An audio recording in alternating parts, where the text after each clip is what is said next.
And yeah, something's up.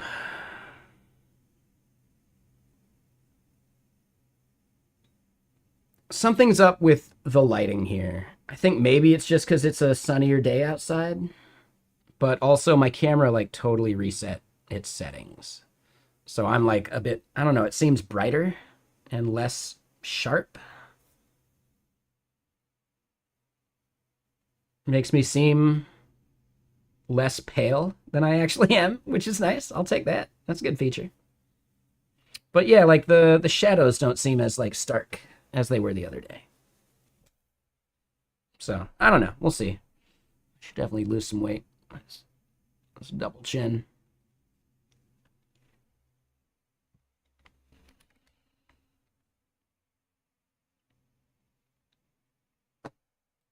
How do we feel about the camera compared to yesterday? Is it okay? Like, can you even notice a difference?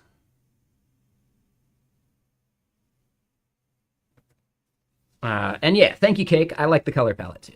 I think it's fun. Let me get some stuff launched up. Feels a bit greenish.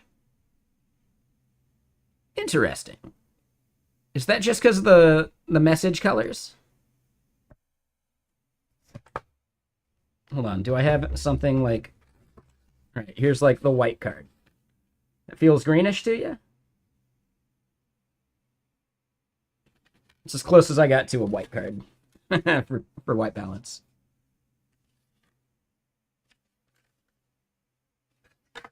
Okay. Could also be the beanie. You're just trying to get me to take the beanie off. I get it. Naughty Knitter says it looks better than yesterday. Okay. I'll take it. We'll leave it. Sure.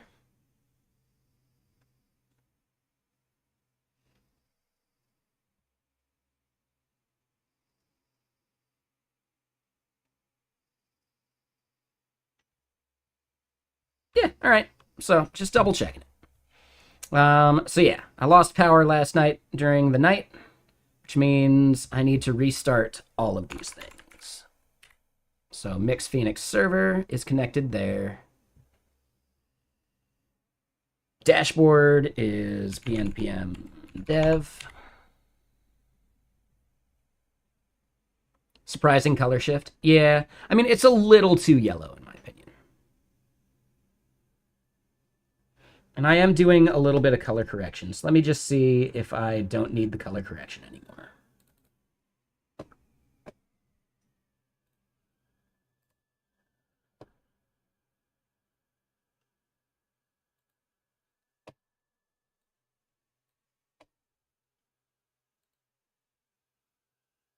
I definitely need the color correction. Just so that we can get it like not as flat. Right? Make the black starker. There might be something I could do there. Yeah, I think it's fine. It makes me look less pale. That's a win.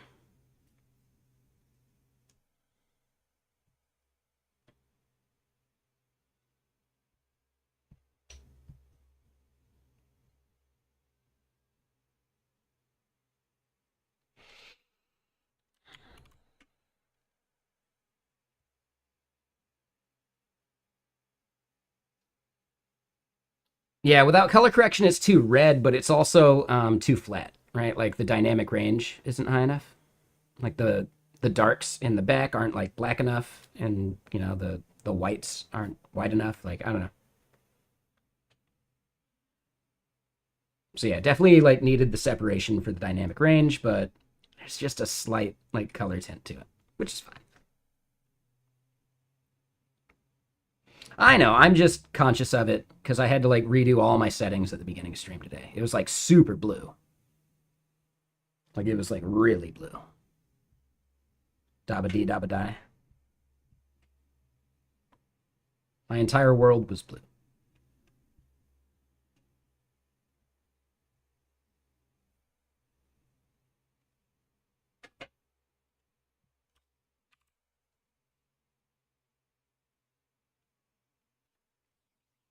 But yeah, you like the theme? Yeah, dude, neo-brutalism's great.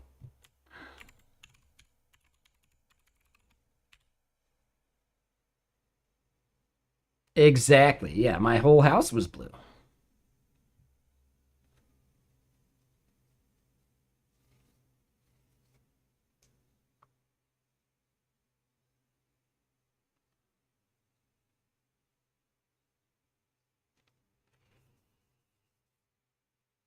No worries, Castadev.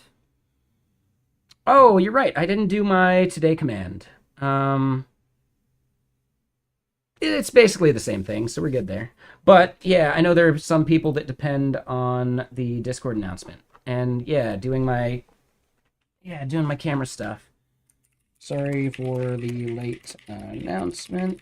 We are live and doing much of the same from yesterday.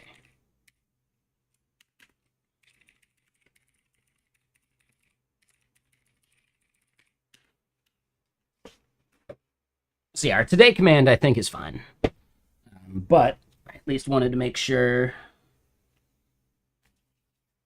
that if people depend on notifications from the Discord channel, they can get that.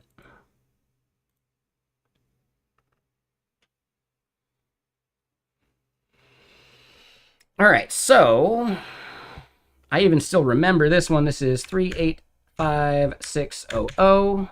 We run into an error with that, and the error is basically no match on the right-hand side because we're hitting this issue. And then, yes, we want to go look at this back-end code.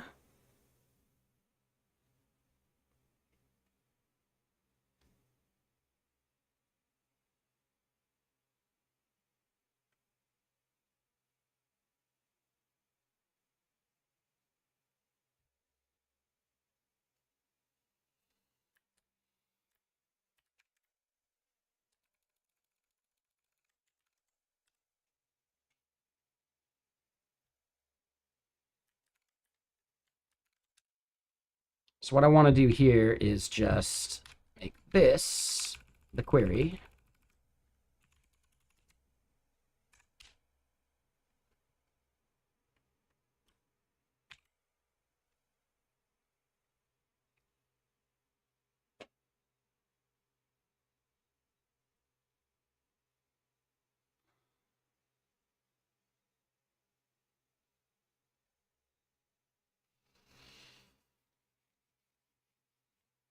Now, what do we think is going wrong with this?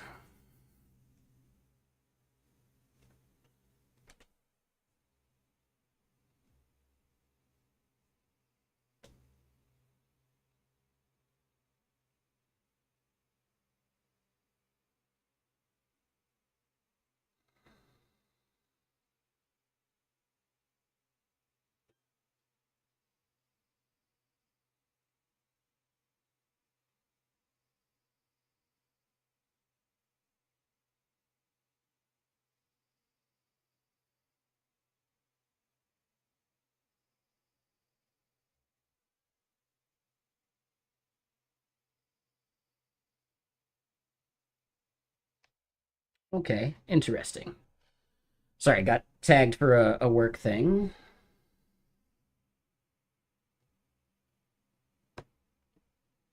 All right, we're good. All right, so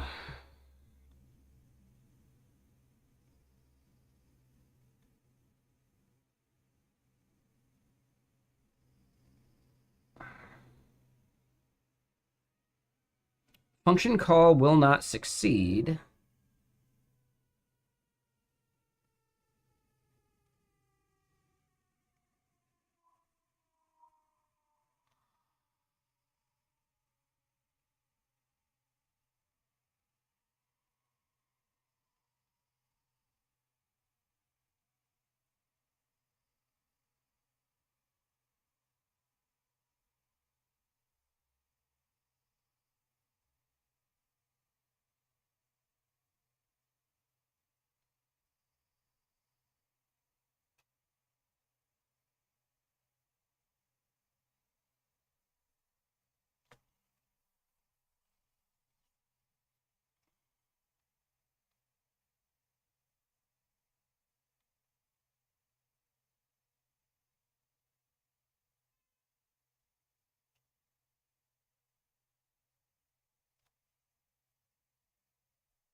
So what's interesting to me is that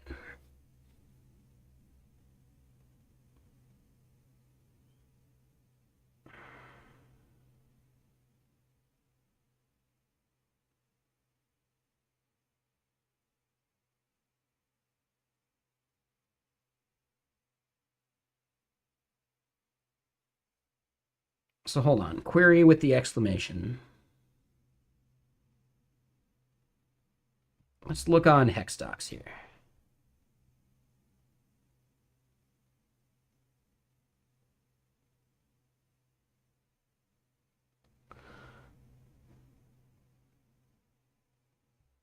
Yeah, that's weird. Um,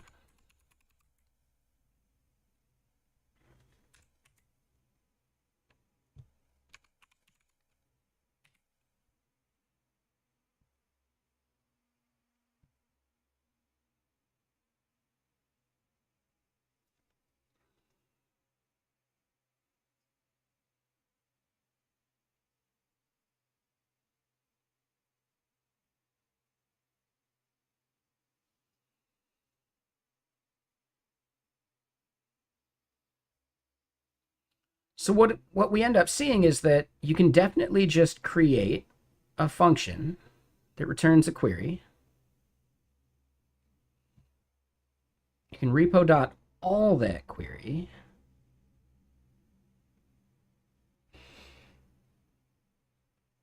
You can even compose your queries. Oh, that's kind of cool.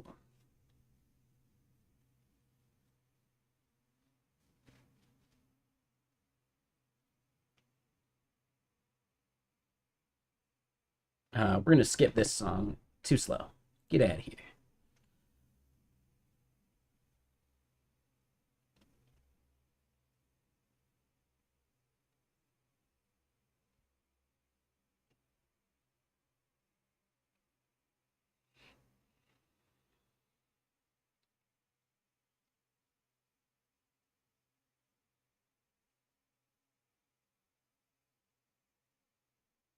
So I don't need fragments for what we're doing right here, at least.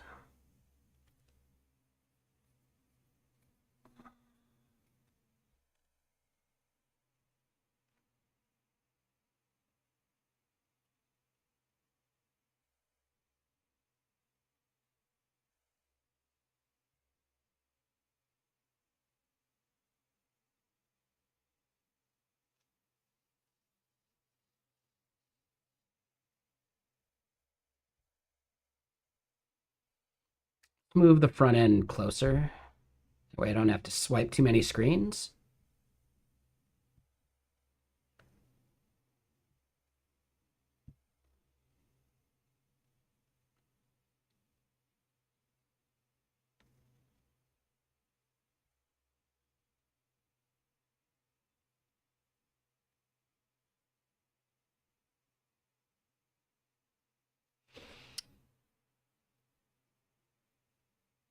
So wait, hold on. Oh, this is repo. So this is going to have that query function.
So the query function isn't even on here?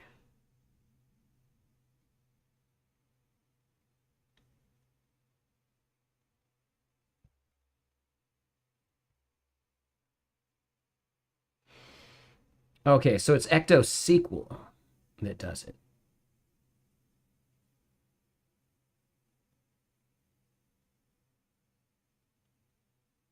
Oh.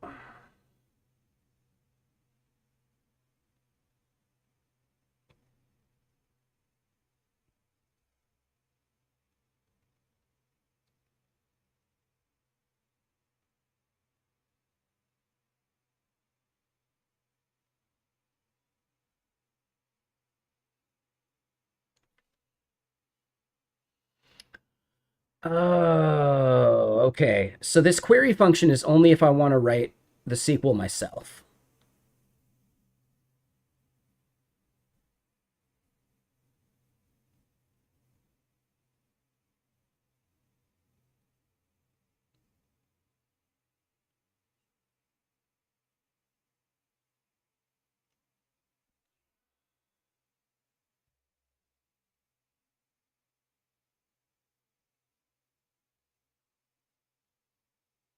So then ecto.query here.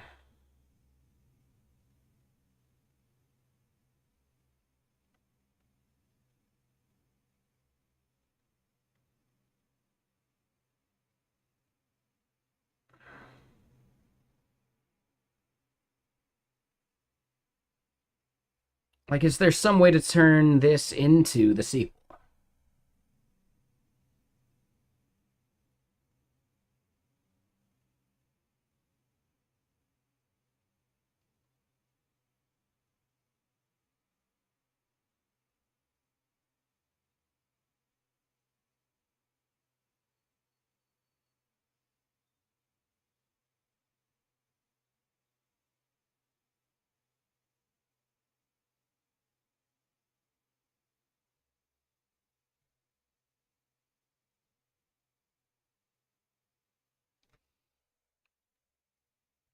All right, let's try it. Let's ask in here.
Okay, and then yeah, this is a map.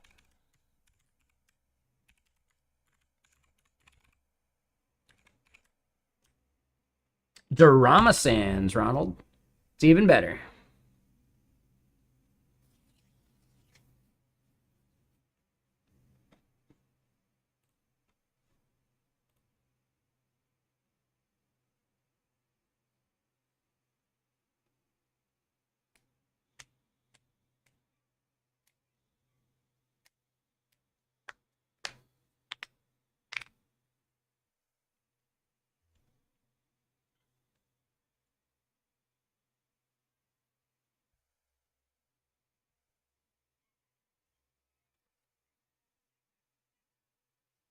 Yeah,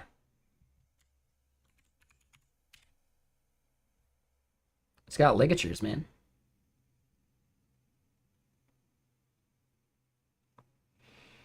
All right, so I think we have this function set properly now.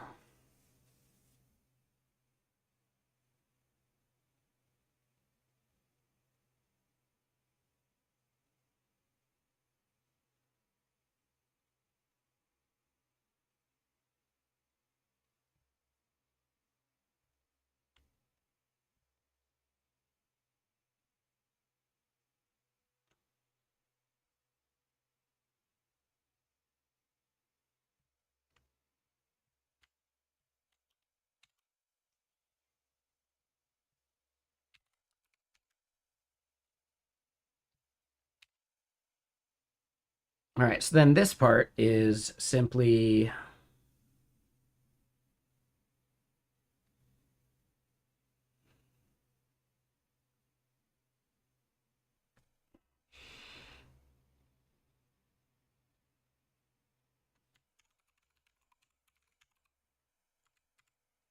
dot verify notification.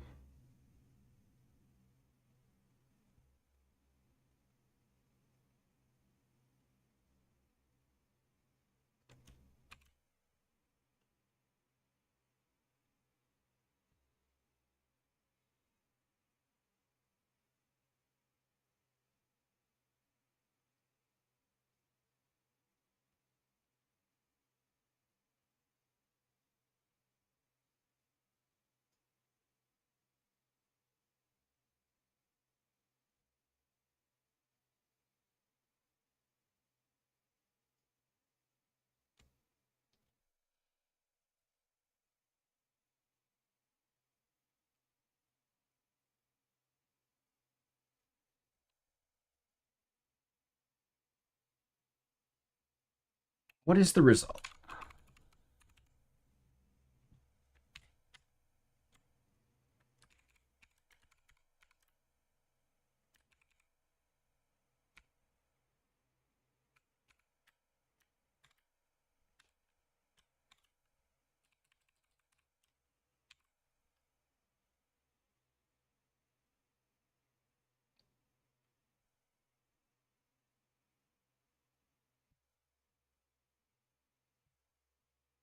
All right, so we still get an error.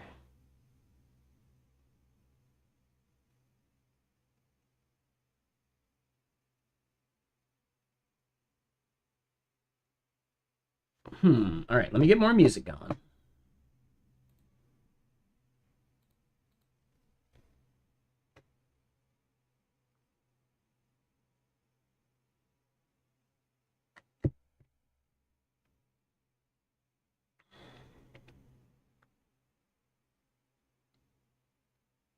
Parameters must be of length 2 for query.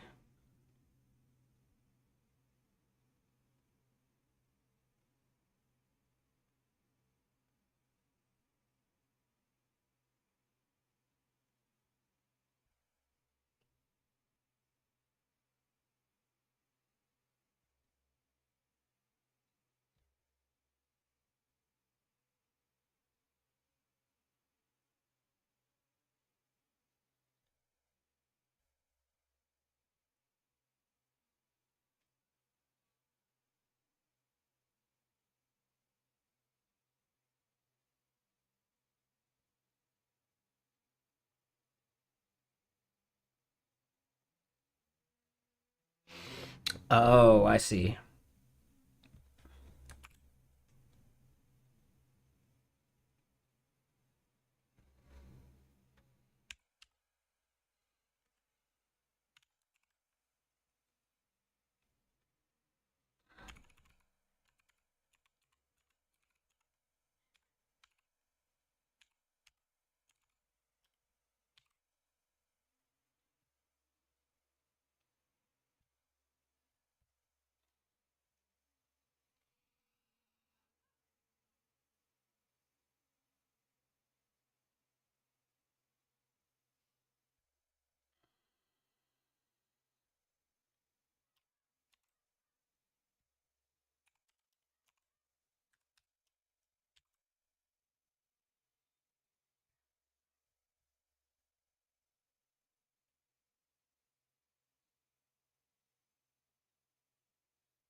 Okay, so expected a binary of 16 bytes,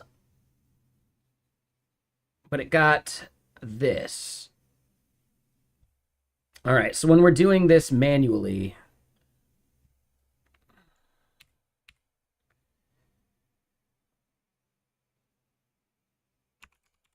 we need to convert the ID.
Oh, and I see. Yeah, I want to type ID dot.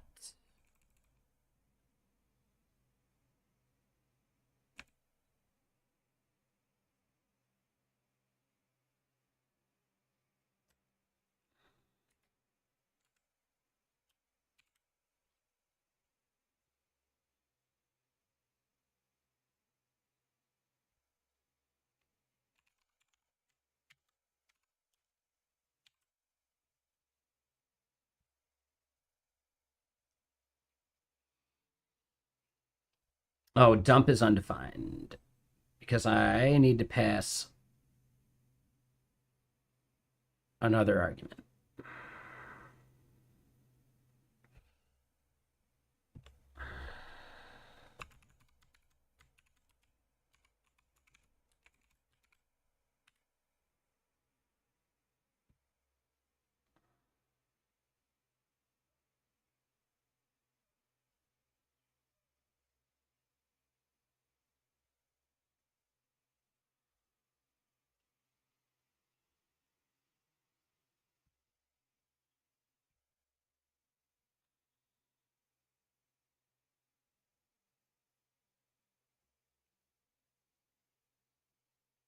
Where do we see dump defined?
I don't think that's going to be right. Oh, and it hates that.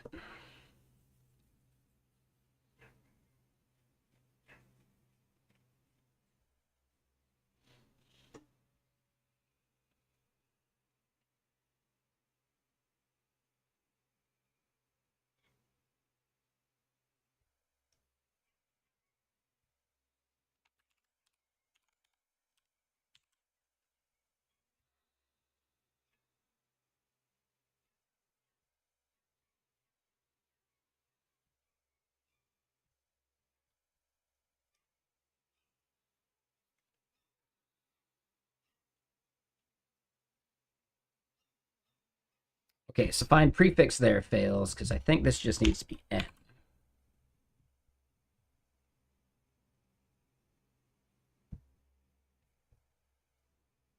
Hmm.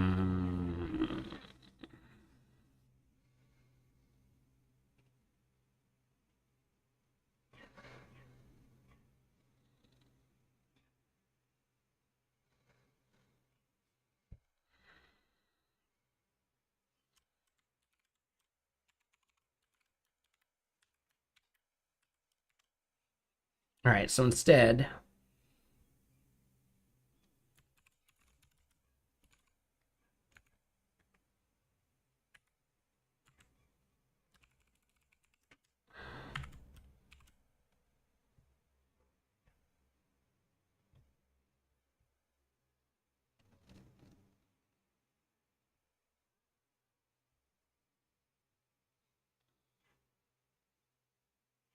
subject pattern replacement.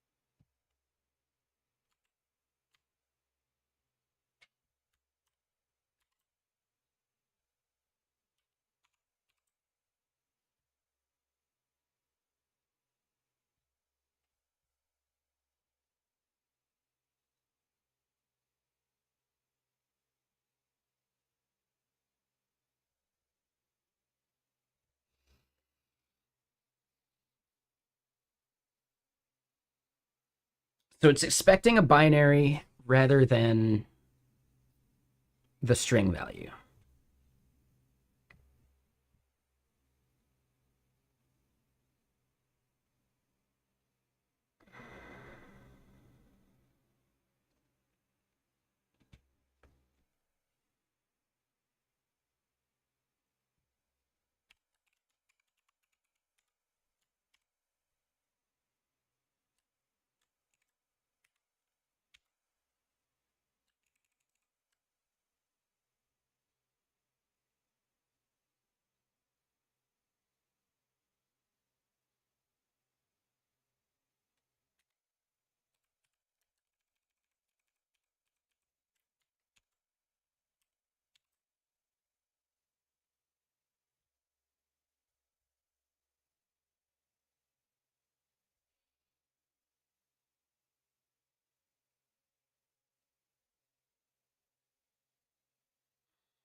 So cannot dump given UUID to binary.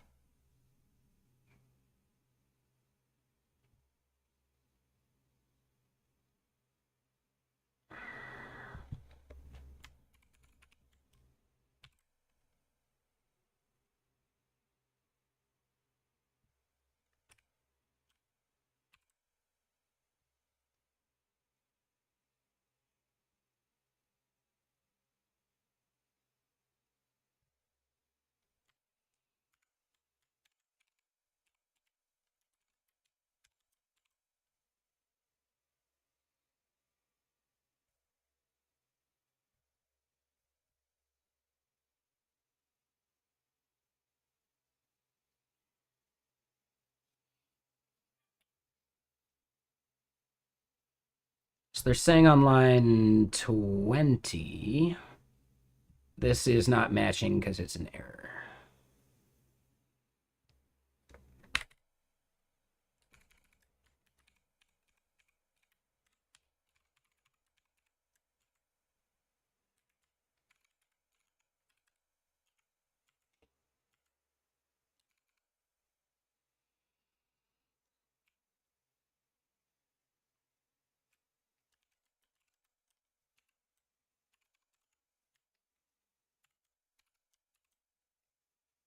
See what that is.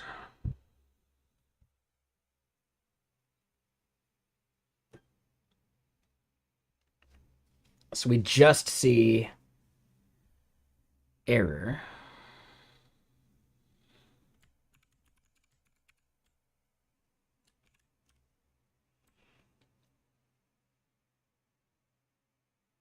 And I missed some follows.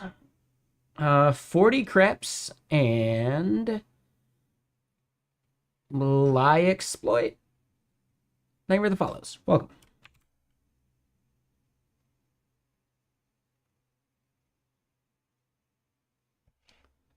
All right, so then looking at these docs again.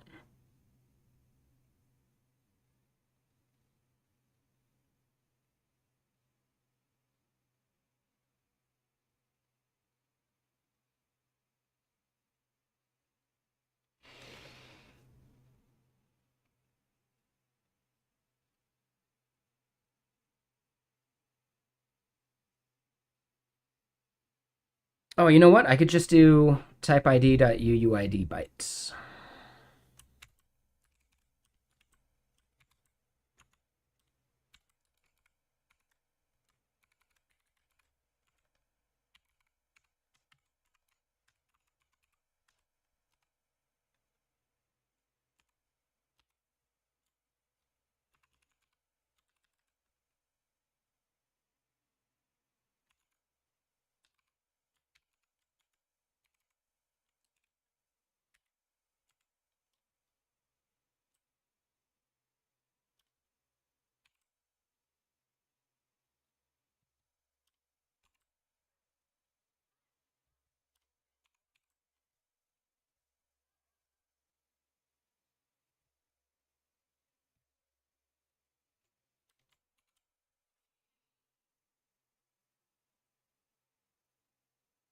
Nailed it.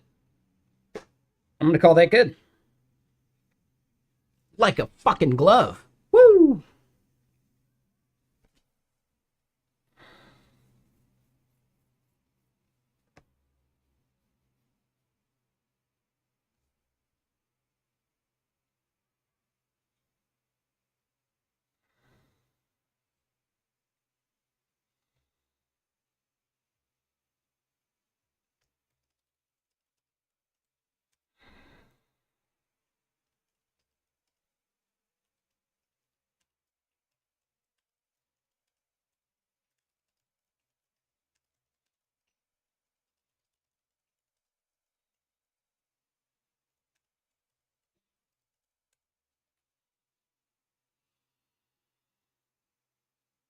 Okay.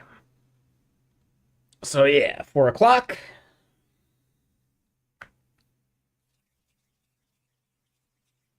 think we can have a beverage.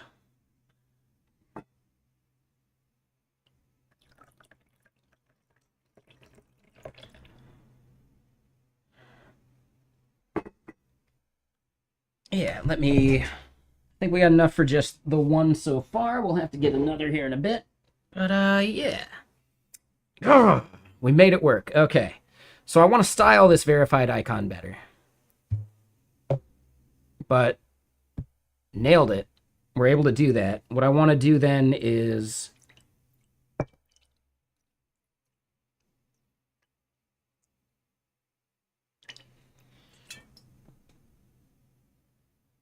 right, we got a little bit to make this just slightly better.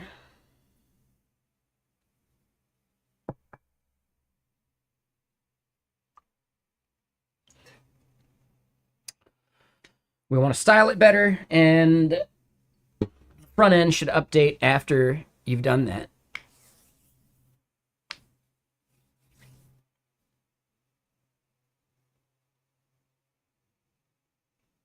I mean, they can't click it. They could only then go in and, um, right, like if they were doing it just from like a curl standpoint, then they could do it. But from the UI, they wouldn't be able to do it. We should still definitely make sure that it's validated that way properly. So yeah, that's a good point. Right? Can't trust the user.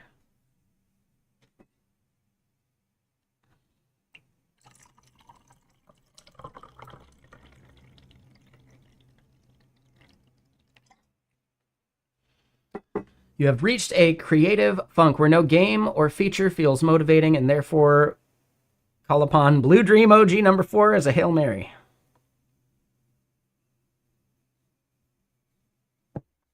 Sounds about right. Yeah, I definitely want to. I want to make some memes. Like, you know how I made the joke about like the first thing I thought of was my quail eggs when I thought my car was missing. I could also turn that like the end of it around to be like, and that's just how good this weed strain is. I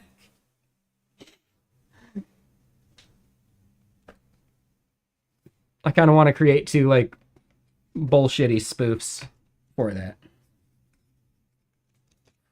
And I'm wondering that might be a good use case for some like AI video generation stuff. Create like a whole new like TikTok account, etc.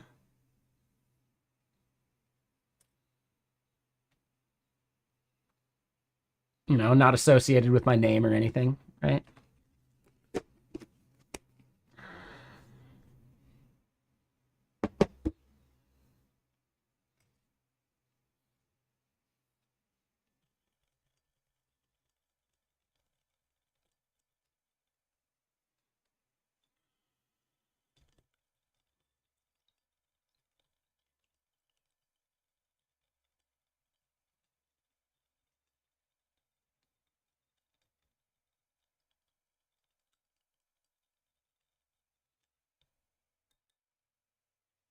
And yeah, how's everyone's day going?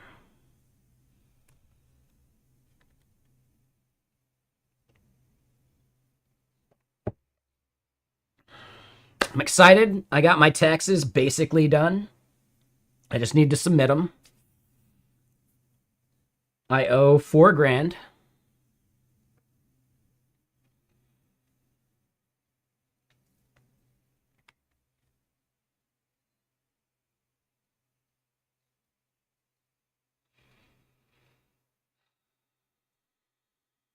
Capital gains got me, but it's good because I made some money. So whatever.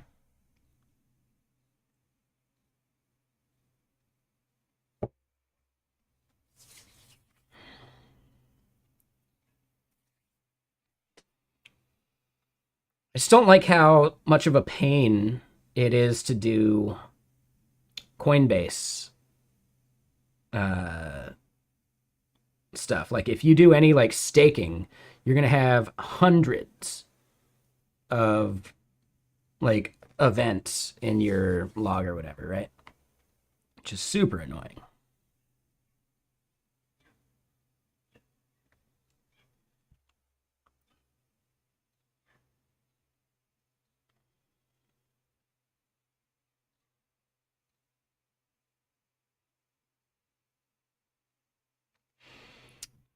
Here's one more thing I want to try. Like, I could have just been using these params, I bet, instead of hacking that myself.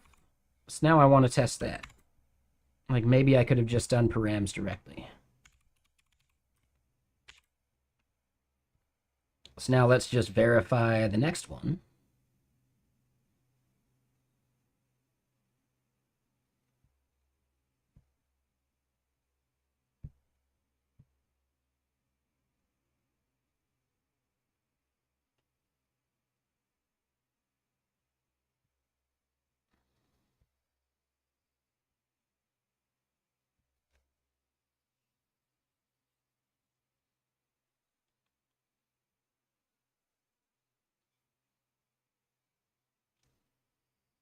So 307,816.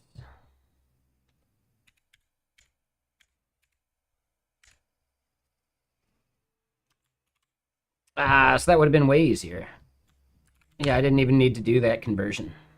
That would have been way easier.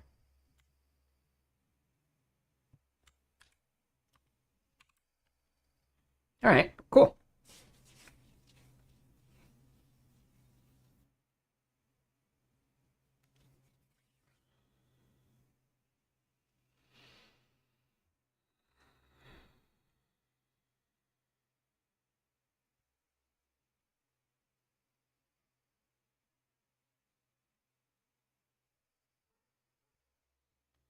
All right, so first step, let's make this look a little prettier.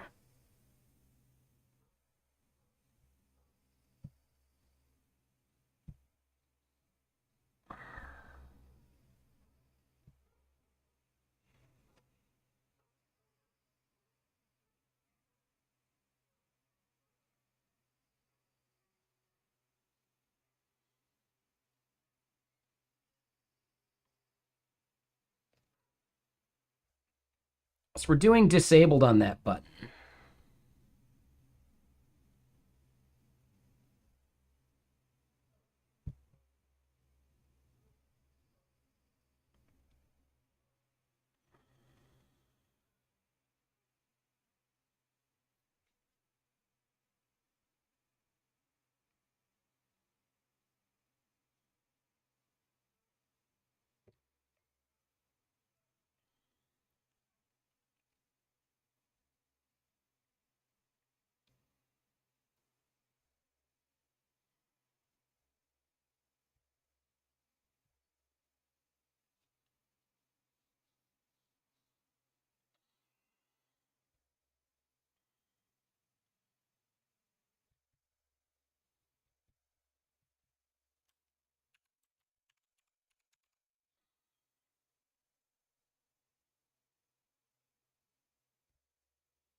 Oh, unprocessable entity. But why?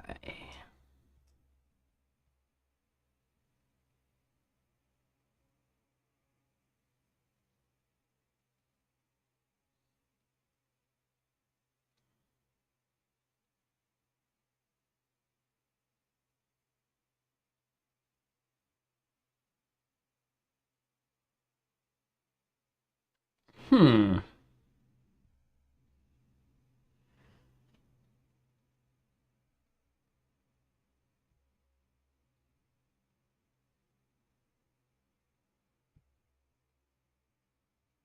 Okay, so we get a bunch of errors here.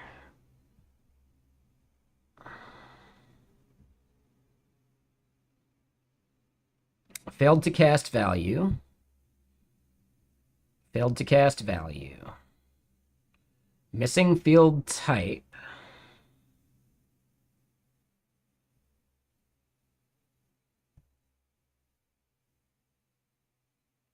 What did we send over the wire? Well, that would explain it. It is definitely missing a bunch of stuff that we needed.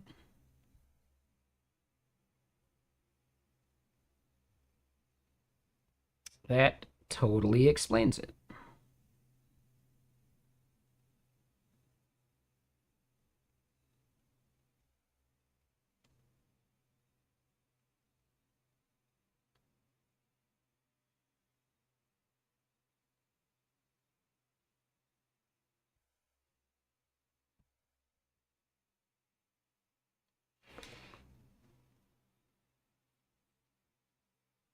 And it looks like it's coming from the notification form. So then if I change this,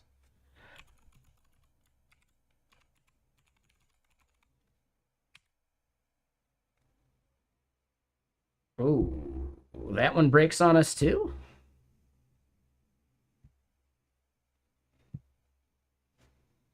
Actually, no, it looks like that one worked.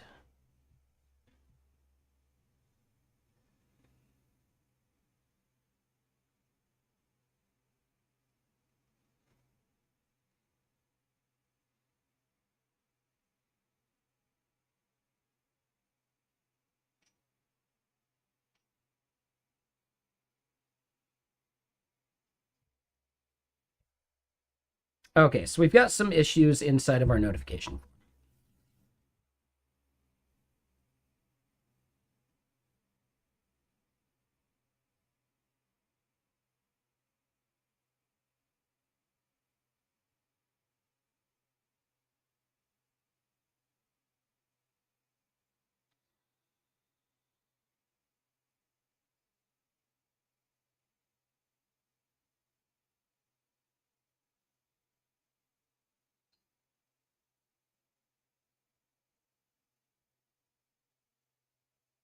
Ah, that would be it.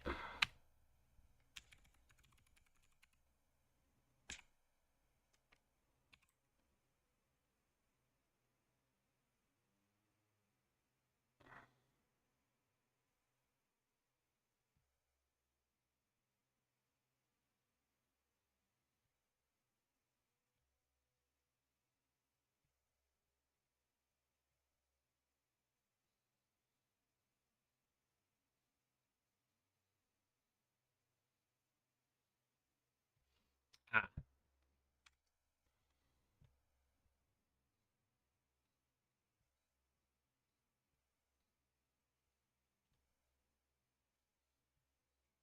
Okay, so now we got that one succeeding, but it's not hiding the form.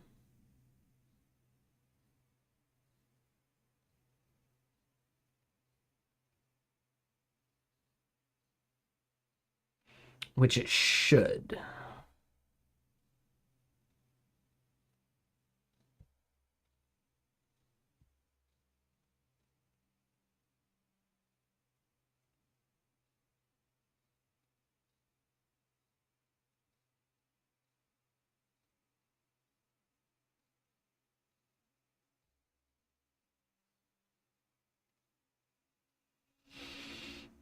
Yep. And that's going to be on the notifications page. Here, when we do the on submit, we are awaiting this. I actually want to do that.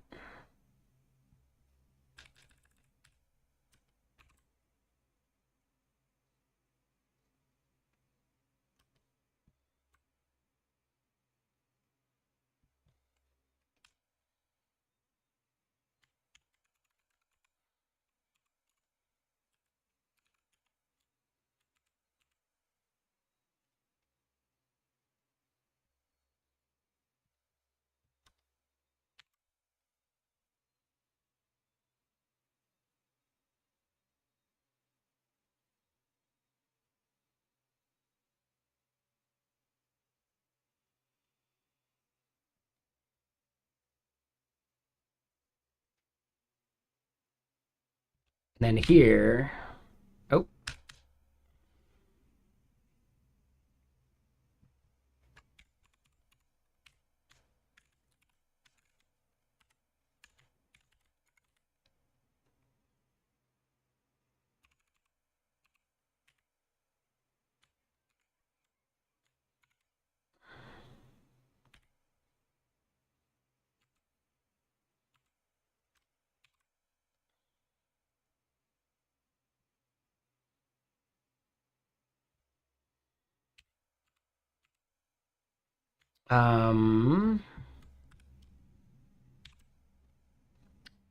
Yes, but then here on this page where we do this, we just want to do a dot then. If it succeeds, dialog open false.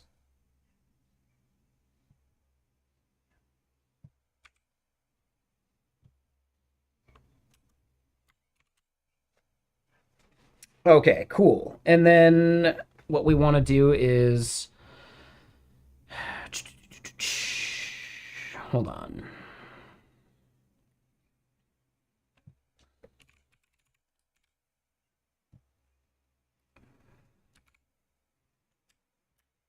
Oh, and you know what? Yeah, we actually want to go back to here because this goes back to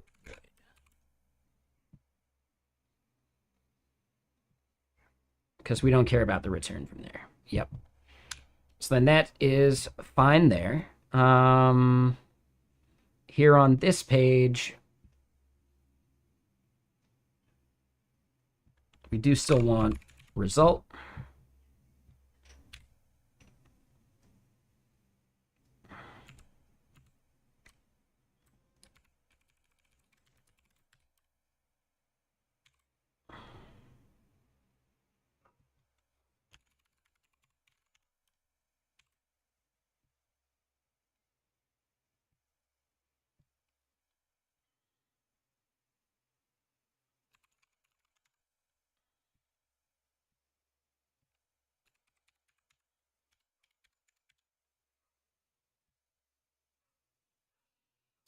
Cool.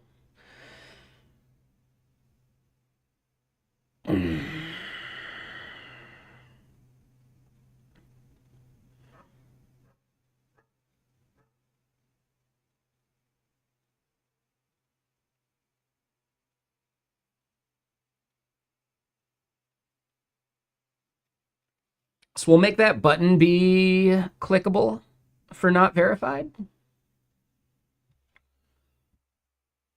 Or we make this not a button and it's just a badge.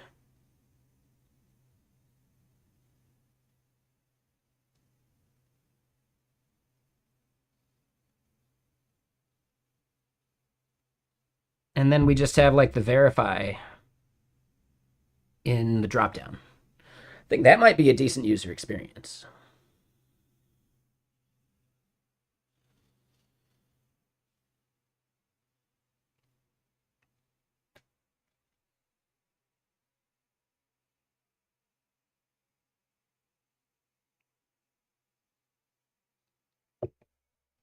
Inside the form is where, like, when we click this, this is going to have the resend option.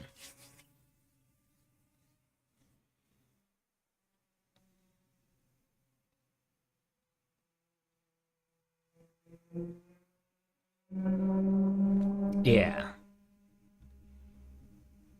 But I'm just thinking, like, I didn't like the button for it being verified because disabling that button made it like the opacity went down or something. So I'm thinking that's why I want it to be a badge because it'll be consistent between the two at least. And I might want to put the verified next to the title instead of over here by the button.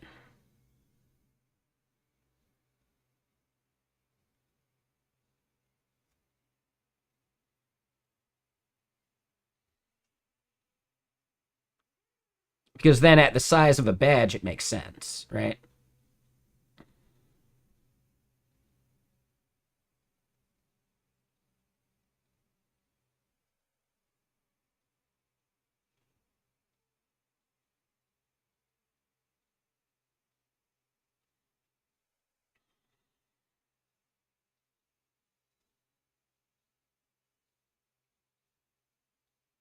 I think I like that plan. Okay, so we're going to go through with that.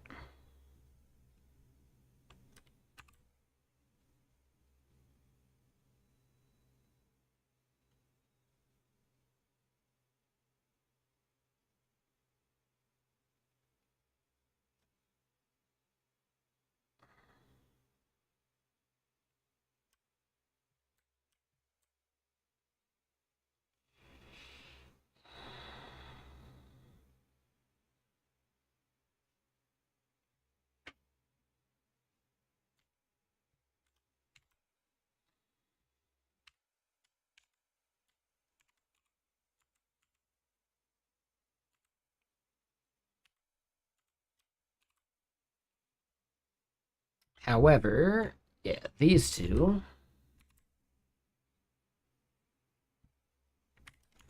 then go there.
All right, so that one wouldn't have it. This one would.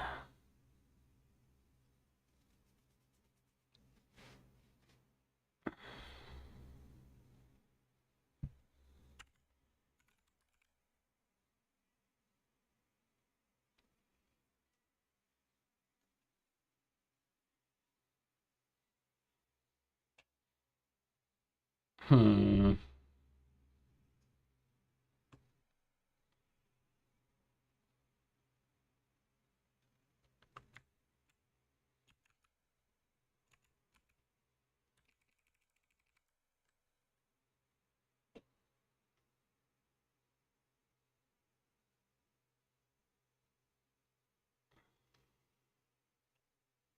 That technique is called audio ducking, and it's something that you set up with the compressor inside of VS Code. Or not VS Code, sorry, OBS. Brain fart.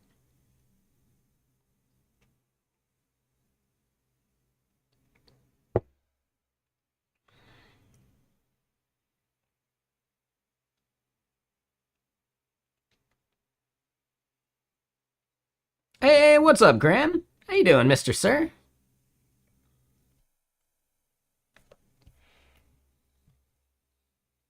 Um, One second. Chris Griffin, open feature summit.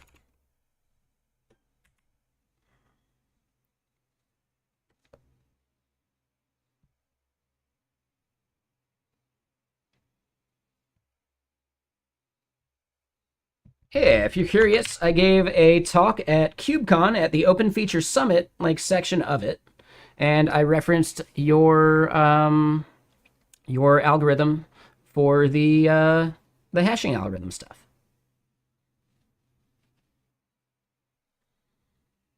And the title's amazing. I'm really proud of the title. Would a gradual rollout by any other hashing algorithm still smell as sweet?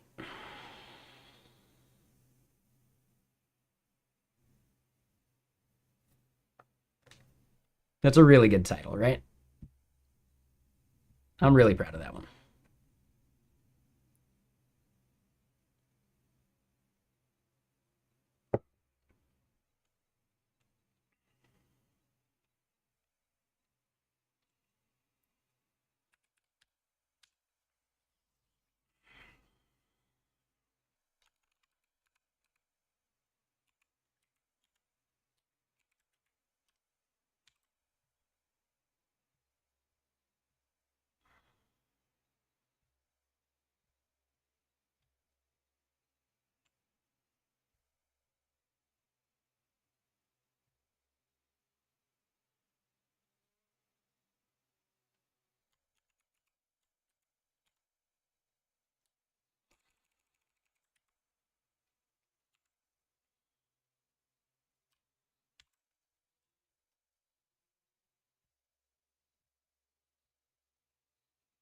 There we go. I'll call that good.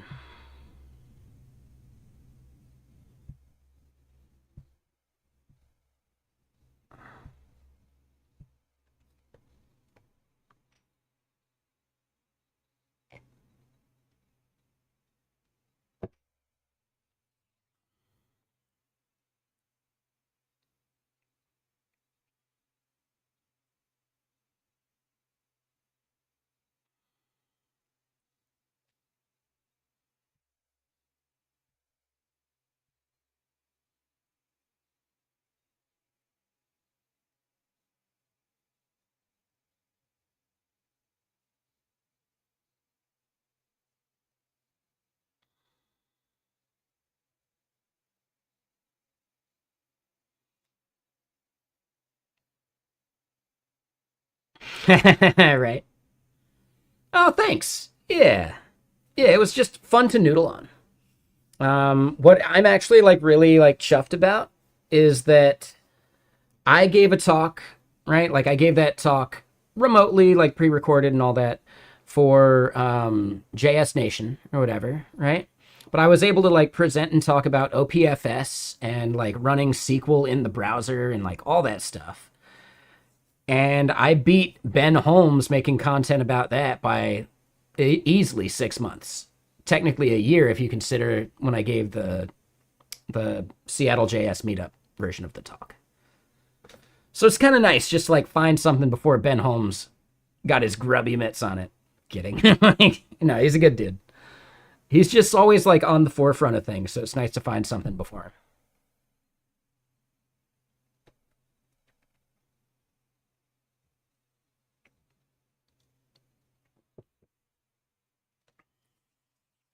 I know, right? Yeah, it's pretty cool.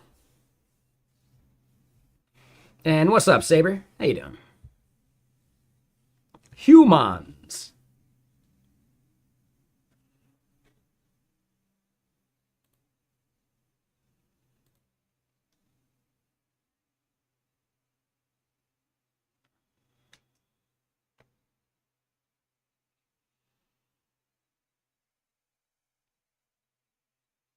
So hold on. Let me double check something. What is yard.live?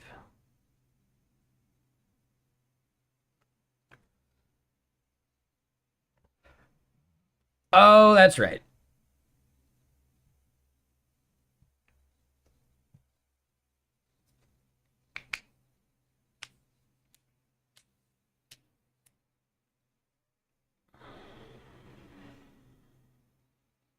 Exactly. So what I want to do is I want to update this, and I want to have like a resend option.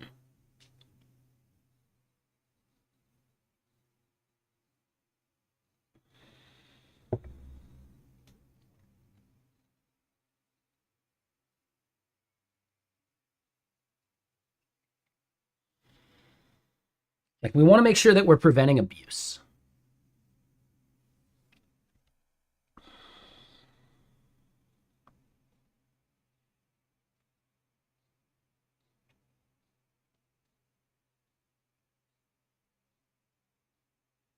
Oh yeah, absolutely, for sure. Um,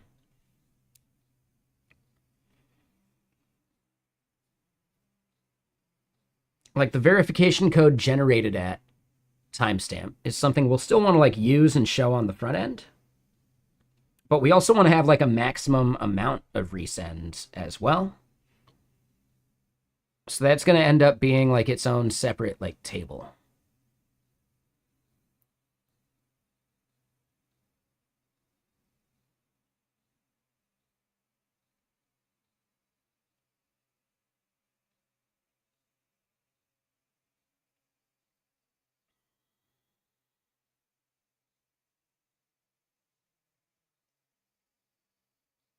Yeah. I mean, we'll be having that for sure.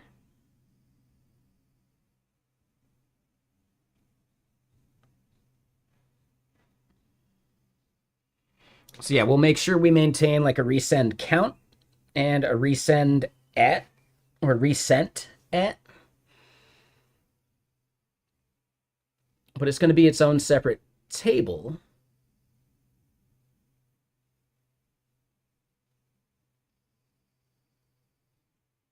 And it's just going to be org ID and a value. And we'll maybe want to make a unique index for the org ID and that unique value.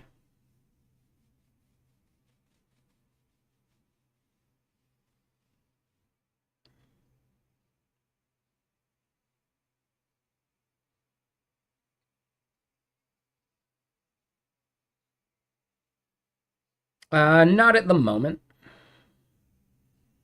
And honestly, that's a nice to have. All of the email verification steps I've gone through, such as like login,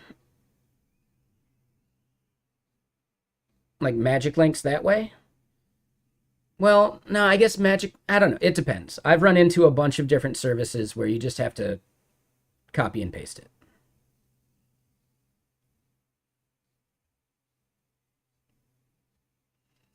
I think that convenience factor of if it goes to your email, you click the link and verify it, that would be nice. But then for SMS, what would that be, right?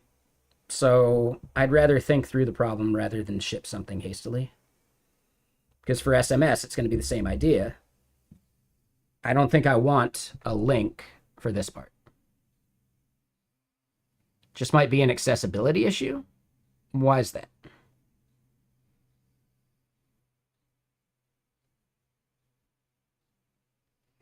It's not necessarily two-factor. It's you need to validate that you own this thing, right? I don't want you to be able to set someone else's phone number for some type of notification system. So if you want to get a notification to this phone number, you would have to verify that you own it by the thing that I sent you. Same thing for the email.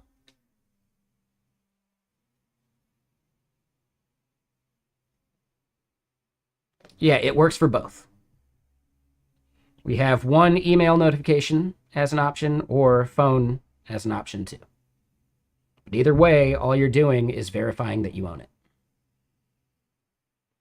But because we have to satisfy both, I'm not necessarily worried too much about a clickable link.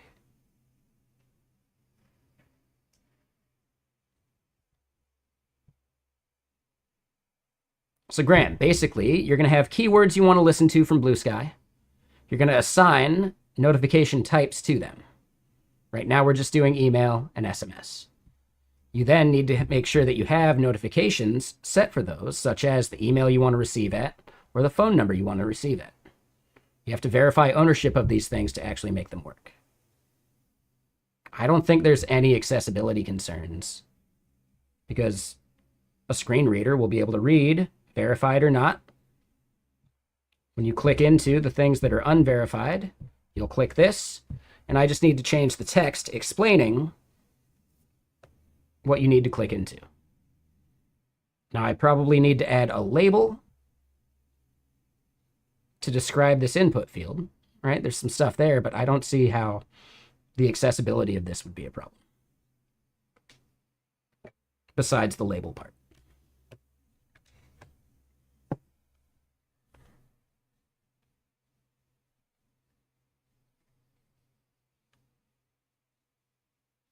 So technically, this might be a somewhat inaccessible OTP input field. I'm not addressing that at the moment, right? Like as an example, you can't click into it later. It's just what you see here. I believe that's done as a facade.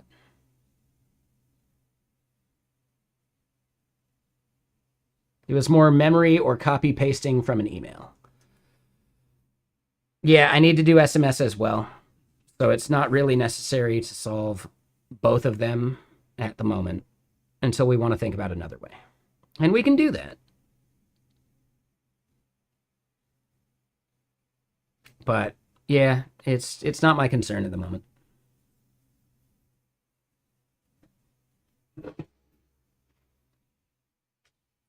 Yeah, so this is to listen to the ATProto firehose. This is a small, like, mini project that I would find useful for Get Kraken because we want to listen to that stuff. But also, it's a way for me to dog food Walter, which we have to rename at some point anyway. And I'm dragging my feet on that renaming, but this is a way to validate that I'm actually solving problems with Walter.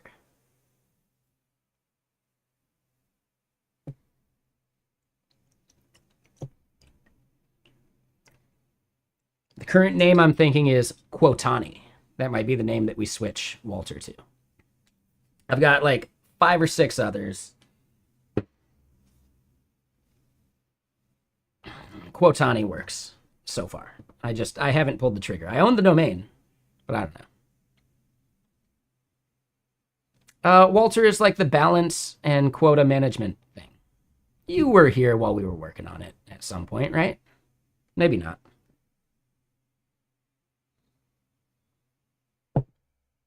Like every software as a service has billing tiers. Yeah, it was called Walter. Now you're thinking of Vexilla, that's the feature flag thing. Walter has been Walter for years at this point. Vexilla was the feature flag tool. Okay. But real quick, I do need to go pour some more water. I'll use the restroom real quick too, and I will be right back.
Ooh. Okay, so I am back. But Graham, what you been up to lately? Oh, oh, you got to get going. Yeah, yeah. Yep. Sorry about that, Graham. Have a good night. We'll see you again soon.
And yeah, what's everyone up to? Enjoying your Tuesday?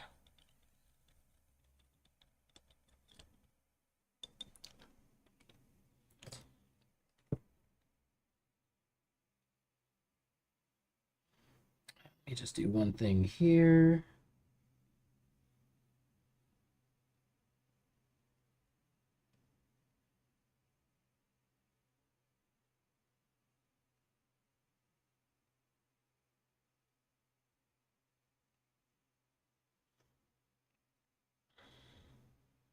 Oh, I need to reply to my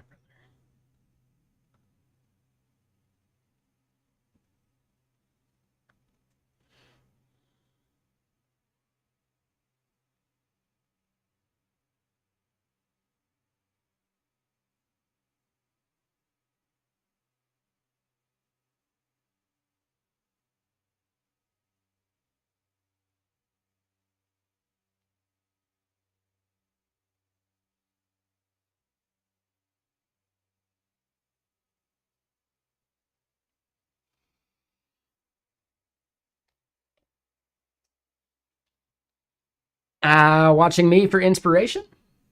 Okay. I think in general, my stream works really well as like a co-working stream. So you should have something you're working on while I'm working, and then you look over and chat when something's interesting or you just want to break away from what you're doing.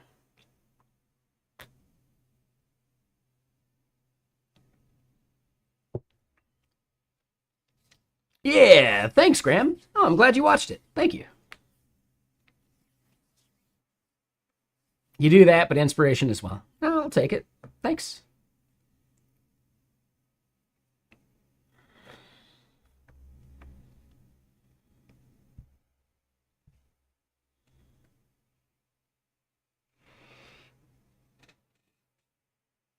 All right, so here's a quick question. Yeah, Z's time. Yep, no worries. Yeah, I was gonna ask you like what you've been up to, but you can always jump in next time and let me know. I know it's late over there. But yeah, have a good night, and we'll chat again soon.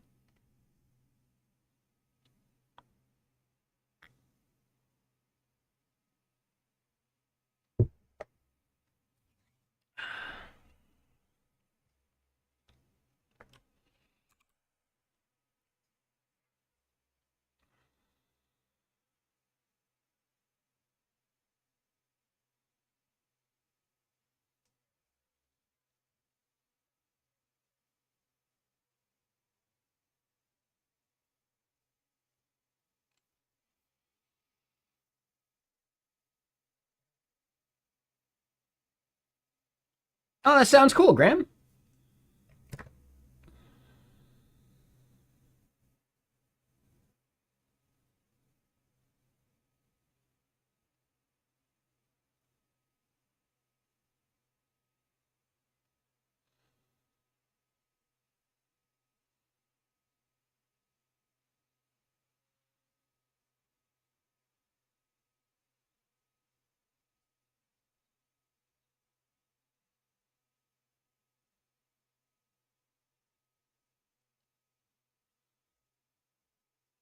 Sorry, one second.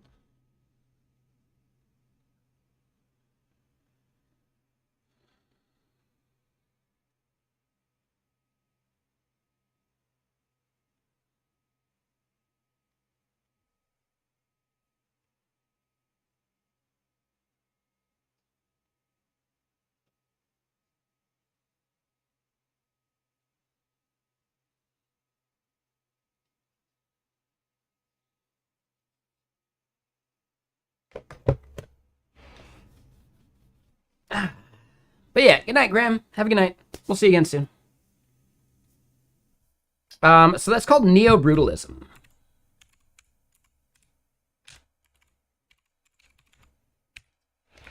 It's supposed to kind of remind you of like GeoCities, basically, right? Gumroad was one of the first companies to popularize it, but it's not like they came up with it completely.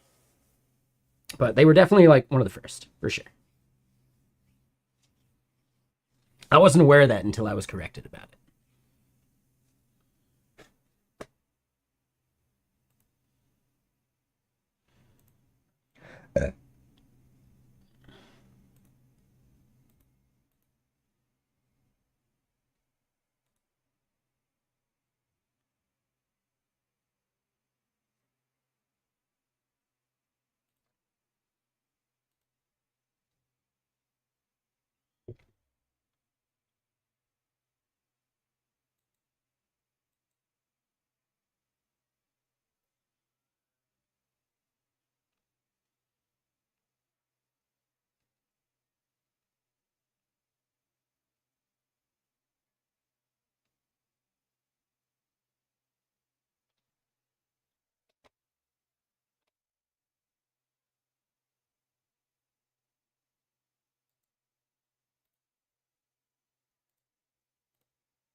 Oh, cool. So yeah, I don't know if all y'all are aware of Code TV from Jason Langsdorff. I will post it to both YouTube and Twitch. But basically, right? They have a hackathon that you can do along with the show, right?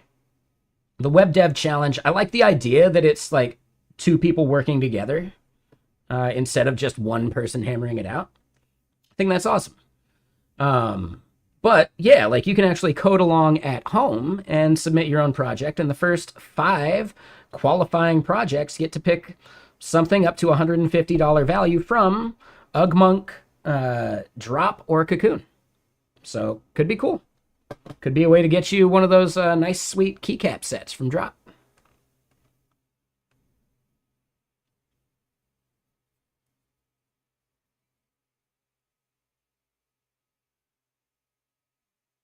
Now, keep in mind, this one looks older.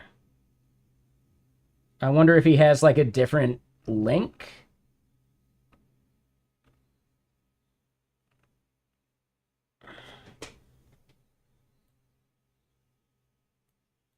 Hold on. No, I think it's just a copy paste. So I'm going to point it out to him real quick with a snippet. It says submit by January 1st, 2025. That doesn't quite seem right.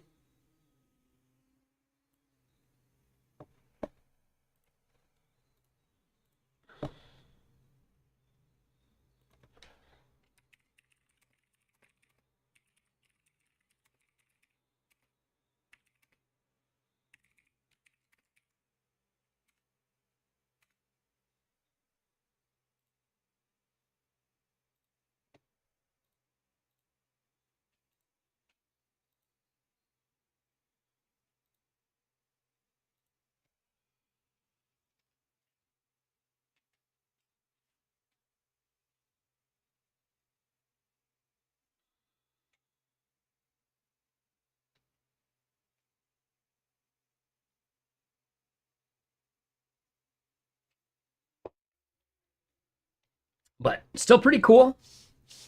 Definitely worth checking out. And if anything, have you guys been watching like the stuff out of Code TV? All right, like the Web Dev Challenge, which is really fun. There's also Elite Heat, which is quite fun. I want to get invited to Elite Heat, okay? I feel like I would mop the floor with some people.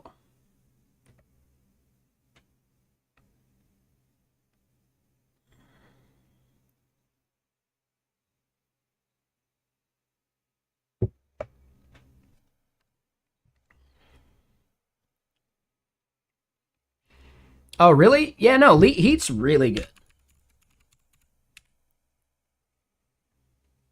Not Letter Heat.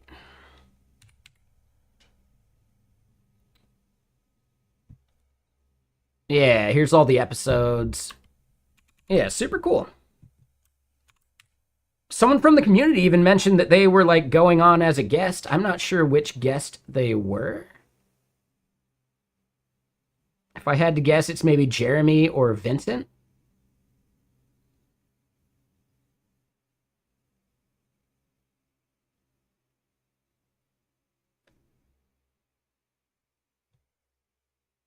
Could have been Sammy.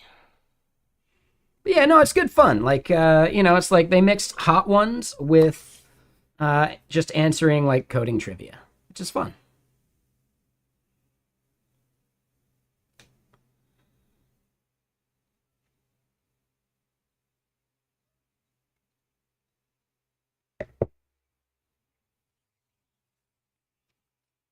So it's Dino Bites because they're sponsored by Dino.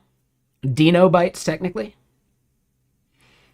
But yeah, so it's not technically wings. It's like the boneless garbage.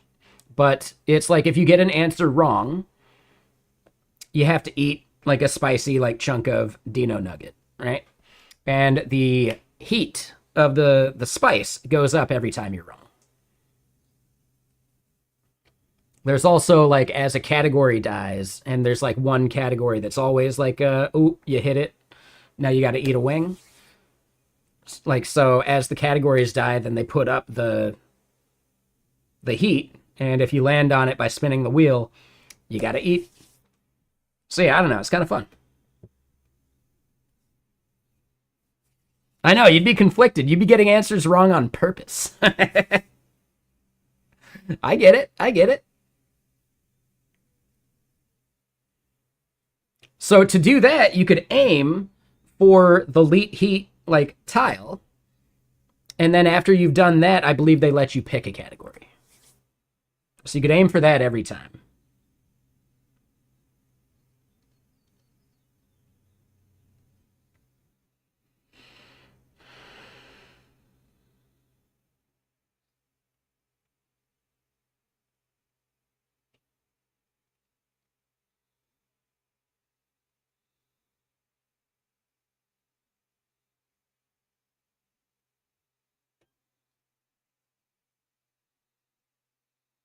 I'm sorry.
Sorry, 1 second.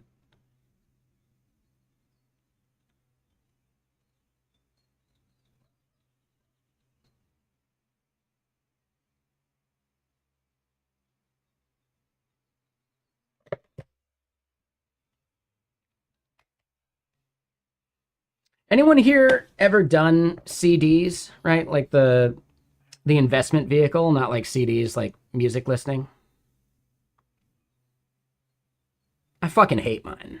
I've had one through my bank for like easily 8 years at this point, and the return is just abysmal. Like it doesn't even outpace inflation.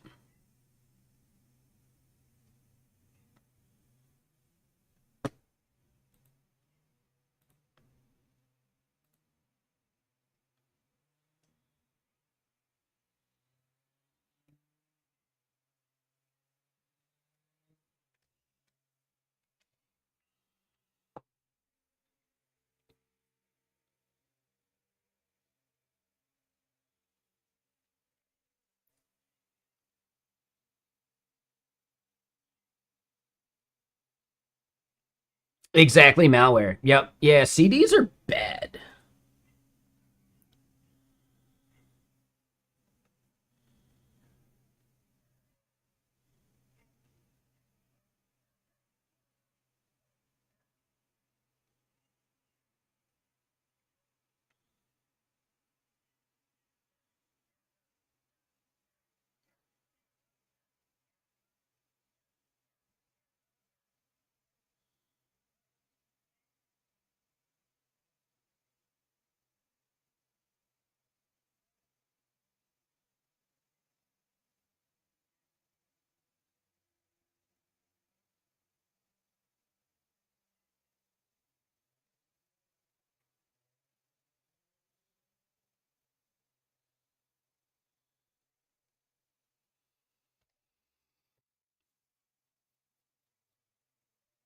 Yeah, 4% is terrible, dude. Inflation is 6%.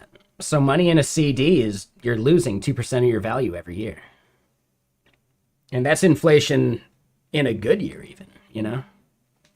Like if you don't get a 6% raise every year, you're taking a loss in your pay, which is why people jump from company to company. Is it possible to build an app using Python? When you say an app using Python, do you mean like a desktop application?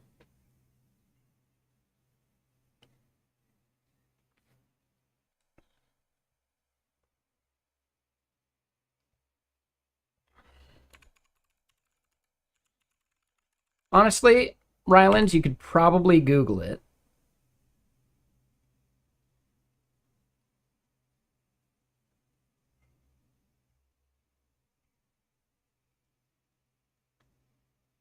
This looks like PySide, maybe?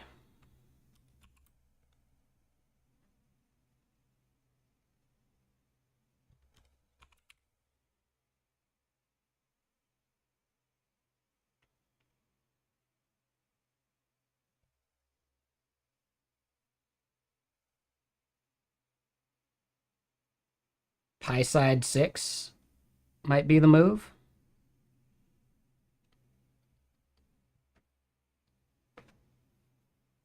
It depends, requirements edition. Yeah, it depends on what you're trying to make. Oh, okay, so PySide's known as Qt for Python. Got it. That makes more sense. Yeah, I'm pretty sure it's possible, but it still kind of sucks.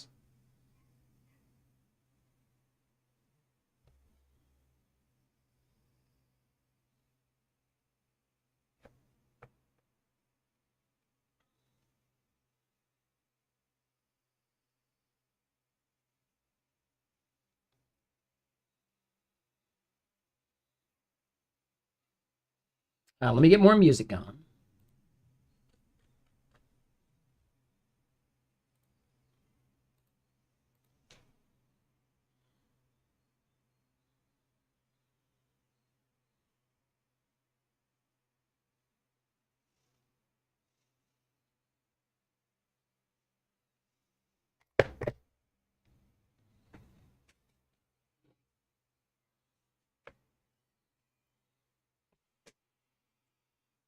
Um, mm, I would definitely get over that mental hump. I would really, really force yourself to not worry about the languages as much. You can make good shit and bad shit in any language.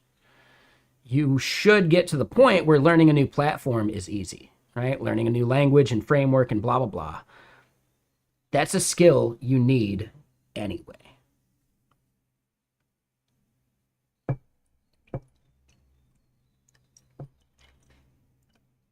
At the end of the day, you're not going to have a lot of good results trying to avoid HTML and JavaScript by proxy. It's just the almost the best way to do front ends for any back end framework, right? So if you're saying you want to avoid JavaScript for the back end of a desktop app, check out Tori. If you want to learn Rust, which you should also probably start picking up. There's also a desktop Go framework that is probably worth checking out. I forget the name of it.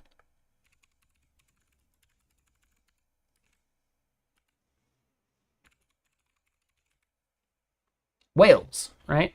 Yep.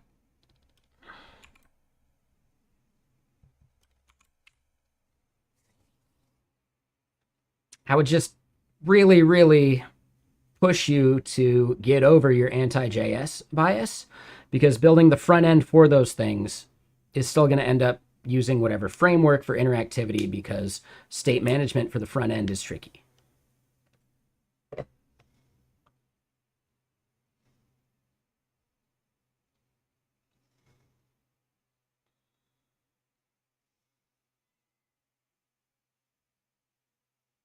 There you go. Real programmers, sure.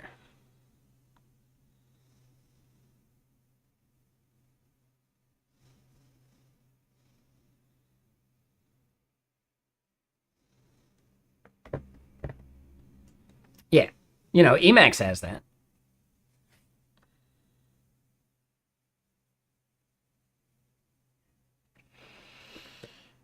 You could do desktop apps in Flutter. Flutter apps are typically just not accessible. So if you care about people that need to use screen readers, etc., Flutter's a bad move, right? Like tech wise, Flutter is amazing, but there are definitely some like edge cases to things that it does weird because of the whole like Skia like rendering like pattern where it's like it's recreating all the stuff that the web already does that you can identify a Flutter app pretty easily. I know I've chatted with Theo about this and he's like pointed that out to me before. Where like, yeah, you can spot a Flutter application on mobile and anywhere else really, but on mobile specifically by just like how it handles like scroll and some things, you know? And it's just not good for your users in many cases.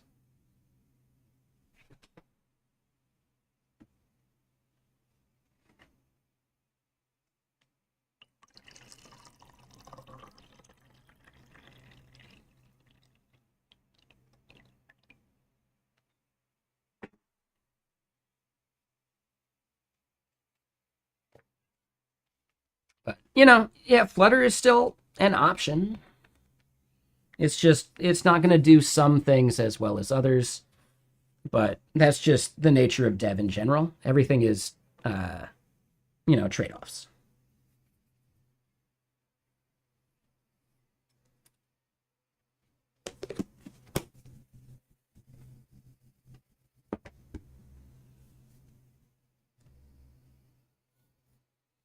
You've not done anything in Flutter personally. Yeah, I mean it's a fine language. You can do basically anything with it, but some of the technical trade-offs of it will harm your users, and that's more important than your developer experience.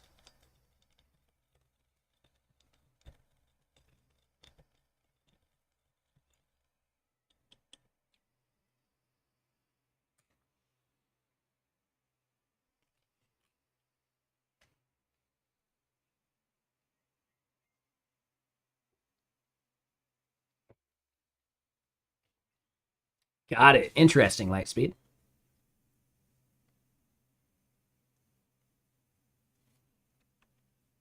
Elysia. That's the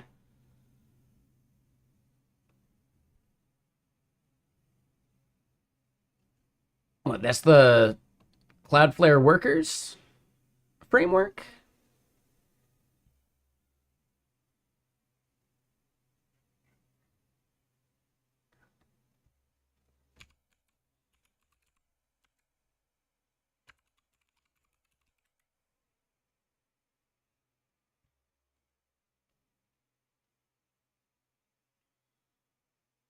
It's based on Bun, right? Okay, so it's the Bun thing. Eh. Any of these like benchmarks are going to be bullshit. Right? Like the Tech and Power benchmarks, take them with a grain of salt. They change all the time, and it's normally not anything that you would actually care about solving.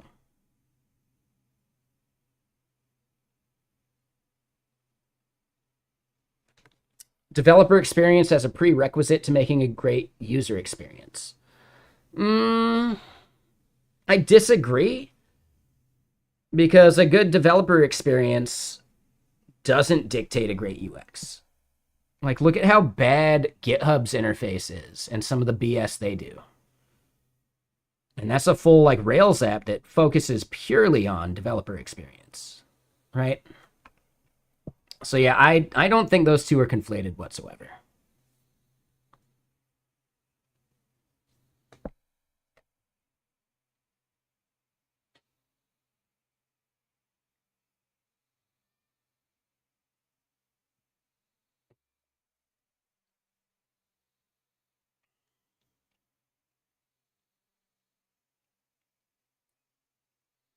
I mean, not even that, just like the navigation from page to page is a bad experience. Like, I don't know. There's all sorts of stuff that just breaks on GitHub all the time.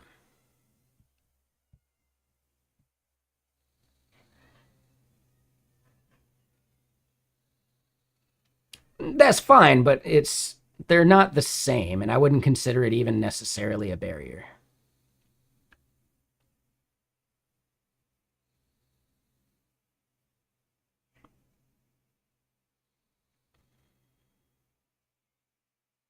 All right, so fortunes here. This is CPU bound. Looks like Rust takes the lead. Sure. In plain text,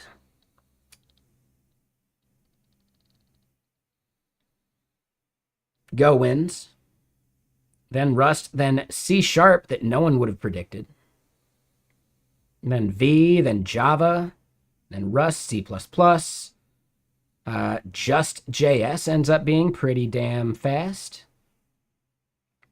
Silver lining. What's the opposite of a silver lining? Because, yeah, that many errors is the opposite of a silver lining.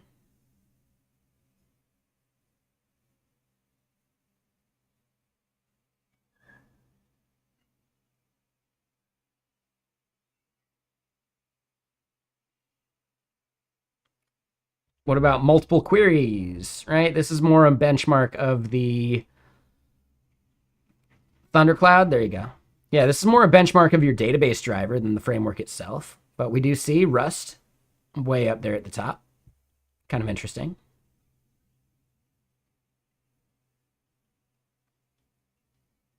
JSON serialization, that's CPU bound.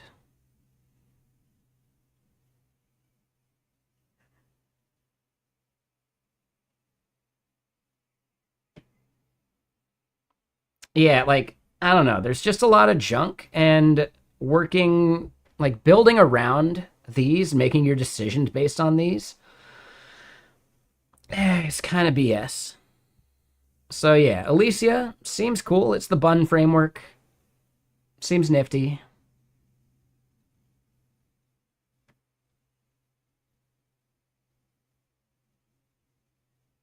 Every rainbow has its rain, every rose has its thorn. Every night has its dawan. Sorry. Every cowboy sings a sad, sad song.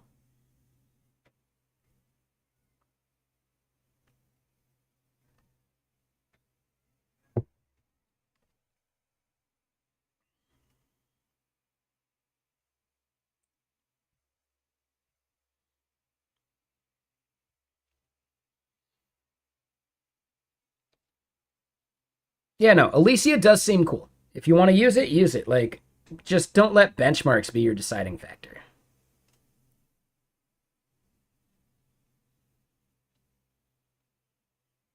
There you go, Raimu. Yeah, yeah. There's a good Metalocalypse episode about the blues.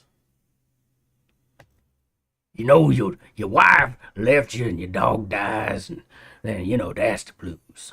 Like, yeah, basically. I forget the exact quotes.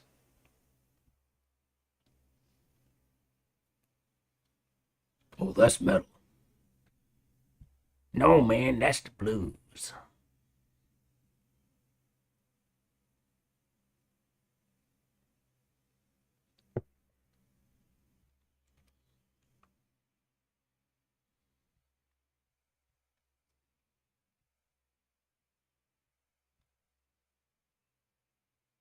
All right, so what I want to do here, we get into verify an email address, and let's make sure that we're actually doing that part well. All right, we do have the label. Cool, perfect. Oh, thanks, Melaneth. Yeah. There's a couple other streamers that have something like this. I don't remember who was first, and I don't think it matters. But yeah, I like being able to look directly into the camera to chat at you. I like, the big thing here because I don't want to do it like where I'm like green screening and all that BS. And honestly, I think a lot of streamers are actually like too small on their stream. I personally think that Thor and Primogen and a lot of those guys are actually just like way too small on the stream. But whatever they're doing works, so I guess I'm the one that's wrong. But yeah, I like the vibe. Does mean that my double chin is a little more apparent.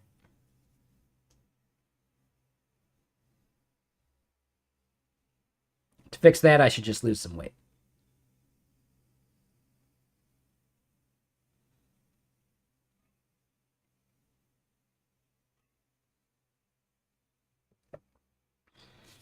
What's up, Guanaco? How you doing?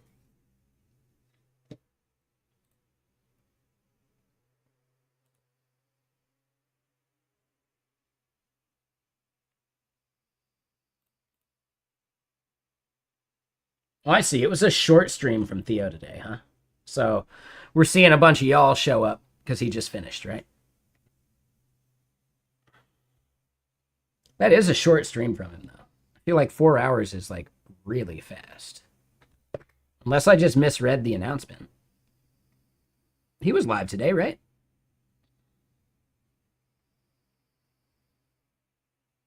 WTF Figma. Okay, so it was just a short one. Figma just shat the bed. What did Figma do? I didn't even see any news about it. Yeah, what was the Figma thing? And I think we can all recognize why Theo didn't raid today. Oh, a cease and desist sent to Lovable for use of the word dev mode? Are you fucking kidding me? They're gonna claim ownership over the phrase dev mode? What the fuck, Figma? But hold on, I got a good joke for any Twitter fans. All right, we'll allow Chrome for now, sure. Yeah. WTF Figma. That was the notification I saw. But can we just recognize that I hurt Theo deeply? Right? Like Mark posted this. I want in on the fun. Drop your best dunk on Theo in the replies. Top 10 get 6 months free. And I went for the fucking throat. Theo's 360 flip slap pop. I got another. Theo carries his skateboard by the trucks.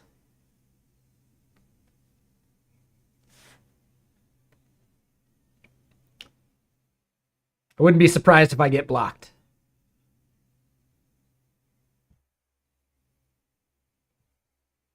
All right, looks like I didn't get blocked yet.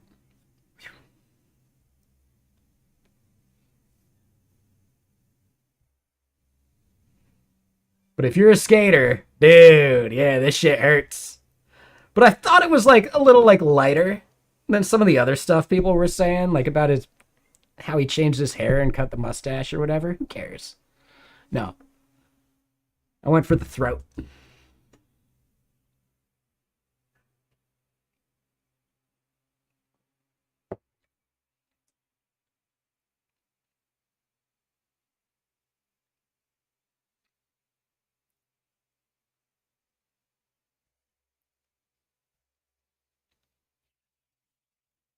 But yeah, welcome everyone. How you doing?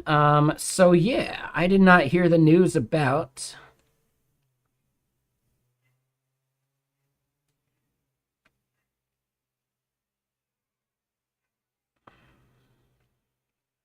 Yeah, I just see their IPO stuff. I didn't see the cease and desist.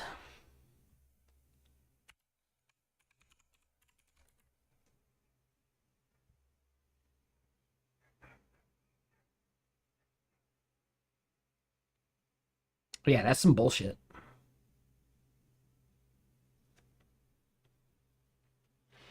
And yeah, I think it's actually just a terrible lawsuit. Like, dude, any lawyer arguing that is blowing it.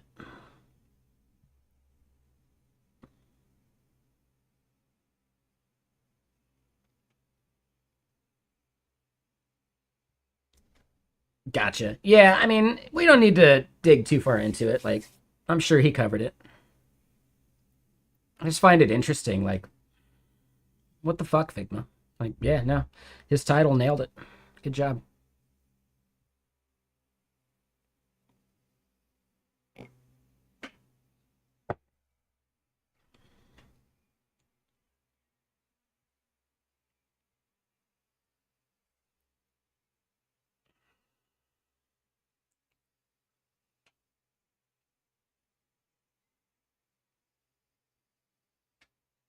All right, so one thing we need to do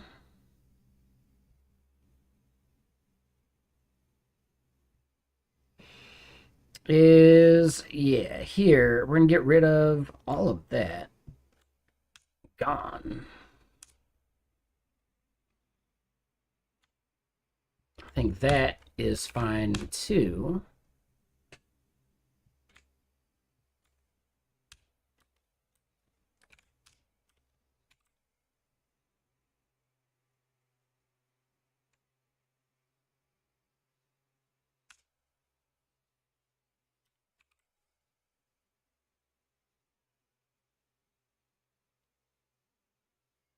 All right, when we create a new one of these, and hold on, let me double check this. Yep, yeah, we're good there.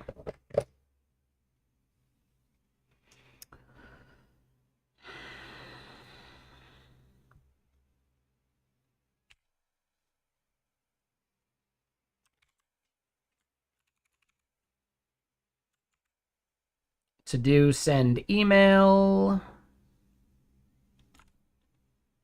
or verification, or send verification email.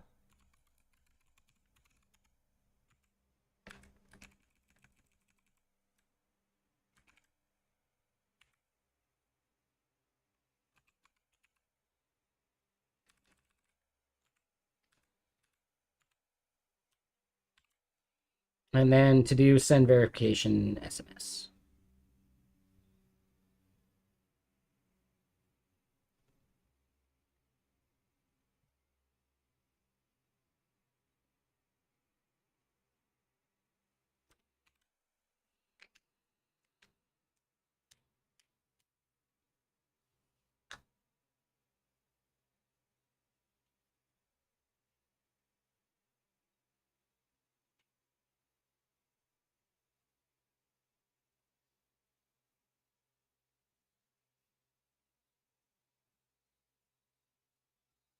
Okay.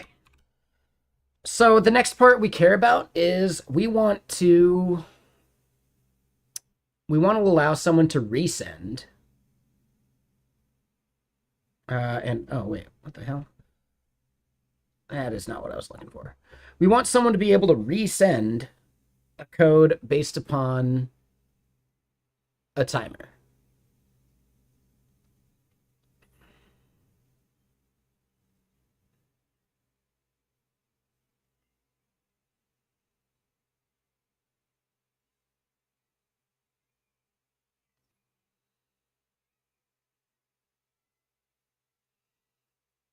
That means we want to call it out here in the UI, but we also need a table for this.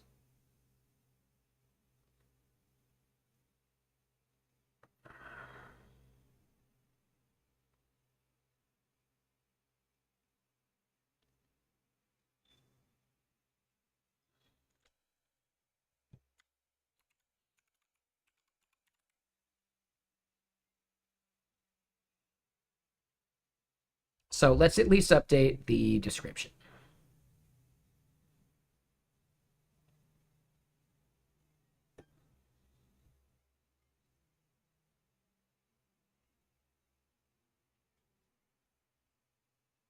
Yeah, no worries, Francois.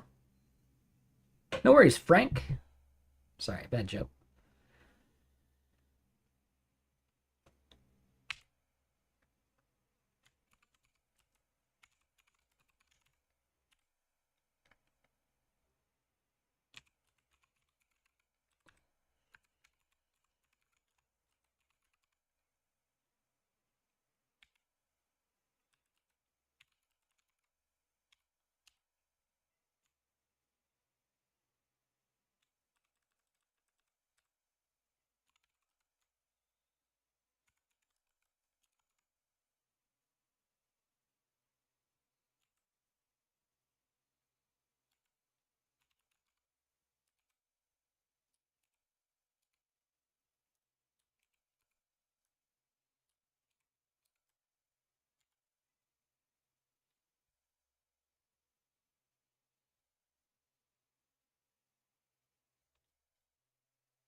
All right, so then after input OTP,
all right, so we want to do this, where within this div, we're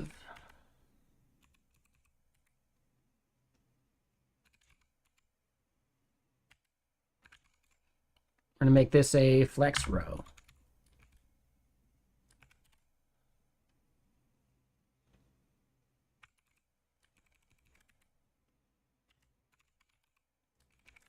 Item center.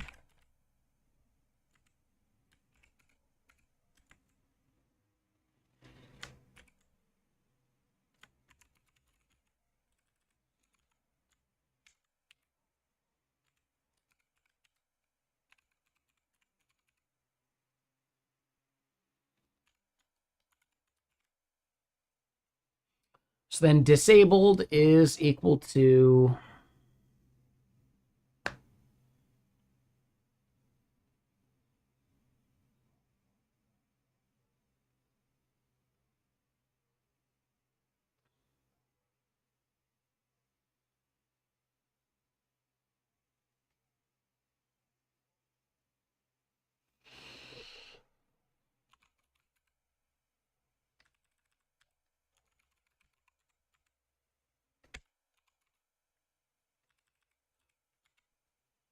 and verified at isn't there. We'll just say disabled true for now, just so we can see it in place.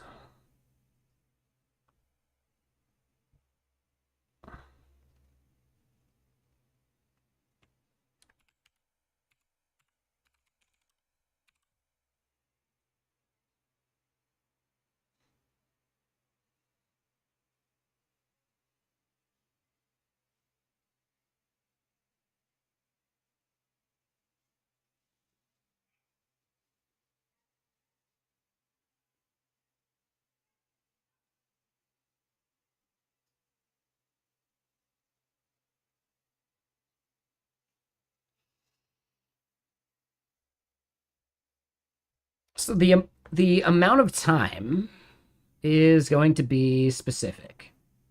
And maybe we just set it to, I don't know, 60 seconds.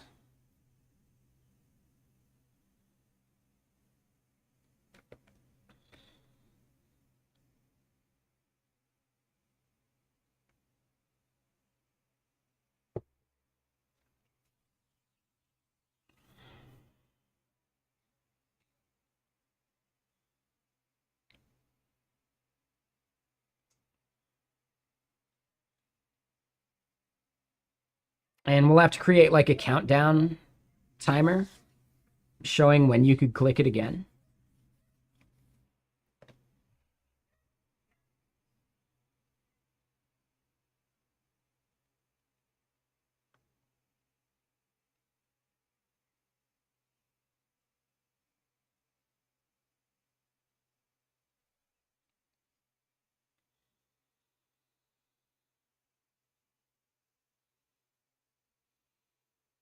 So yeah, like inside the button, we show a countdown, and we just update that countdown until 0 or less.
Yeah, so we got to start thinking about the table that we're going to have to scaffold for this.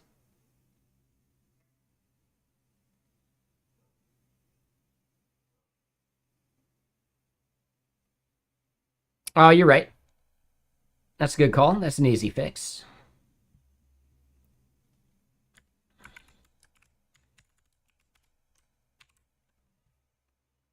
Yeah, good catch. Thank you. Appreciate that, Tommy. Yeah, been a little bit. Haven't seen you in a while. Let me use the restroom. Yeah, we need to create the table for the reset and stuff.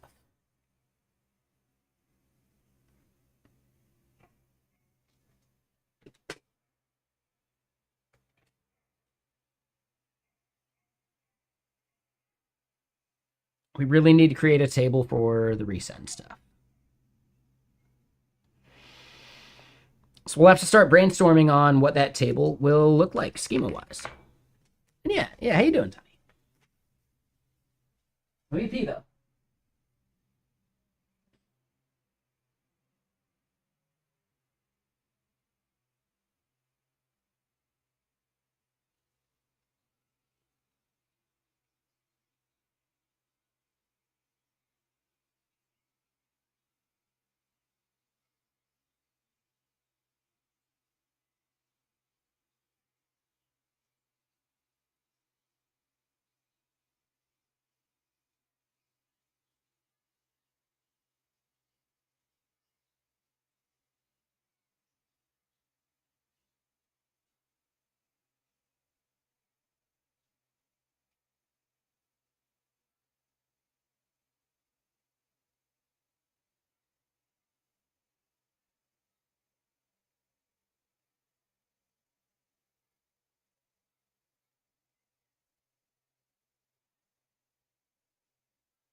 Alrighty. You're doing good? Nice. What you been up to? If you want to say, you don't have to. Up to you.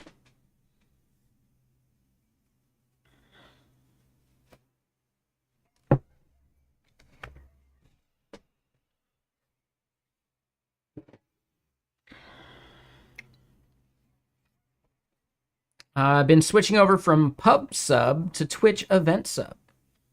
Okay. Do you stream? Did I really not know that?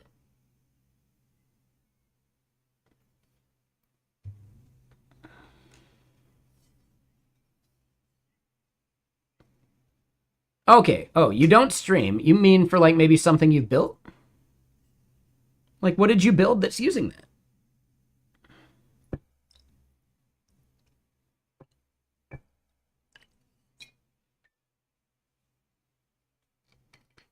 You got some random things, and I get it. Like, maybe saying would dox you. I get it. Totally fine. No stress. No worries. But, okay.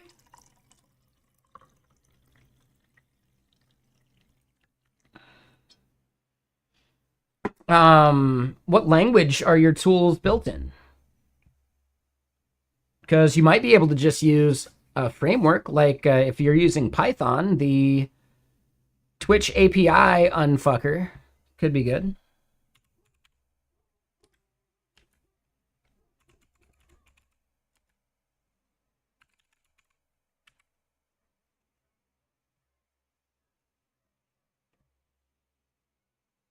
Yeah, no worries, Castadev. Have a good night.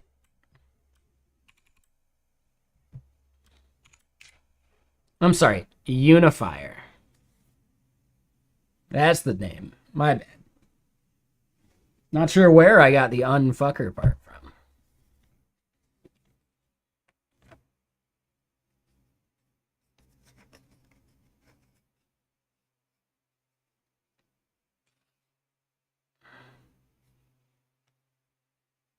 No abs. I'm no abs. Sorry, bad joke. I used to have abs. Turning 40 is a bitch.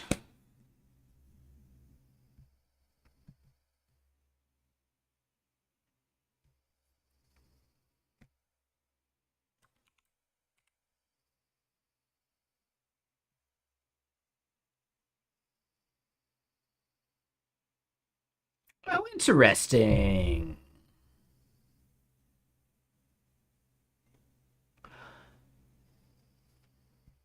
Oh, interesting. I like this.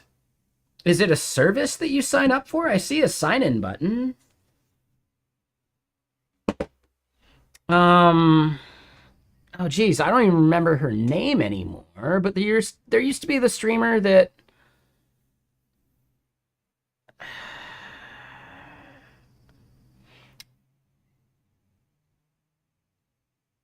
she did a bunch of like Obsidian dev. I'm spacing on her name right now. She hasn't streamed in ages.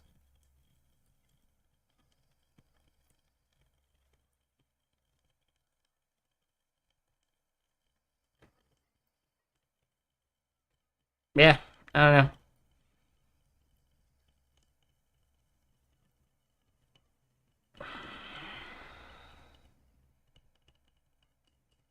Yeah, I'll probably remember it later. I think she had like her name as her handle, basically.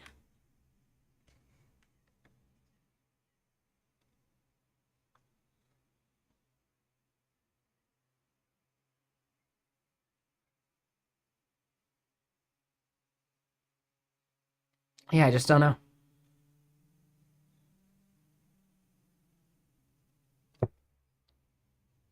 It's like on the tip of my tongue, but yeah, no, I just can't remember it. But okay, yeah, no, it seems cool.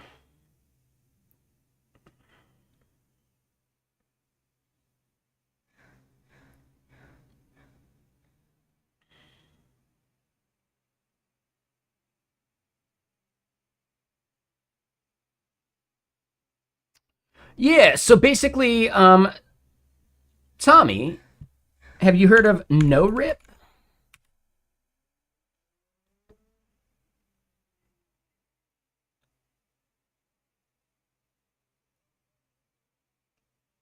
So No Rip is a friend of yours. Yeah, like I think this is it.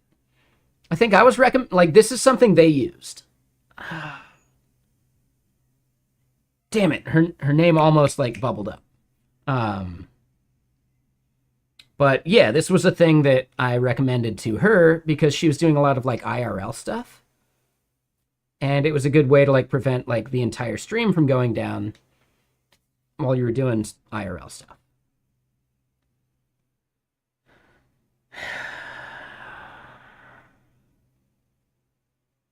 Like I can see it.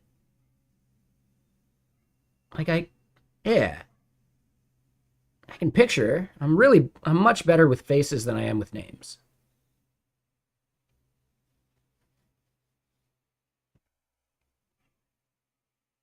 Yeah, yeah. Probably won't find it for a while. Whatever. Stupid memory. But okay, so No Rip is using no albs under the hood. Cool, man. That's legit.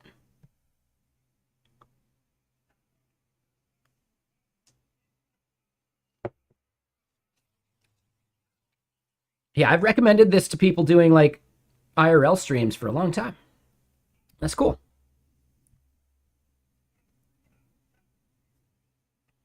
So basically, oh, I love the fact that you call out like other things too. Right? No Rip. Yep. Yeah, this is cool, man. Good work.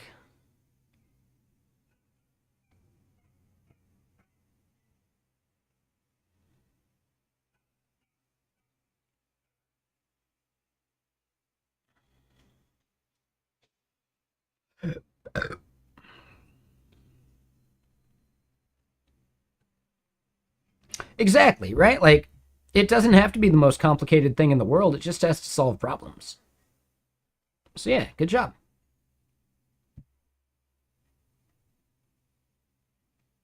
So, yeah, I doubt Tau is actually what you need.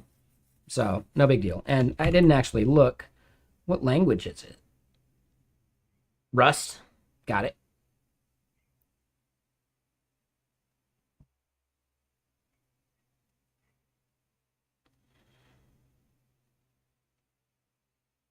Yeah, cool stuff. I love your fucking Twitter icon X thing. Oh, that's super good, dude.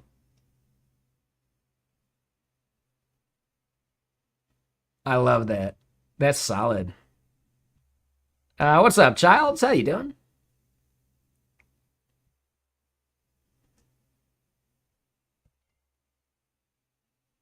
Okay, mostly just write the Twitch API stuff yourself. I get it. And hold on, Childs, is there any chance that your name's a reference to the movie The Thing?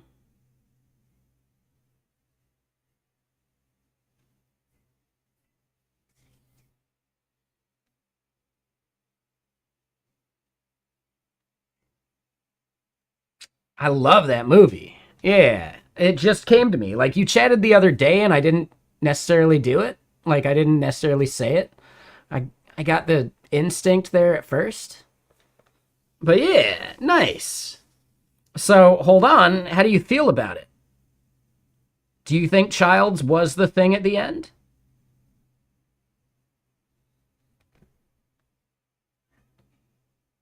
Cuz there's the theory that the bottle, what's his name, hands to Childs is actually full of gasoline because he had the Molotov cocktails. And that's how he was figuring out if it really was. Yeah, I like the fact that they leave it open. If they told us, it'd be so much worse. I like the discussion. Yeah.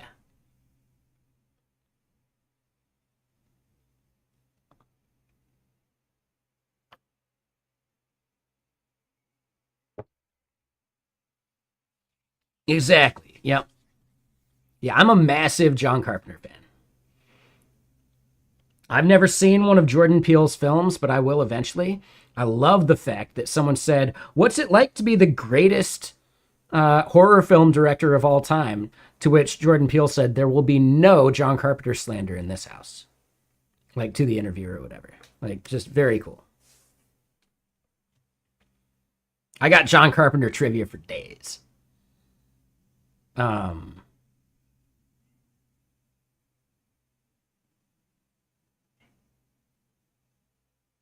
okay, yeah, no, that part's fine. Um, you know the theme song from Halloween? Right? Like that riff? John Carpenter came up with that the night before they started filming because he wanted to set the scene. You know, like he wanted to put like a mood on set. And he would just play that like, "Hey, actors, this is the song, right? This should put you, you know, you shouldn't be at ease while filming this, you should be on edge, right? And this song's going to do it for you." And then it became the theme song to the film. Like really cool.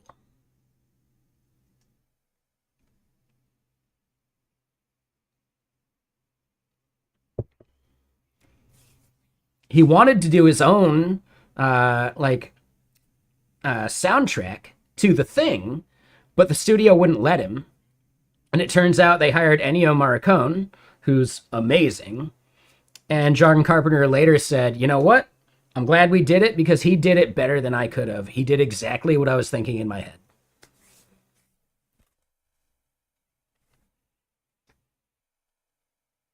Yeah, dude. Yeah, the best. All right, one more John Carpenter tangential trivia. You know the film Escape from New York? Uh, Ennio Morricone? No, he did a bunch of like synth stuff. I forget what other films he did though. Right, he was just an orchestra like composer, whatever guy. He may have done a bunch of stuff for the westerns actually. You know what? Yeah, as an Italian, right? Spaghetti westerns were filmed and done in Italy because it was cheaper. Yeah, he might have gotten his start doing westerns. Okay, I didn't know that. Good catch. You're right. Good, bad, and the ugly. Like, yeah, no, he's huge. But the fact that he did such like synth heavy awesomeness for the thing is crazy, isn't it? But anyway, back to the Snake Plissken stuff. Side bit. Did you realize or know that Snake Plissken, they had offered that role of Snake Plissken to Jeff Bridges and Tommy Lee Jones?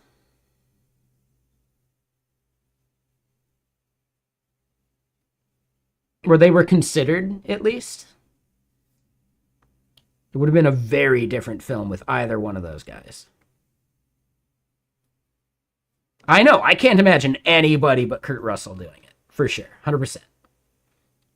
But anyway, the part I was actually trying to talk about for Escape from New York, there's that scene when he's flying in on the hang glider, right? And there's this like 3D view of the city, right? Like this like wireframe view of the city, the buildings he's passing by and everything. They didn't have a 3D budget for that film. It's like 1984. 3D is expensive. Instead, the director of photography was like, oh, you want a 3D grid of a city? I gotcha. And they built like a model set of the city, painted all the buildings black, and then used reflective tape for like the grid pattern. And then shined some like fluorescent lights or like neon lights or whatever on them to create like this grid pattern. The person, that director of photography, James Cameron.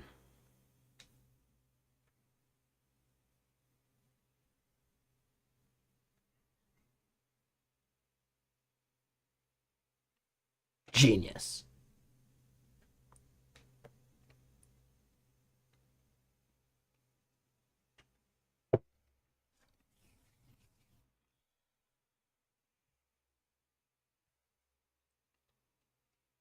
Yeah, exactly. Yeah, no worries. Hold on. We're gonna play some Mega Drive. There's a Mega Drive song that has a bunch of like quotes from like classic films. Yeah. No, we're gonna play that song.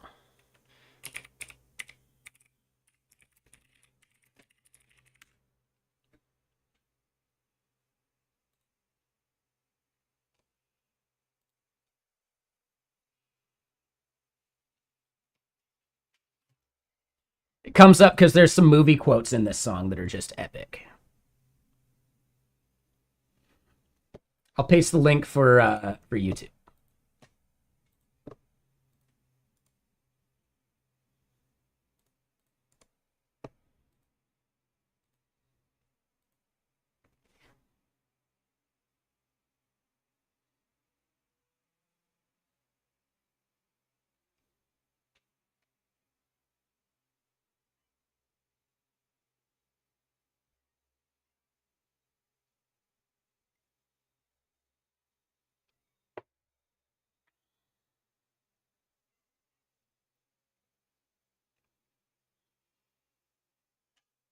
It's okay, Childs. I think I did the same thing. Like, I'd probably seen Escape from New York before, but I didn't remember it very well.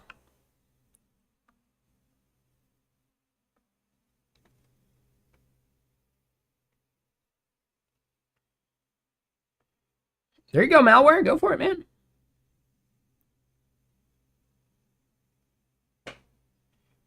This is a perfect song to do that to.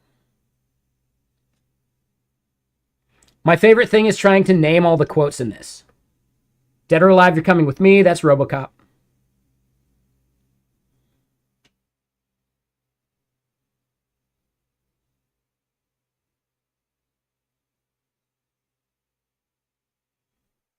Right? Try and name every film in this song.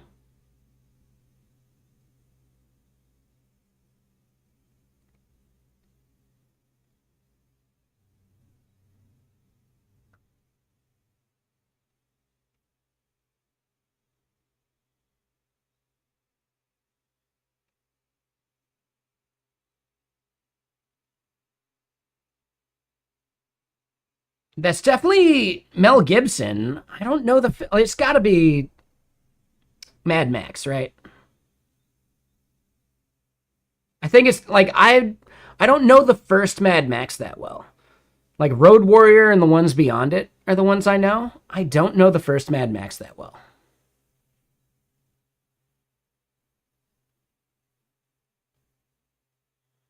But yeah, I think Mad Max is probably the right answer.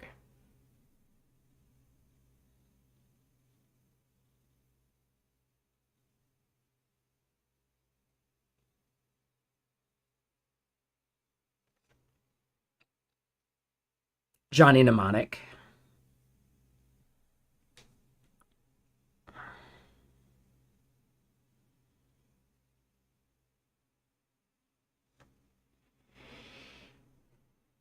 That was Snake. That was definitely Escape from New York. Also Escape from New York. He dies. Yeah, yeah, Tommy. Yeah, Johnny Mnemonic's a classic.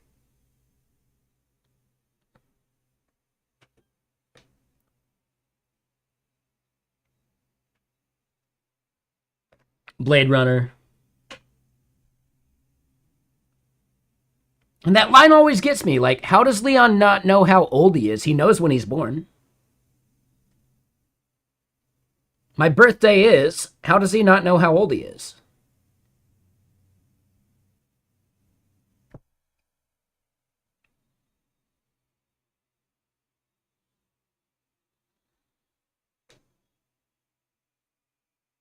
And that line's always gotten me.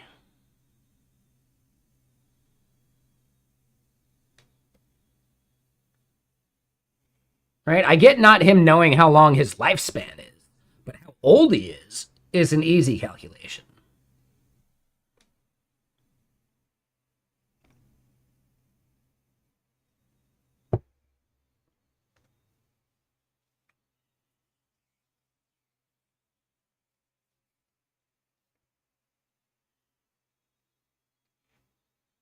Oh, I'd believe it for sure, Childs. Yeah, Rutger Hauer's amazing.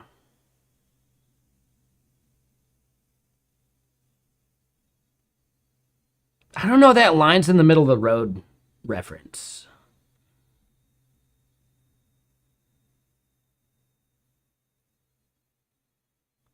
There's like 2 or 3 lines in this song that I don't know.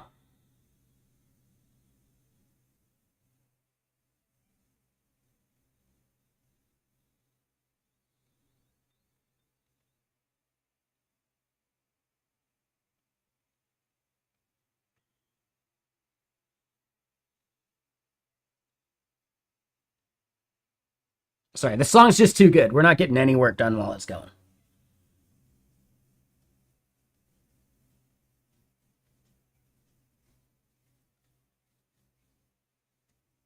Yeah, that's just how it works. It's fine.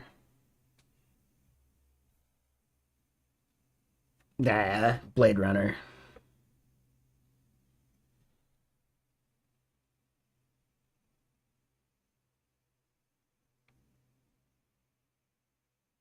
Yeah, what's it from? I'm really curious about that now, Childs. Oh, that's from They Live. Oh, really? I don't remember what part. I was actually just about to ask you about They Live, though, right? I don't know if you knew this, but Rowdy Roddy Piper and the actor that played Childs, I'm forgetting his name right now, that fight scene that goes on for like 15 minutes or whatever, they were actually hitting each other. Like some of that blood's real blood, you know? It's really good.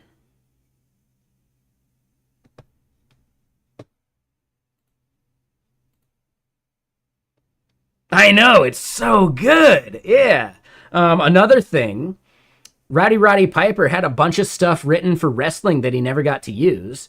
And in the scene when he walks into the bank, right? Like that bit with the chewing bubblegum and kicking ass and I'm all out of bubblegum, that was a line he wrote for the WWF that he didn't get to use. And John Carpenter was like, yeah, you got some lines you want to use? Like, yeah, go for it. Like, surprise me. Like such an iconic line. And that was Rowdy Piper writing that himself. Like so good. Ah, so good. I'm a big fan. I definitely saw They Live like way too young. And maybe that's where my skeptical nature comes from. My parents let me watch basically anything I wanted, and we always had HBO. We always had like all of the premium channels.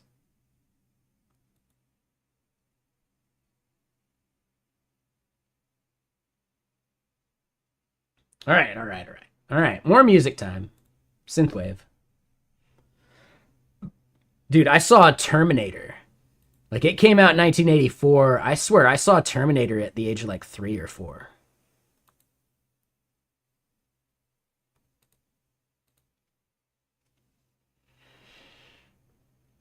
That was one where my parents were probably watching it like pay-per-view style or something. I believe this was when we lived in Arizona, so my brother must have just been born. He's 3.5 years younger than me, so I must have been like 4 years old, maybe, or 3.5-ish. And yeah, my parents were like, "Go to your room. We're gonna watch a film that's not for you." And of course, me being me, I opened that door and I came out. I'm pretty sure like near the thing crawling at her, right? Like the machine. And yes, I had nightmares. Oh, I had nightmares. Oh, buddy, I had nightmares.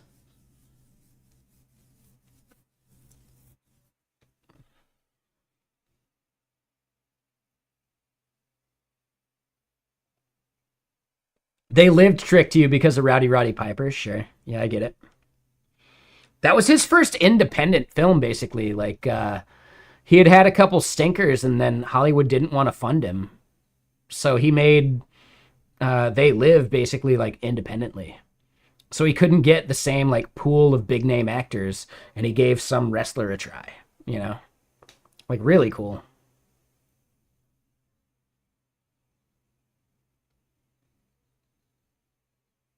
Oh, you saw Beetlejuice in the theater at least a little bit? Okay. Yeah. I've seen some iconic films in the theater. I didn't see Beetlejuice in the theater though. I saw one of the first films I remember seeing in the theater, and I must have been like 5 or 6. Actually, like 4 or 5 makes more sense. I saw Teenage Mutant Ninja Turtles, the first one, in the theater. And as a youngster, I actually caught the reflection of the camera in one of the car windows, like early. And that like shattered my view of film. But in a good way. Like, it made me realize that film is just a thing people make, which meant that like anyone can make a film. And that was basically where it started for me, like being a big fan of Hollywood. And like, just, yeah, you can just make stuff, you know? Like, it's really cool. There you go. Yeah, yeah. Dude, I love these conversations. I really appreciate it. We might have missed a follow just now. Francois, a little bit ago, thank you for the follow. And just now, Sir Elfman. Is that Mr. Elfman? Did you get knighted? Are you now a sir?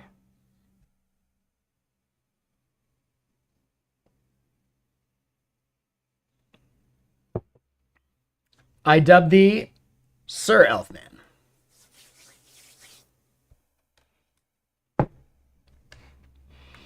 Yeah, so Teenage Mutant Ninja Turtles is one of the first films I remember. After that, I remember seeing Back to the Future 3. And walking back from that, I basically taught myself multiplication, which is crazy. The way I figured it out was basically like pairs of shoes, right? You might have 3 pairs of shoes, but that means you have 6 shoes total. Bam. Like, blew my mind. Blew my mom's mind too, because I must have been like 6.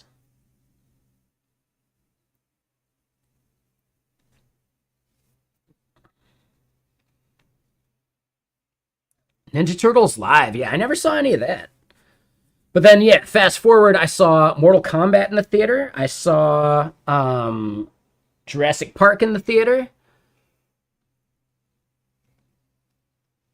Trying to think of some of the other ones, like Lion King in the theater. That one was like a school trip. Cool Runnings in the theater. Classic.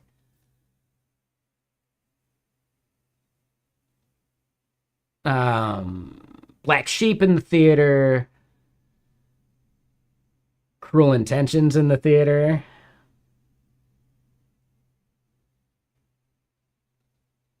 I saw The Matrix in the theater. Just trying to think of like all the most iconic films I got to see in the theater just because I'm old enough. Like, man, yeah, so happy. So proud of that. I saw Half Baked in the theater. I went with my dad, and yes, we smoked some weed before we went in. He wasn't a big fan, but I loved it. Like, dude, yeah. Half Baked in the theater might be my favorite one I've seen in the theater. I am, when you say I'm from Seattle, no, I've never seen Nirvana live. I didn't move to Seattle until I was 13, and that would have been 1996-ish. Like, technically, like, just before the age of 13, 1996. So, yeah, like, Kurt passed away in 94. So, yeah, like, I didn't catch any of that. Even though I do seem like I'm born and bred Seattle, I went to junior high and high school here.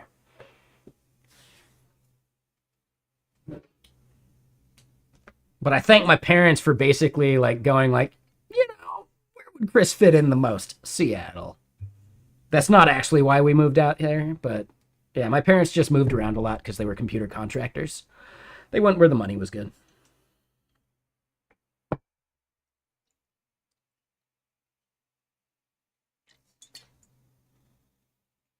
But Jimi Hendrix Red House. No, I've never seen that either. I have been to the Experience Music Project, which is cool. Like I went there when it first got like created, basically. Me, my older brother, and younger brother all play instruments. I play bass, my older brother guitar, and my younger brother drums. So like, yeah, they had like a recording studio style like setup in the EMP, and like we just shredded. Like, yeah, it was fun.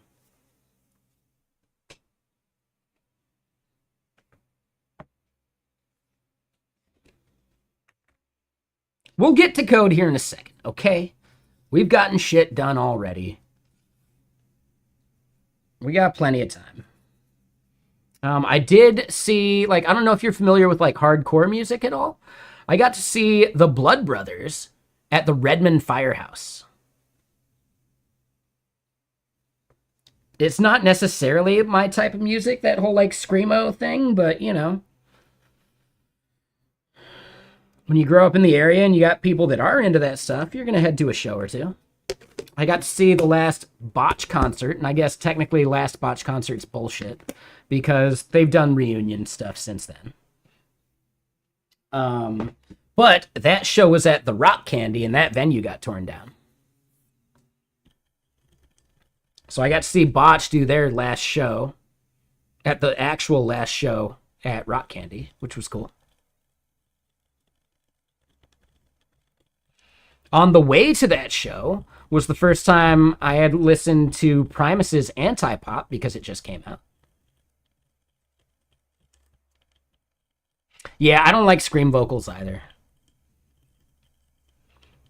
Only band I give a pass to is At the Drive-In because, you know, that dude sings properly at least sometimes, and then his yelling is less like, ah! It is more like he's yelling instead of screaming, you know?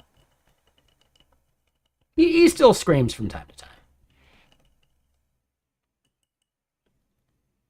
But I'm not actually a big At the Drive-In fan. I think Mars Volta is technically better, but that like it's tricky because At the Drive-In's last album, Relationship of Command, I like better than anything Mars Volta has done, which is crazy.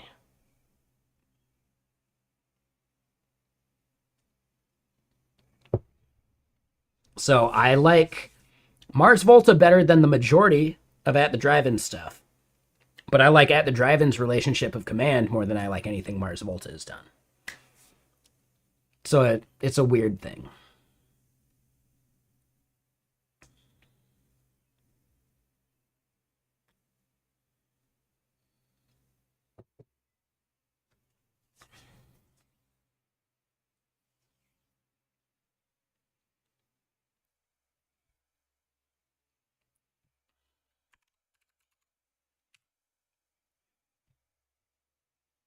Hold on. No, that's a social post for sure.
I mean, block starter. Hell yeah, have at it, man.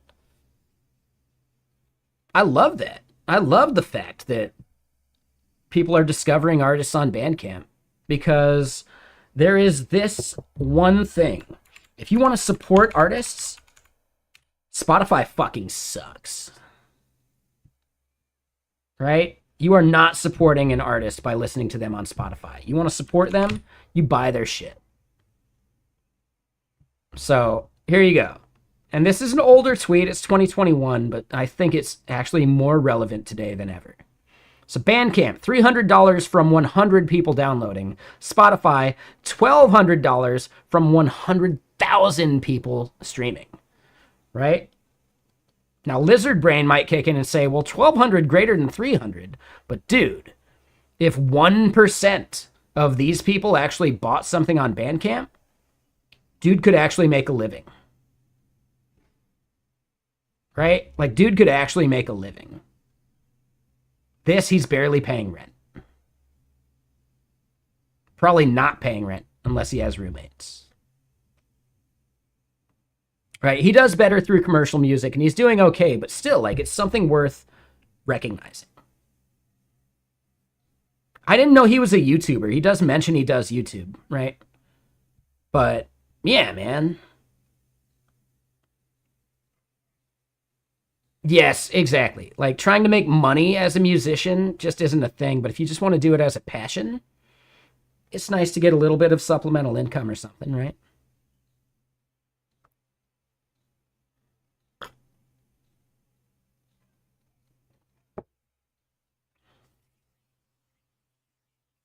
But yes, if you want to support a musician, buy their stuff. Buy it on Bandcamp. Own something that Spotify can never take away from you. And there's good merch on Bandcamp when you catch like a new release. You can get like a specially pressed vinyl or a t-shirt or something, you know, along with the album.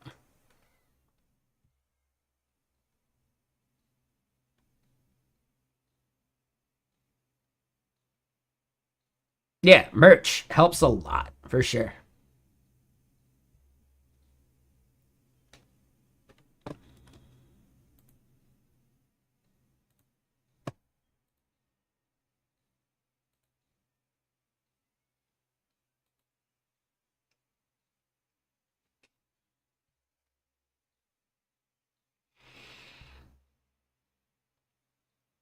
All right, so what I'm thinking real quick is I want to make this text actually a little bit smaller. And then, yes, we want to move on to the back end portion of things.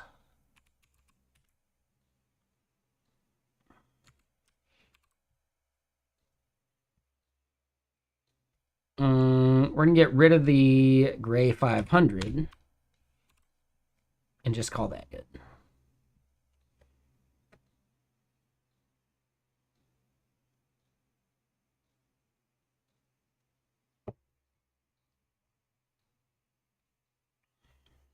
Yeah, so the font size matches now.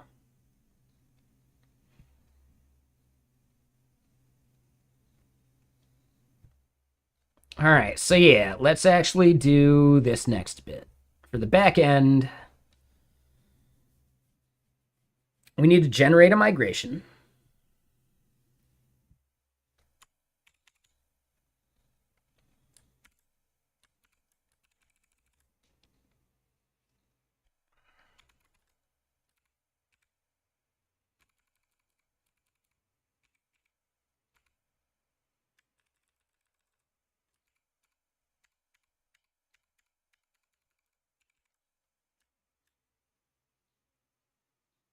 This current project, I feel like it's been like a month or two, maybe.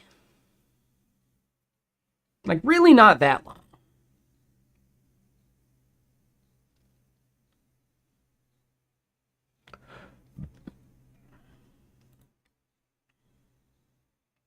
Hold on, let me look. We can actually just look at YouTube and see how far back my Elixir Time title goes. So looks like March 10th ish. Maybe March 8th, March 10th, March 11th, around there. So actually just a little over a month. I'm actually really proud of the progress, actually. I wasn't even looking at that.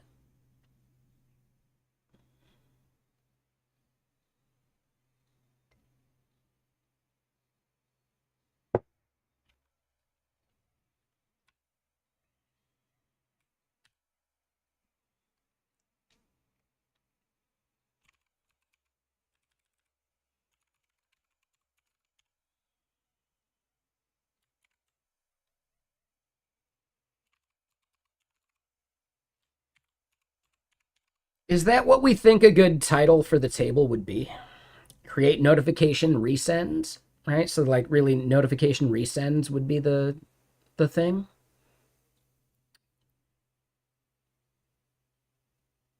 Or notification resend rate limits.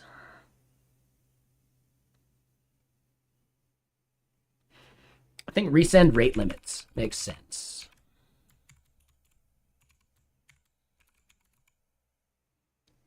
It's a little long, but we're not paying by the character.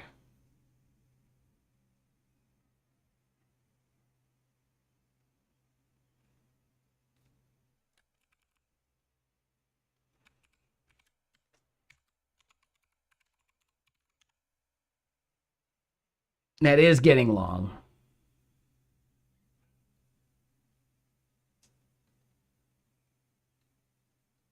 I'm going to call it good.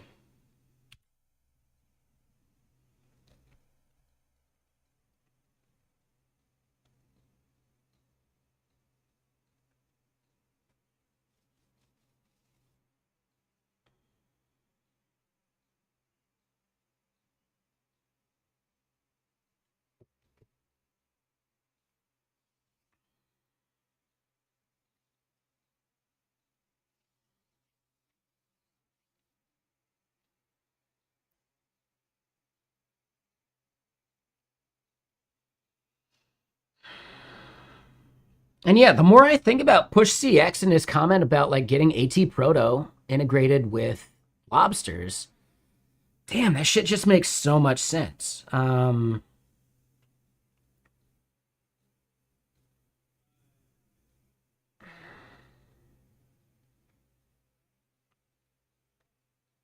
know that the Blue Sky people are here in Seattle, and I know the place that they work out of. I'd love to chat with them about how they think this should work. Like, how could lobsters publish to ATProto where like lobsters still owns their data, but you still get to like aggregate it via the firehose? That would be cool. I don't know enough.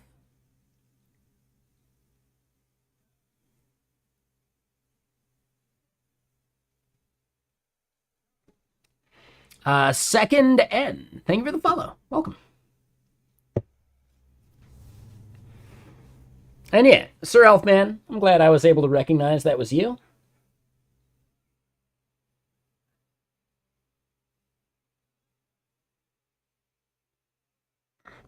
Yeah, happy to have you. It sucks you lost your account. Is there like no way you can get it back? And how you doing, Daniel? Thank you for the follow. Welcome. Oh, dude, it's okay. I appreciate it. Thank you. The only time I ever look is if someone's like kind of being a jerk, or I perceive them as a jerk. Maybe they're not actually a jerk, but in the moment, I misunderstand things, or I maybe have too much whiskey in me.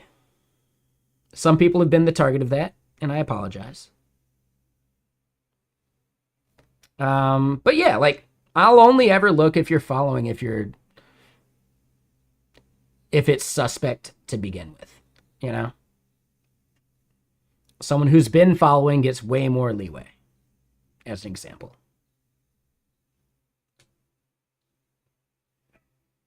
But yeah, thank you for the follow, Childs. I appreciate that. Speaking of the actor that plays Childs, have you ever seen Future Man?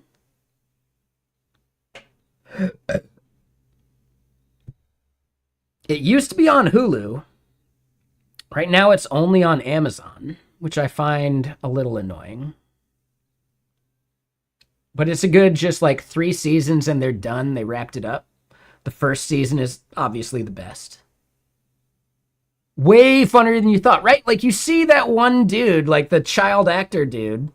I'm forgetting Josh Hutchins or whatever, right? You see him and you're like, oh, it'll be some cookie cutter bullshit. And within the first episode, you're like, whoa, oh my God. Right? Like it's really fucking good. I enjoyed that show way more than I ever thought I would. And it's one of my favorite shows of all time at this point. Yeah, Future Man is super fucking good.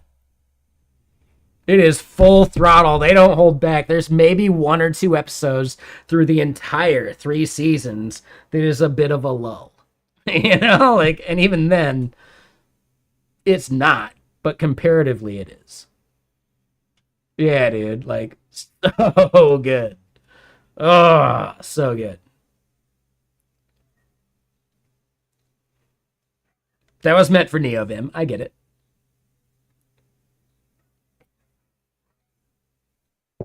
So now we know you're a NeoVim user. Have you used NeoVim biscuits before?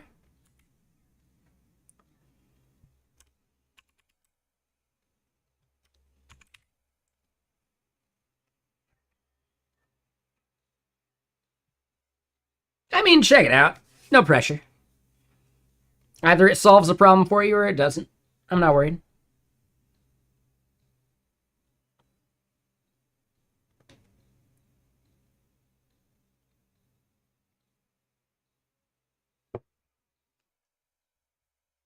All right, so back to it. We generated this migration. Let's go fiddle with it.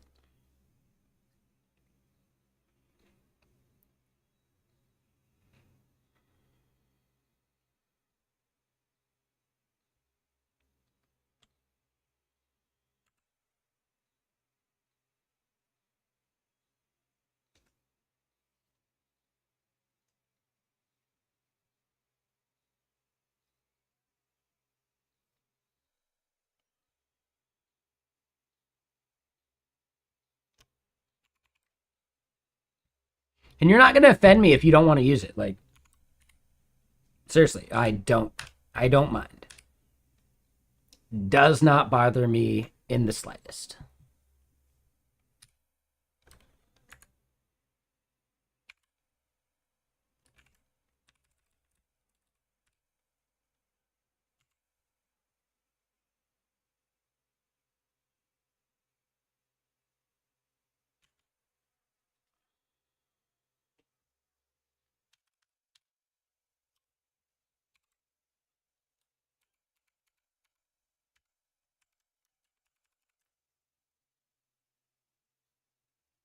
Yeah, I mean, worth a shot. Let me know what you think.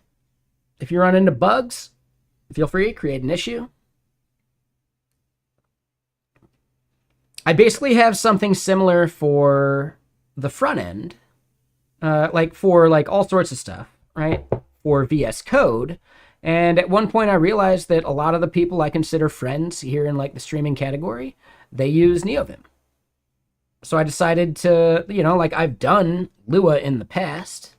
So fuck it. Why not?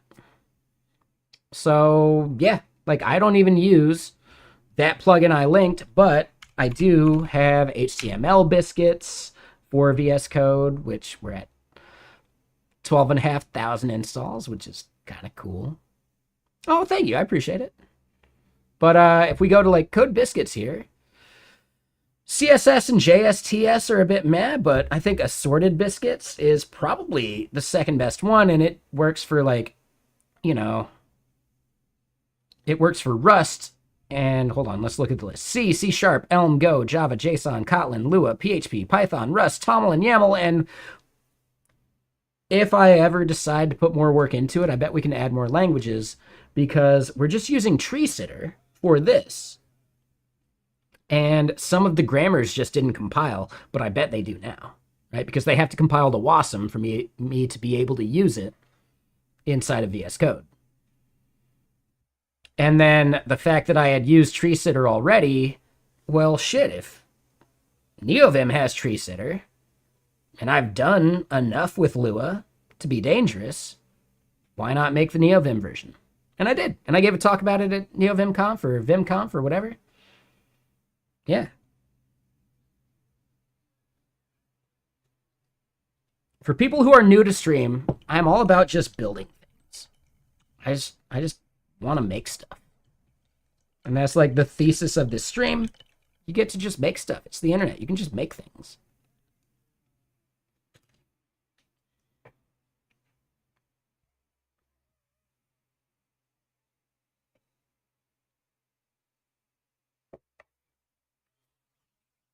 So yeah, happy to share. No, I didn't even go to NeoVim. I edit my NeoVim config with Nano. I only use NeoVim to test it. I made this because I have friends in the community that use NeoVim. If you look at the NeoVim biscuits repo, you'll notice that like Tej helped contribute. We know that Black Glasses from Alt F4 stream uses NeoVim. Bash Bunny, a bunch of people. I believe Melky, like just so many other streamers in the category. Primogen, all use NeoVim. I decided, well, fuck it. Kind of fun. Let's just make something. It's good stream content, right?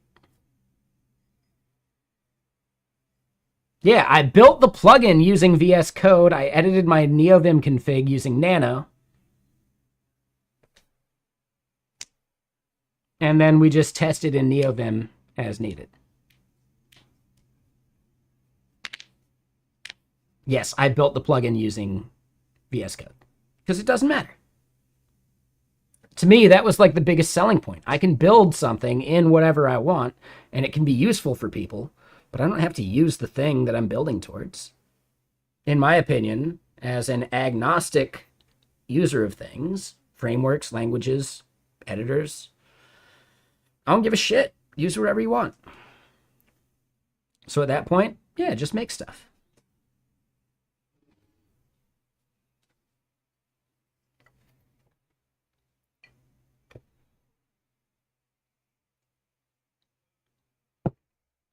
Now, keep in mind, Bash Bunny these days uses Emacs. She's not even a NeoVim user, but she was.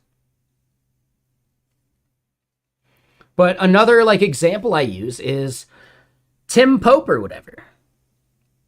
He maintains VS Code plugins, but he uses NeoVim to do so because it doesn't fucking matter. Right? If you're making people's lives easier, you win. I don't care how you do it.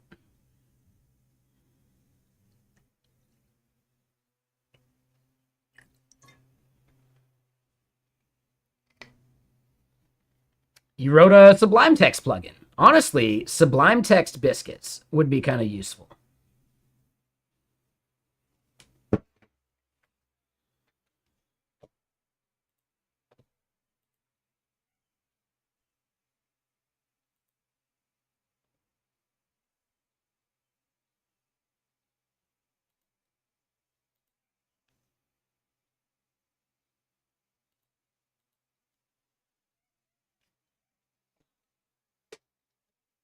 Oh, and I should have done a heart on that post too.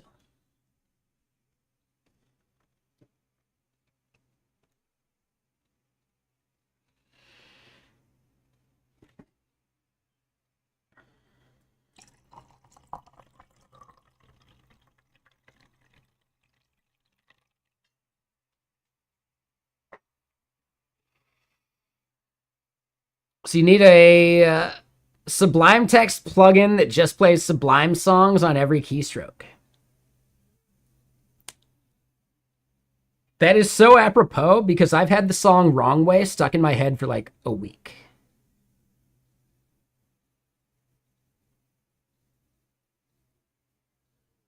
Like, seriously, I've had the song Wrong Way stuck in my head for like a week.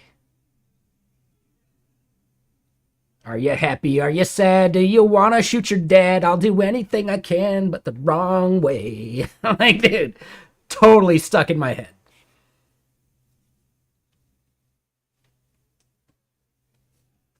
Like, dude, I have had that song randomly, like totally like different like parts of the song just randomly pop up while I'm thinking about something totally fucking different.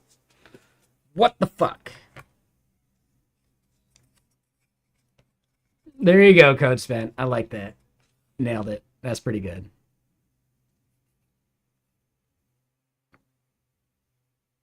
It's a good song, dude. I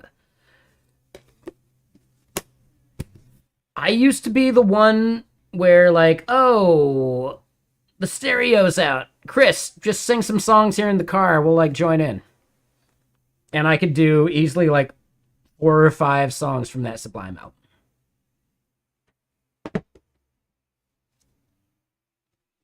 April 29th, 1992. There were riots on streets. Tell me, where were you? You were at home watching your TV while I was participating in some anarchy. Like, dude, yeah, dude. I knew a bunch of those songs. First spot we hit, it was my music shop. It only took one brick to make that window drop. Hold on. It's been a long time since I listened to it. I'm definitely like missing some chunks of lyrics.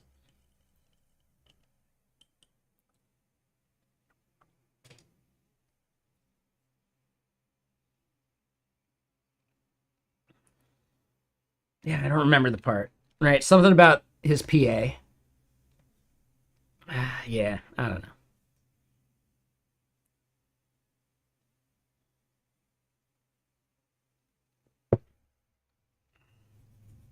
Yeah, finally we got our own PA.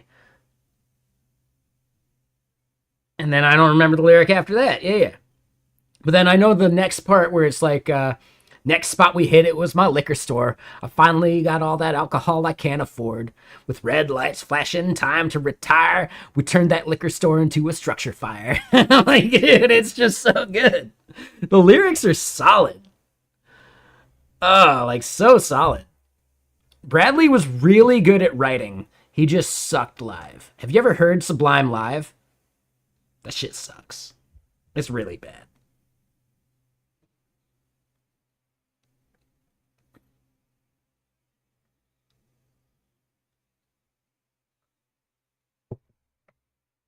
It's most likely because he was hopped up on some shit, but it's still the facts.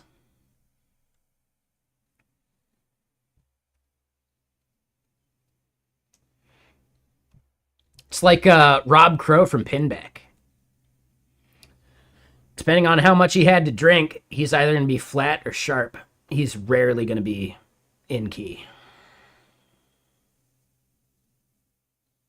Which is a shame because I'm a huge Pinback fan.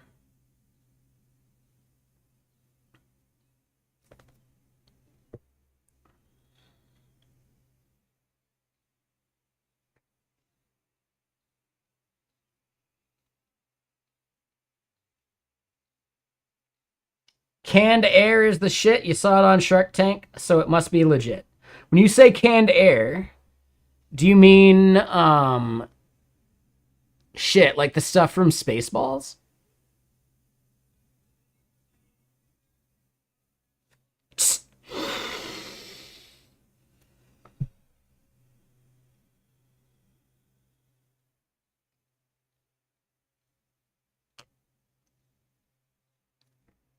Is this project still in its early stages? Yes, Perry Air, exactly. When you say early stages, we have the listening going already. We can record events for each keyword. The notification part we need to wire up, and then we need to tie keywords to notifications. We've got login working. We don't have OAuth going yet for like anything other than like Magic Link login. It is still early enough that, yeah, we could call it early, but when we consider the MVP of this project, I kind of want to say we're at what, like 60% maybe?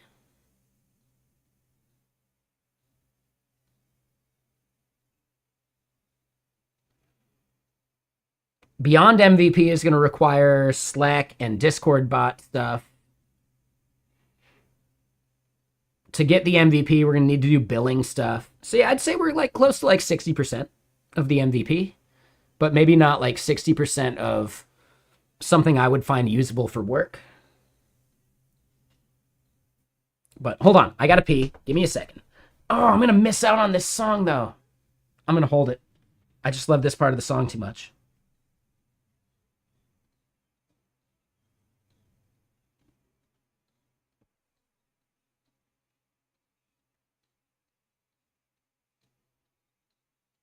Oh, this part's just so good.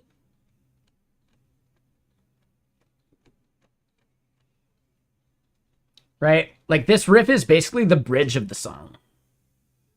All right, I just need to hear the bridge. I'm going to go use the restroom. I'll be right back, Damon. Make everyone sit in silence. We got one more song after this, so you'll be good.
Okay. That was a good restroom break.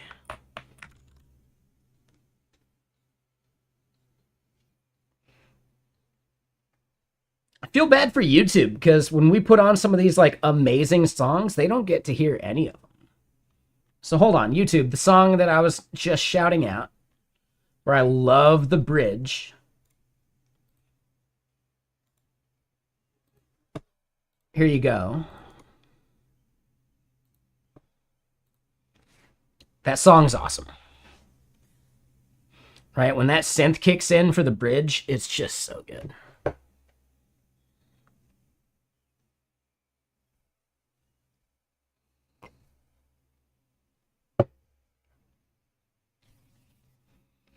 All right, so first and foremost, real quick, I don't actually want to...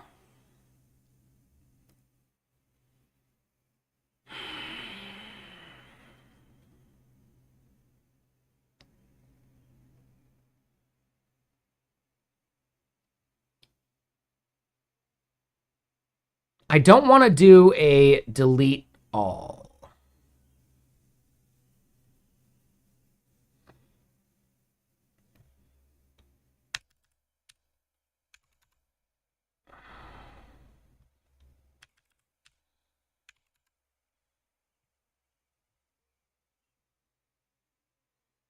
We can do it for orgs, right? Orgs I'm okay with. What other props are we going to need for this? We don't want to tie it to a specific notification because we don't want to make it easy for a user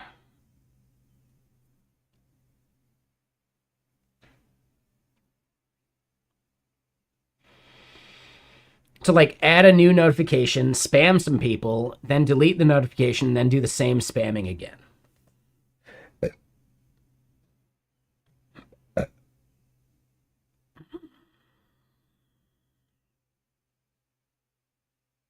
Like our biggest concern is making sure it's not easy to spam someone through our service because that harms our deliverability.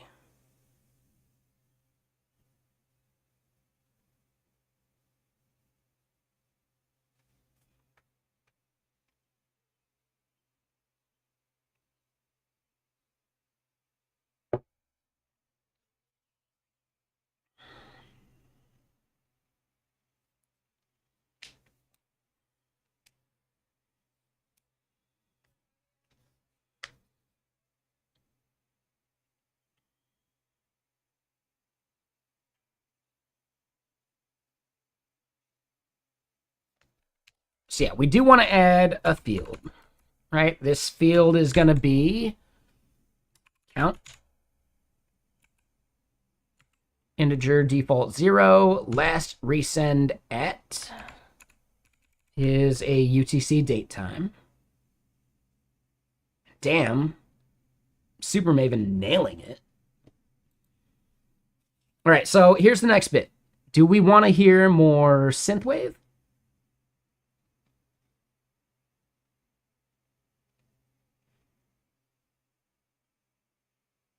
Should we switch the music style to something else? Like maybe my stuff?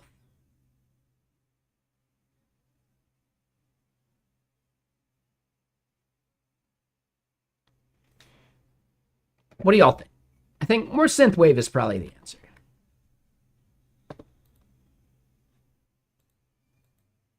If you want to hear music I recorded over 10 years ago at this point,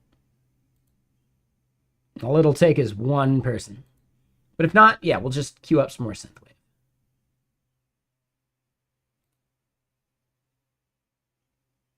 All right, there you go. All right, it just took one. All right. Cool. Thank you all.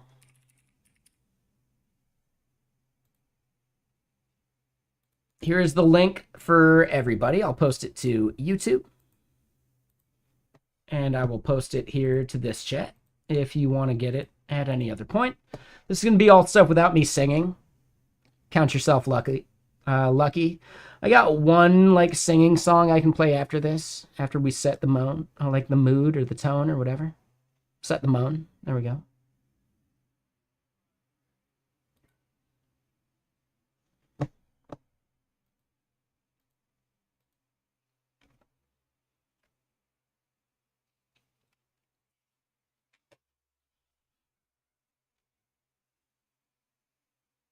It's been at least a month since we played my stuff, right? I think so.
Yeah, so I think we just leave it as value string because this can be a varchar. I think re-indexing this shouldn't be a big deal, but we do want to create maybe like a unique index.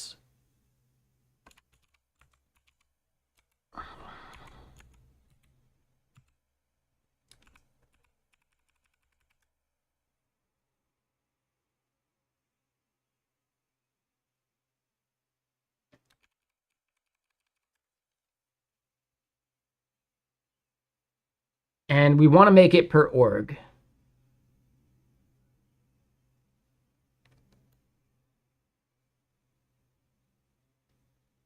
The drums is sampled. Technically, it's not like a loop kind of sample. It's like individual samples per like hit or whatever. And then I sequenced the hits.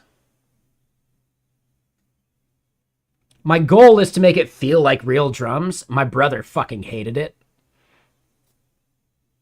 He's an actual drummer and he stands by that like you can't make synthetic drums sound like real drums.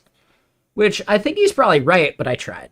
So there's like drum rolls and like certain things to it that sound pretty close, but still kind of robotic.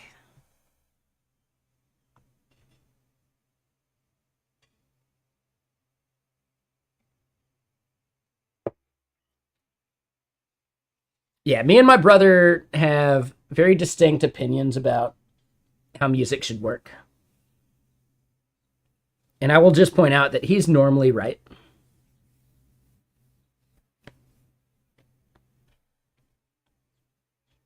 I mean, do you really think Tool is quantized and rearranged? No, Danny Carey is just a machine.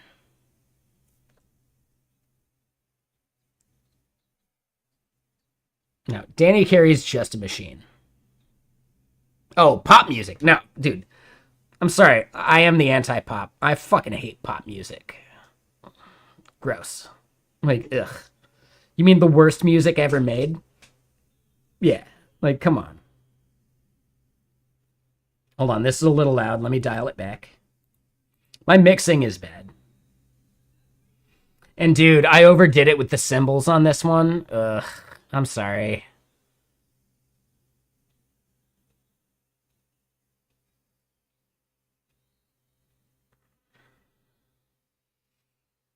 Every time I hear those splashes, I regret how loud they are.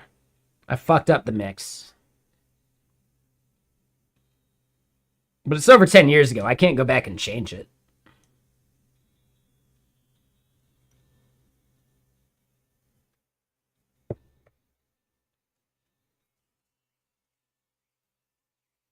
Yeah, I'm actually against quantizing in general. Like a little bit of drift is fine.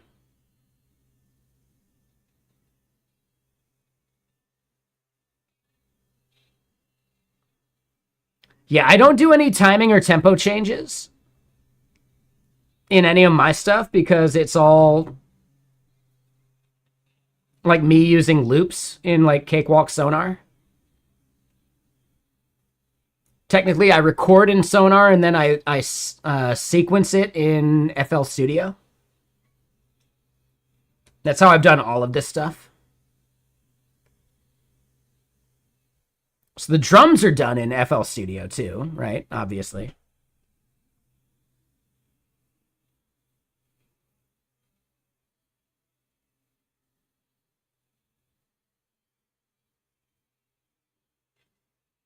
No, that makes sense. I get it. Like it feels more organic anyway. And it's so much harder to like synchronize people after the fact rather than just be synchronized to begin with.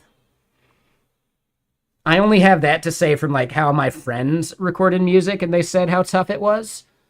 I never did it that way. I always used a metronome and loops, so it was easy for me. Either the thing loops or it doesn't.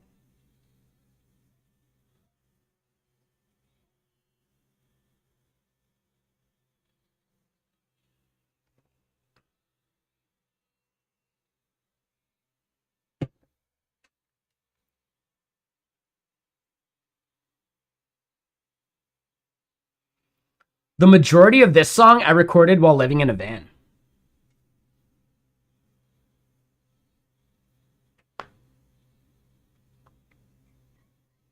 Yeah, being able to play to a tick track is actually a major skill. Yeah, for sure.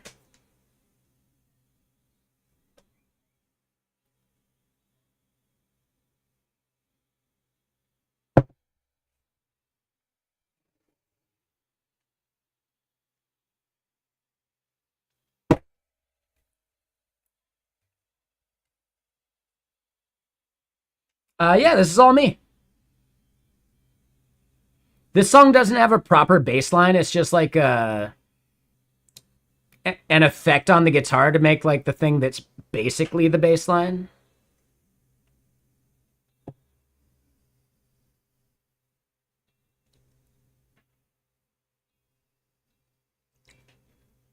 I'm not even kidding. I recorded the majority of this song while living in a van.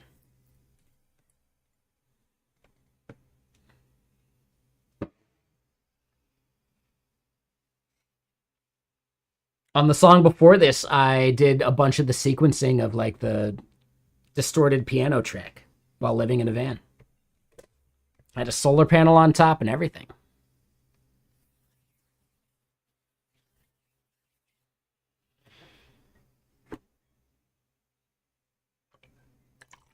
For people unaware, I didn't get into tech until I was like 30 plus.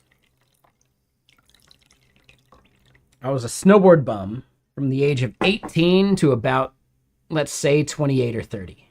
Like somewhere in there.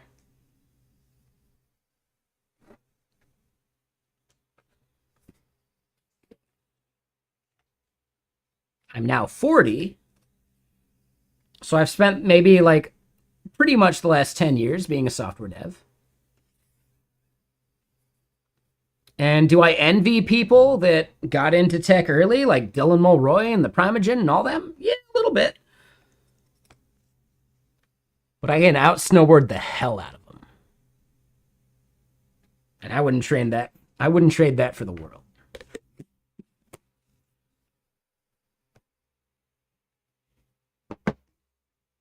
Oh, nice. Yeah. I visited Utah. Like, I had some snowboard bum friends. I used to, like, I don't have any footage of it right now, but I rode the rail gardens, did a bunch of tricks on, like, the random rails in the rail gardens.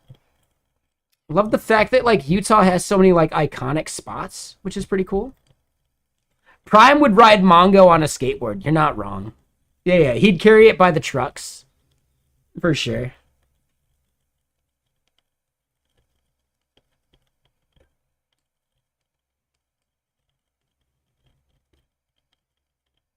Snowboard bum is even a thing considering the price of lift tickets. To become a snowboard bum, you have to work at the resort, and then you get a pass for free.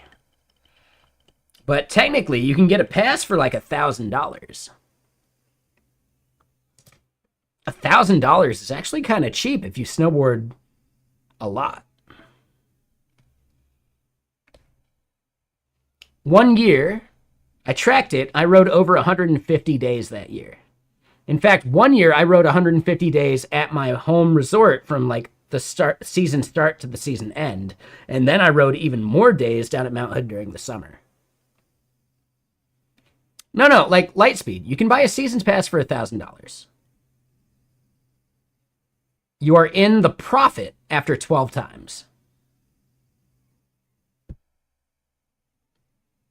If you ride 150 times during a winter on a $1,000 pass, which I think it was cheaper back then, actually,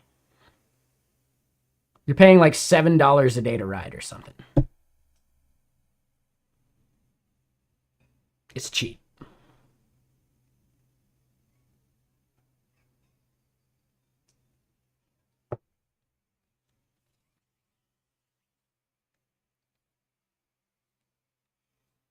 Only casuals pay lift ticket prices.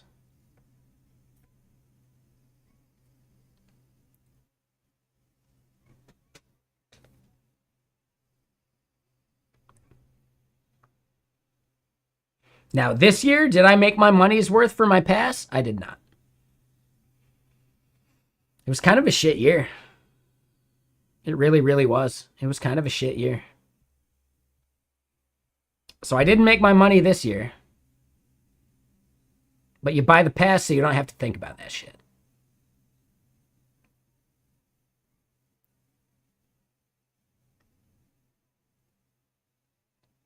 Damon, that sounds right. Yeah. Meanwhile, if you would have been there for just a couple extra days, you could have bought in a season's pass and actually saved money, you know? Like, it's crazy. But that's only if you're going to be riding the same place multiple times. If you're going to go from, like, place to place, nah, it's going to be spendy. And Utah is super fucking expensive at, like, the good resorts. So, yeah.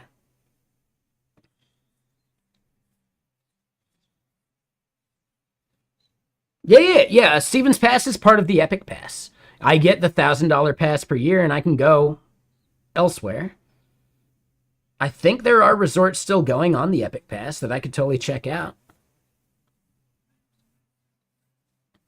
At some point, I kind of want to move to Japan. I could just live in Hokkaido.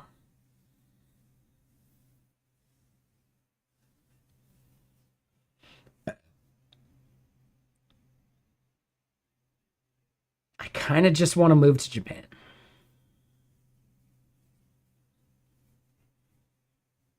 But I don't think I can do that while working at GitKraken. So I need to become independently wealthy from all this other shit. Would Japan make work hard because of time zone? A lot of the work I do isn't actually that time zone dependent. Like I could make the time zone work for the meetings that I have because I'm not very meeting heavy. I've been at GitKraken for over a year now. And I'm a developer advocate, so my role is purely like content creation. So I'm not even worried about like needing to collaborate with other devs during the day type shit, you know? Like I do have meetings with my team and all that stuff. But no, the goal would be I become independently wealthy and I move to Japan. Is it going to take a while? Maybe.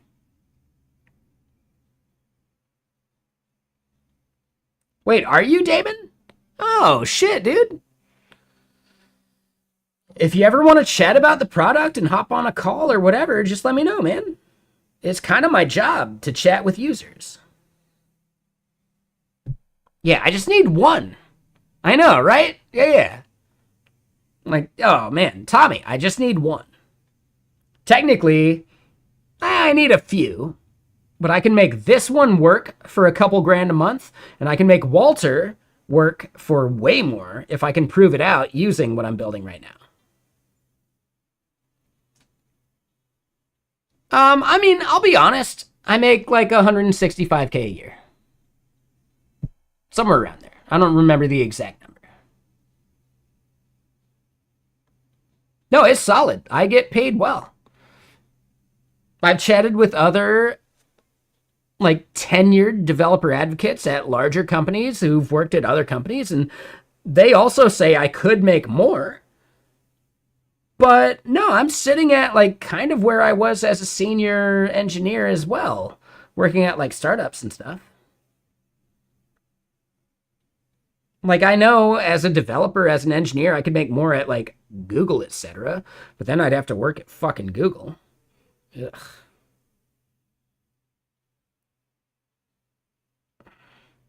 They'd make me go into the office and shit. Ugh. No, thank you. I'm good. It's not enough of a pay rise. The only company that could convince me is probably Netflix.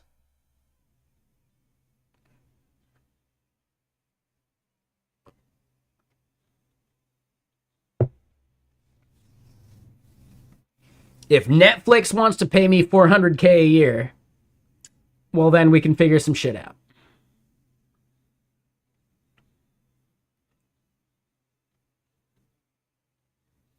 I get it, Owen. I've been in the industry for 10 years.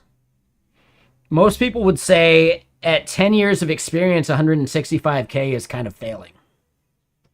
Now, it involves a major pivot because I was an engineer versus dev advocacy, which is different. I don't need to speculate, but we could just bet money that Prime was making over 400K. Especially when he lived in the area, like easily over 400K a year. And yeah, Sicario, I see it. Yeah, you don't need to be too rich to live in Japan. You do need to be rich in some way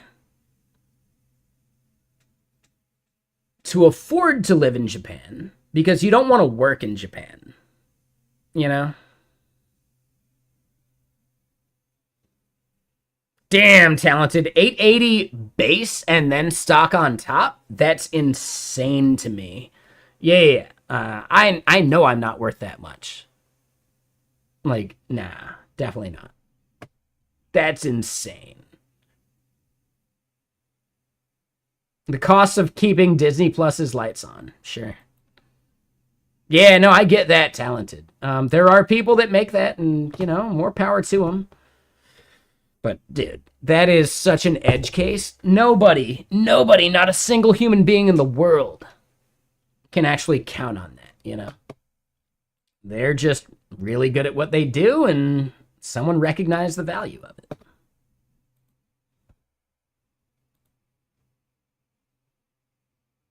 All right, so real quick, hold on 1 second.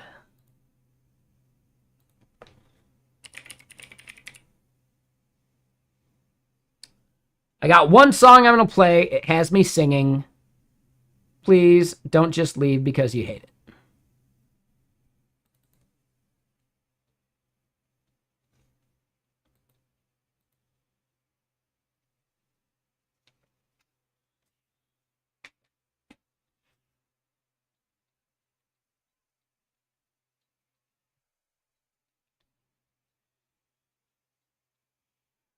Yeah, software companies, they're called QA.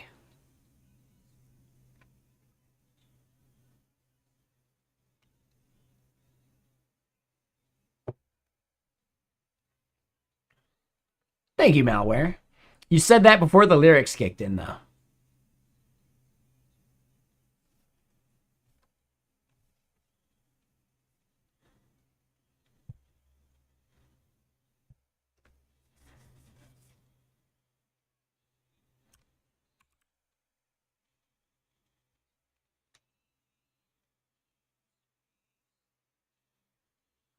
Ah, thanks, Tommy. I appreciate that.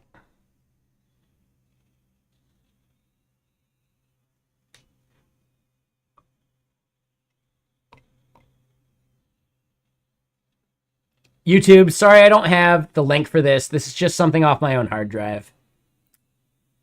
It's not anything you can download or listen to anywhere.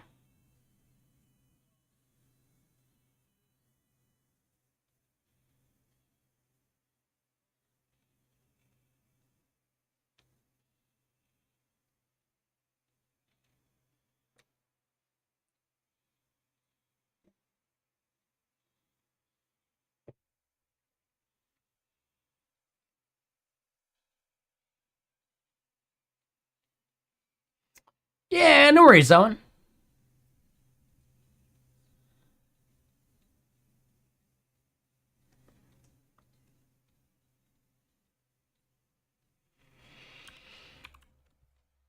All right, so I think I'm good with this migration.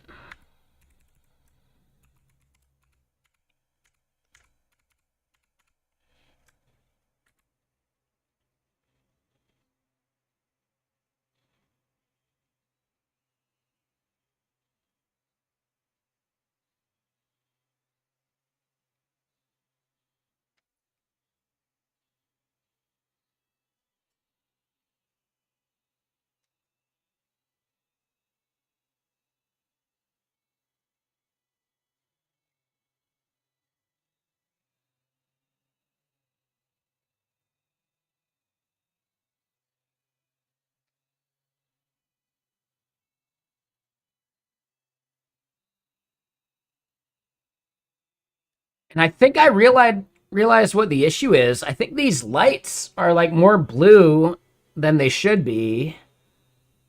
Yeah, so I got some like light stuff to figure out.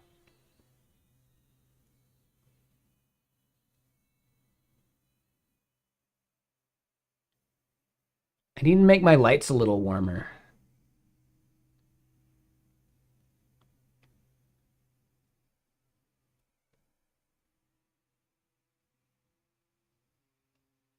Did you know, talented, that there are more hydrogen atoms in a molecule of water than there are stars in the solar system?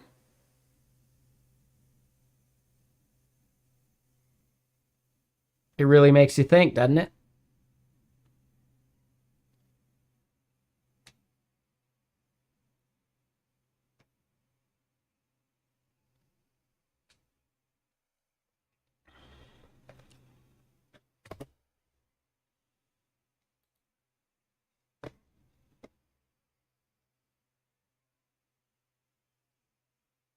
Wait, there are lakes in Texas?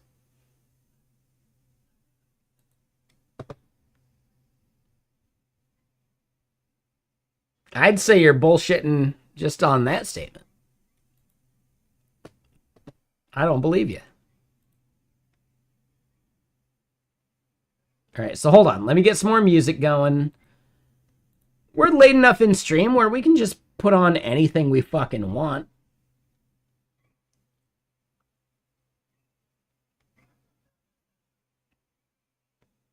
$7,000 lakes in Texas? I'm pressing X to doubt. Those are just reservoirs.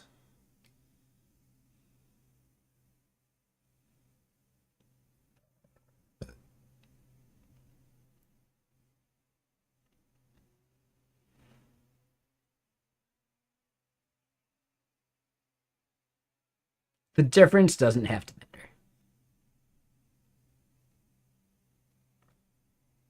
All right, so hold on. Let's put on some music. We're chilling. You know, we can play whatever we want. Like, what do we think? The band Air? Some glass beams?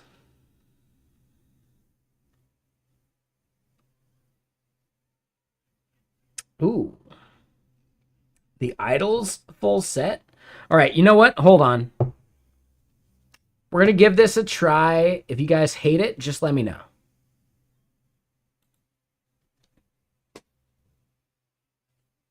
If you hate it, just let me know.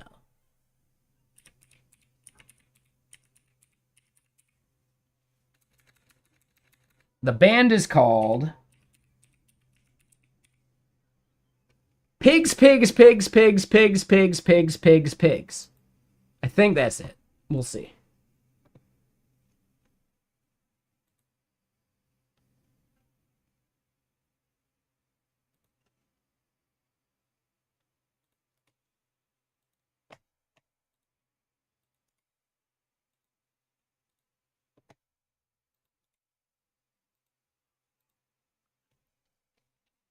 Dude, these guys are good. I actually want to hear them.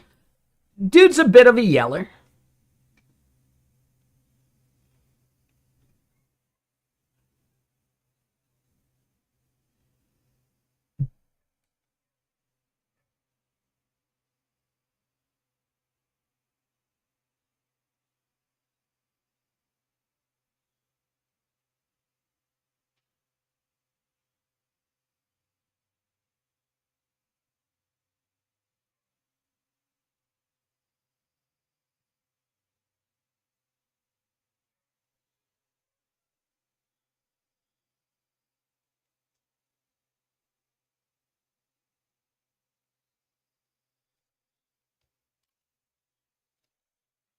It's a little quiet. Sorry, let me crank it.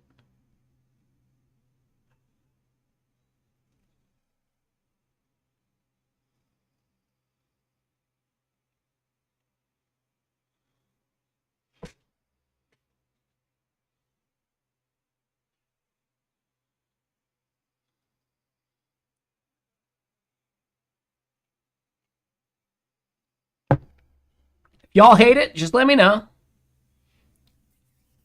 But also, you could just head to YouTube and there's no music there.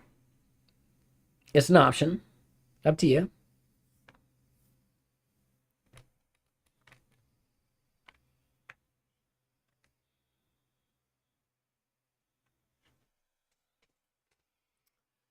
The reason I put this on is someone mentioned earlier, like, yeah, you guys do like tempo changes and all sorts of stuff for your music. Childs, right? You said that. And these guys do the same shit.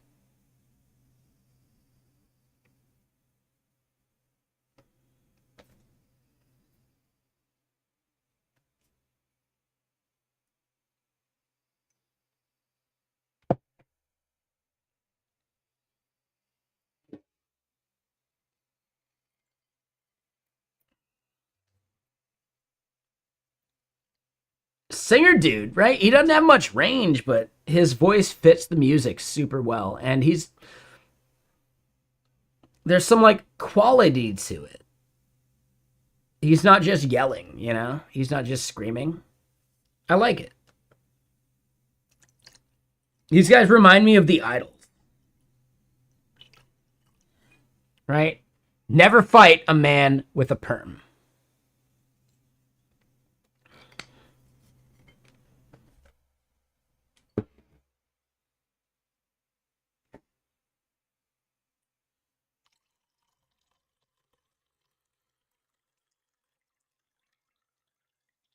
Ah, shit. I'm running low on water. We'll pour some tea water into it. Fuck it. Why not?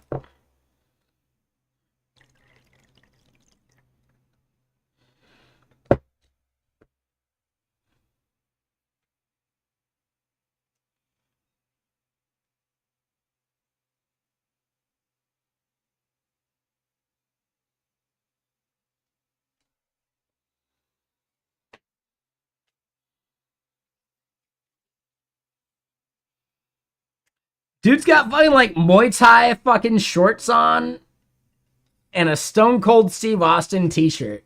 Like, sorry, tank top as the singer of the band.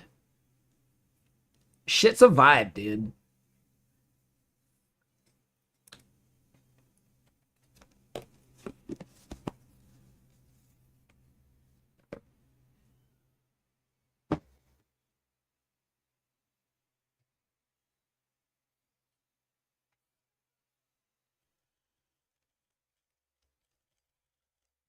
Said the clown.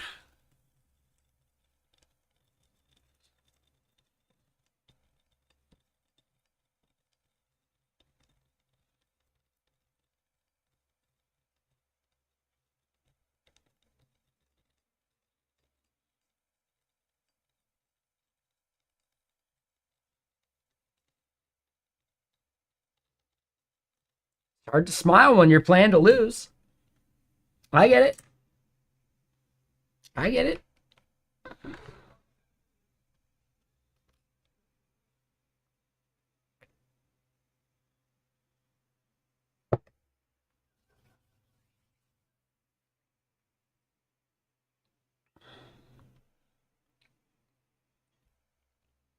All right, so back to what we're doing. Yeah, code wise.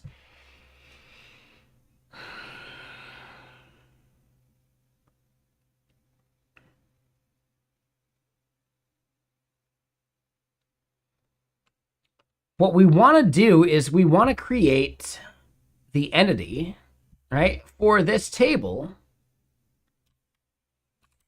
the moment we create a new a notification, right?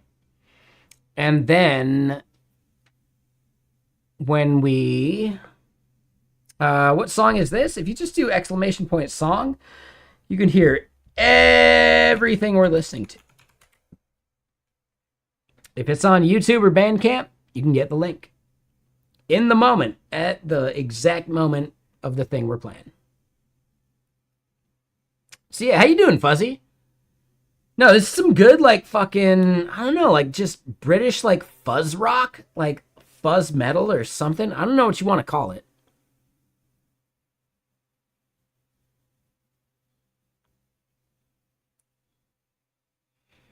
It's good, though, right? So yeah, there's the link for you. But in the future, if you're ever curious about the song, that song command will probably get you what you need. And if it doesn't, I'll see it and we can fix it.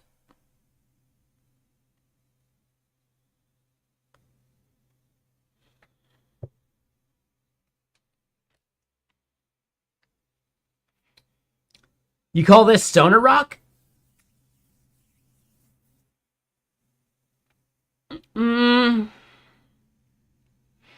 I'd say this genre is close to stoner rock, but when I think of stoner rock, I think of like King Gizzard or um shit. There's like another dude that I'm thinking of too. Oh, Francois, I'm a collector. Right? Some of these tabs are vintage. Like I've known some of these tabs longer than I've known a majority of people here in chat. Like, come on, man. I'm a collector.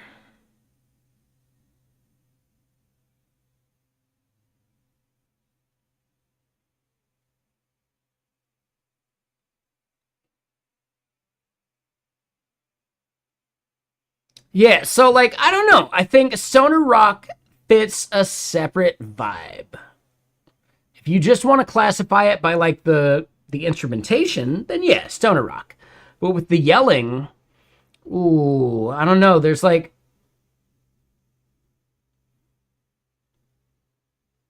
to me this seems very much like Motorhead, right? And I don't think people would consider Motorhead, right? Like I don't think people would consider Motorhead just stoner rock. Right? For its time, it was metal, you know? In my opinion, this is actually traditional metal.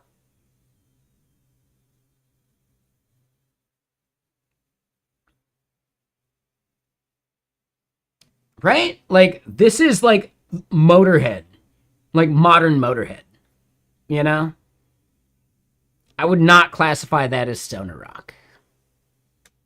But we can agree to disagree if you want. I'm okay with that. This style, this is neo-brutalism.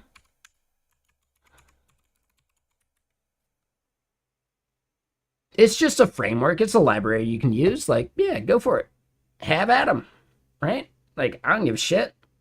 I'm not a designer. I couldn't do anything better than this. I just use libraries and I customize them a little bit. Barely at all.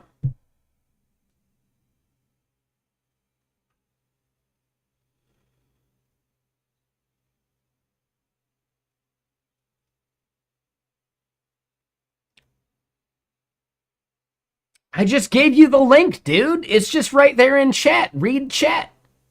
It's right above your fucking comment, dude.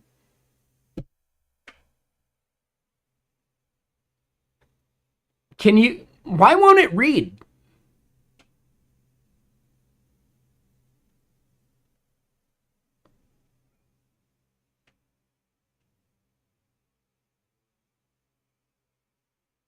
There you go. All right. You're welcome. You're about to make me feel like Steve Jobs from that South Park episode with like the iPhone like terms and conditions. Like, why won't it read? I'm not actually raging, dude. Like, come on, Orblish. Do you think I raged that much? I'm emphatic. I raise my voice from time to time. That doesn't mean I'm raging. I'm just emphatic. There's a big difference, okay? Come on, man. Shit. My mic is probably clipping a little bit. Especially when I yell. Yeah, you're not wrong. But maybe that's part of the effect. Like, if I'm just talking normally, then this is fine. But if I'm yelling, honestly, the clipping is, like, part of the value, right? Dude. I think clipping is part of the effect.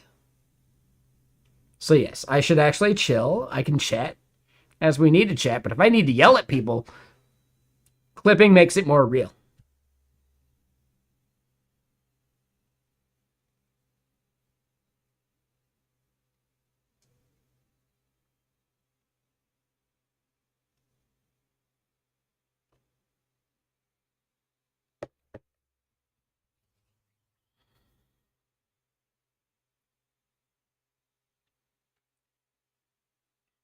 Definitely not Orblish. But dude, if you think me yelling from time to time is just a product of alcohol, like, dude, you haven't seen me at the start of stream.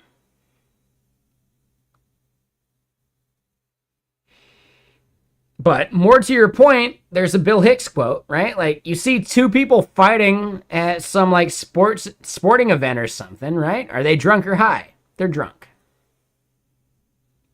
Right? Right? Like, hey buddy, hey what? And then, fisticuffs. If they were smoking weed, it'd be, hey buddy, hey what? End of conversation. They just start thinking about other stuff.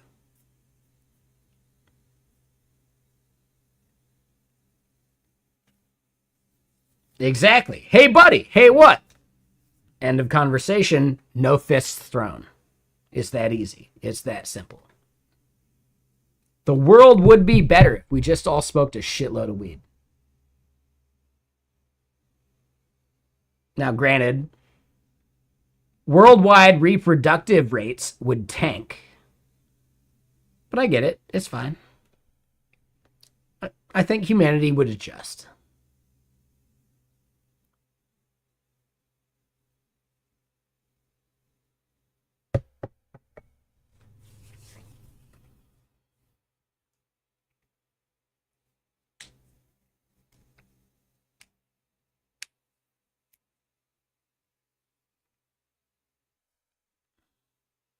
There's a bunch of Bill Hicks quotes about like weed versus alcohol, which are good.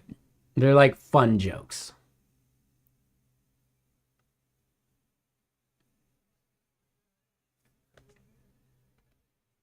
There's definitely some joke about like if everyone was smoking weed, we wouldn't be sitting in traffic, right?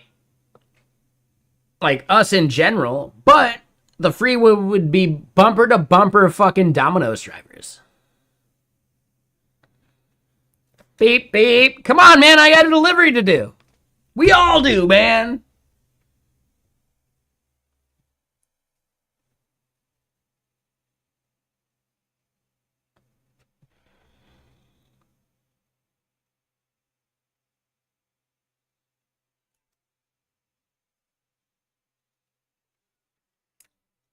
I mean, Orblish, you can imagine YouTube all you want. Like, yeah, we've all had songs stuck in our head. You just made the mistake of thinking the song stuck in your head was someone else's YouTube going. That sounds like a stoner to me. That sounds like someone that doesn't smoke that much weed. Taking a shower high for the first time.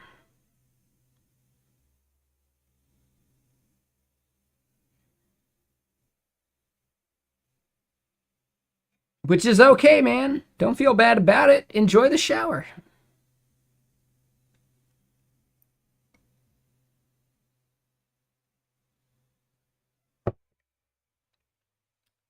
And that's up to you. Just take it easy, you know?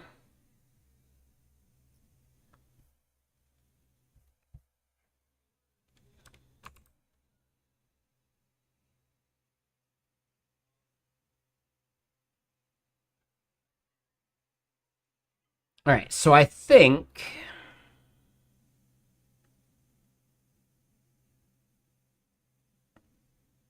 do whatever you want, man. I don't want to like steer all of chat towards this shit. Do whatever you want, man. I don't care. I don't give a shit. Do it or don't. Doesn't harm me. Doesn't change anything anyone else should do. Like, I don't know, man. Just live your life. Figure it out.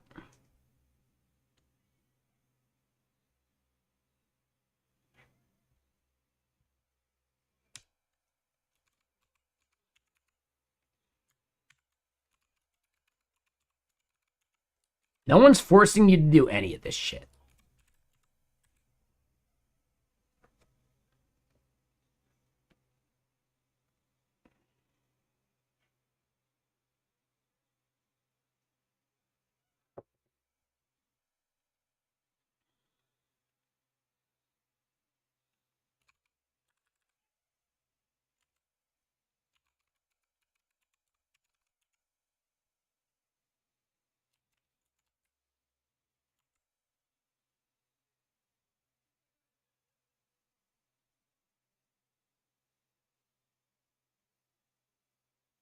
Showers weren't that scary anyway, Orblish.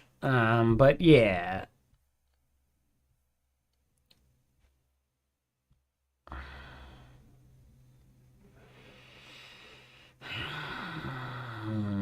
Petty Betty, how much do you think we actually care about keeping you around?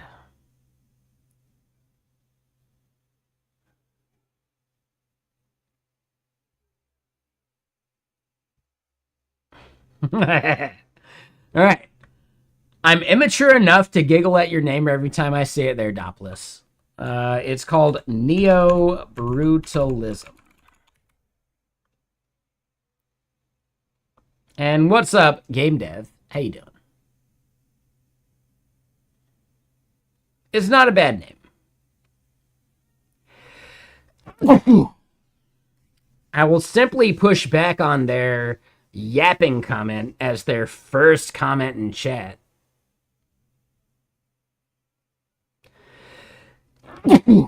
Excuse me again.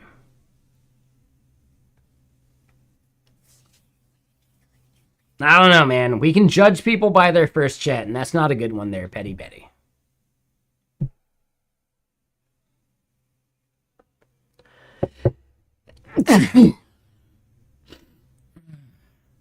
I need to sneeze through my nose instead of, like, redirecting it.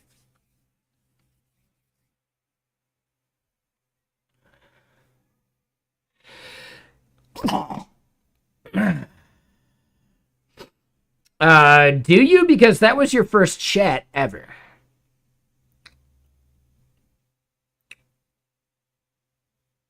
It's not a good sign.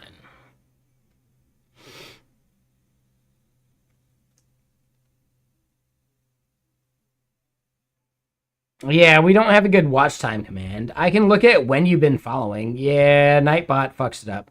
Malware, you've been following since September 10th, 2021. You've had 34 messages in that time. You should be able to click your own name and see when you followed, though. No, I get it. I'm not judging. You've been following for ages, man. I like that. Petty Betty, do you actually follow? You don't even follow the fucking channel, dude. You're definitely not a fan. First watch versus first comment, two different things, but none of them matter if you've never even followed. I don't give a shit. Do whatever you want, but recognize that we judge you by that before we judge by your any other metric, you know? And your first comment of just talking shit about me yapping? Like, I don't know, man. Petty Betty. It's pretty petty. So at least you're on brand, but we don't have to like it. And we will judge you for it.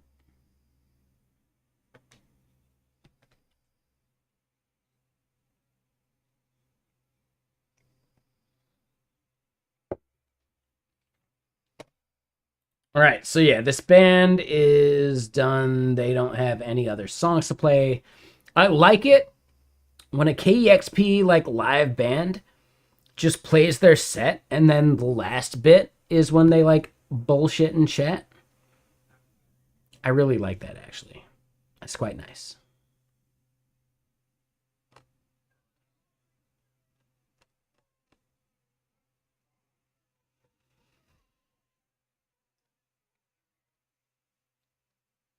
What kind of music should we listen to right now? You guys want something funky? Do you want something, I don't know, rock-like? Like, you know, like the last thing was pretty, like, rock-heavy? Do you want something more just, like, just chill? And I did say KEXP, yes. The thing we were listening to was KEXP's live concert for Pigs, Pigs, Pigs, Pigs, Pigs, Pigs, Pigs, Pigs, Pigs, Pigs, Pigs.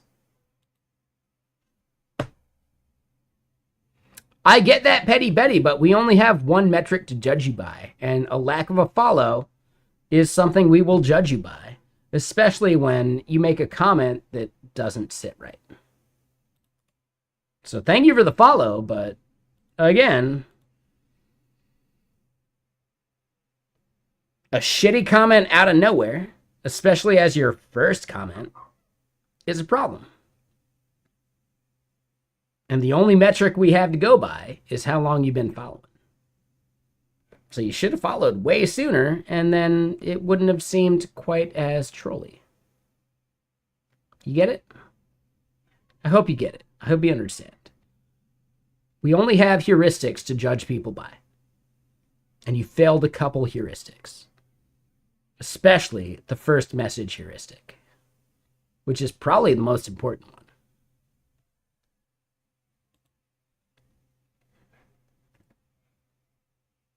Up to you, right? Your future is not set in stone. You can be a better viewer. That's up to you.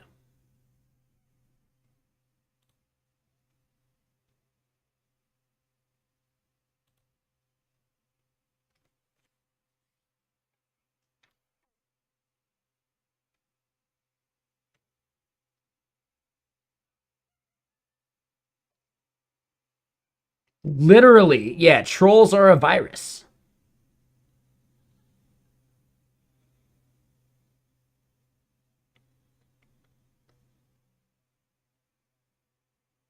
You're actually understanding exactly what I'm talking about right now. Yes, my heuristic actually detected you as a virus at this point. The only thing you can do is be better. I recommend you just be better. But that's up to you, dude.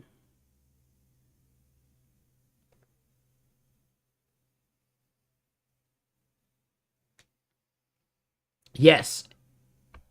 You caught my fucking antivirus scanner. You could just be better. I recommend you just be better.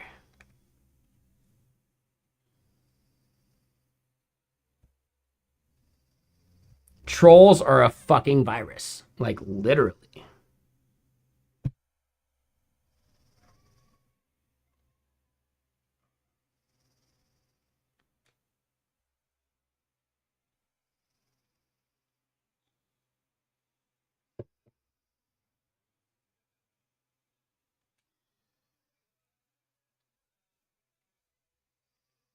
All right, so the big thing we're dealing with right now.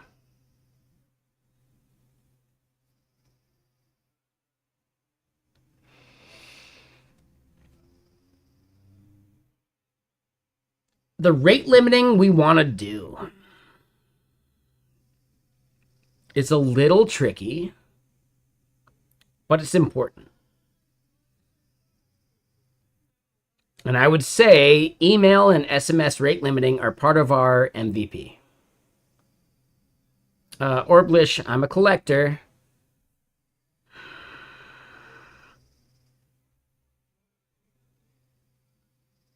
All right, so you've been following for a while there, Orblish, but man, you hit a heuristic.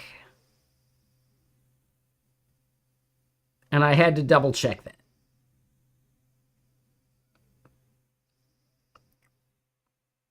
Do you think a comment like that is something that someone wants to hear in general?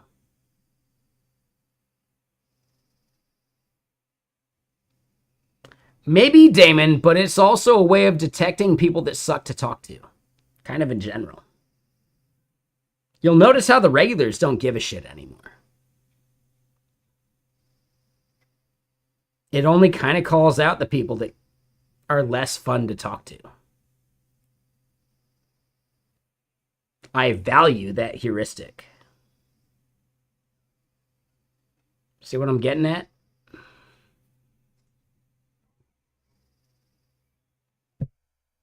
Just like the fucking font.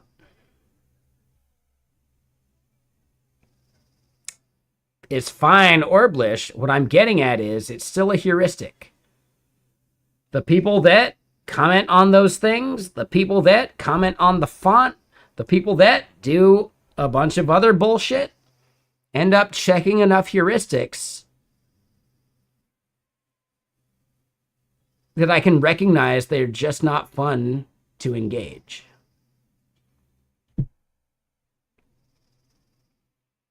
I agree, Damon. The moment I bookmark it, it's gone forever and it's dead, right? But also, You can use certain things to just dictate who's going to be fun to talk to.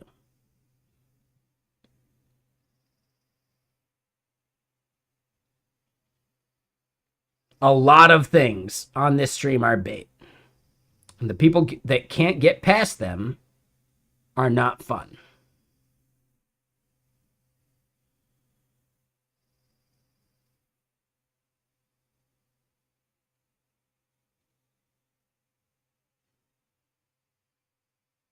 Yeah, giving up on bookmarks is actually a thing that I only expect like senior devs to recognize. The moment you bookmark it, it's gone forever. Bookmarks die on the vine. But also, the people that just can't keep themselves from commenting on it aren't going to be able to keep themselves from saying other shitty things too. In general, there are some people that are fun that have had comments about various things, but it's rare that they check all of the boxes for my heuristics. There are very few people I like to talk to that comment on all of the things that are basically bait.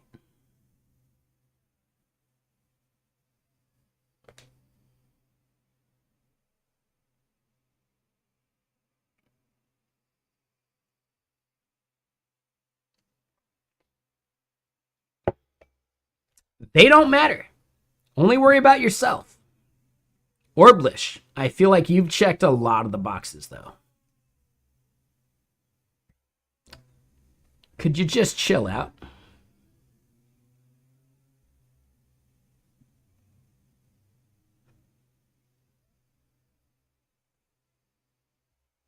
Could you just accept that I want to live the life I want to live and you don't have to comment on it? You have checked too many boxes. All right?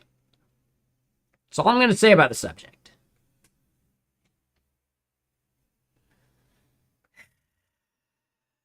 Damn, Orblish. Do you actually want to be here? I'm going to let you reflect on that real quick. Do you actually want to be here? We can solve that problem.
All right, I'm back.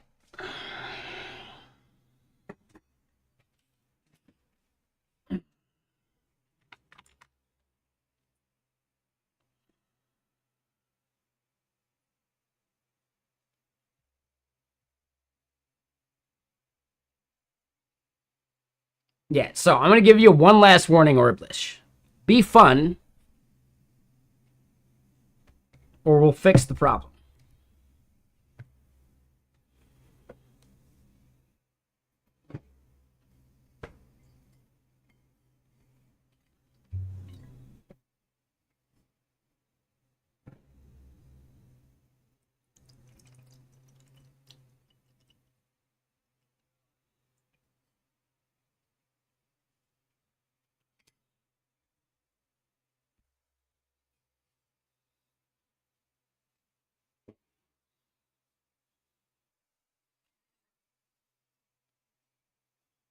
Elixir's fine.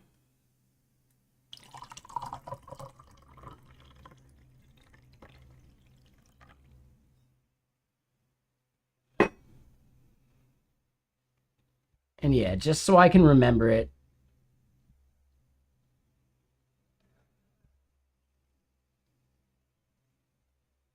There we go.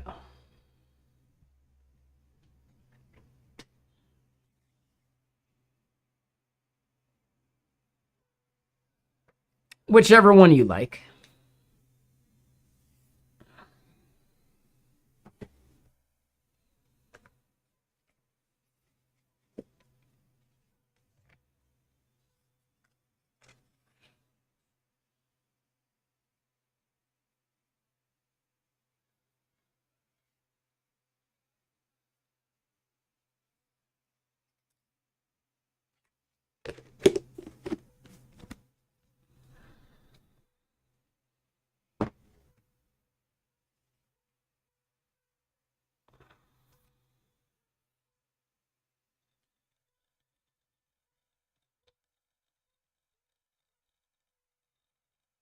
Yeah, malware.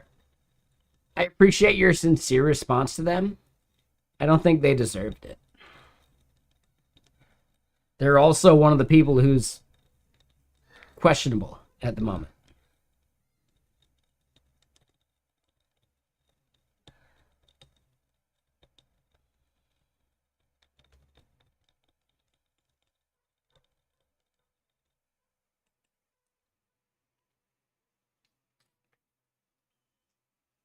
I'm not sure they deserve a sincere response.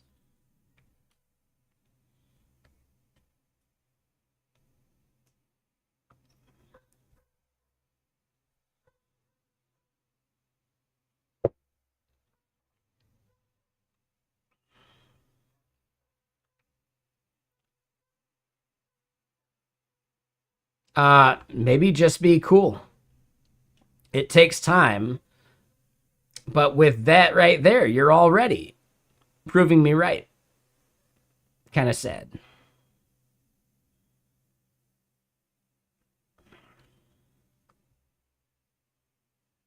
From one first bad comment. Like, dude,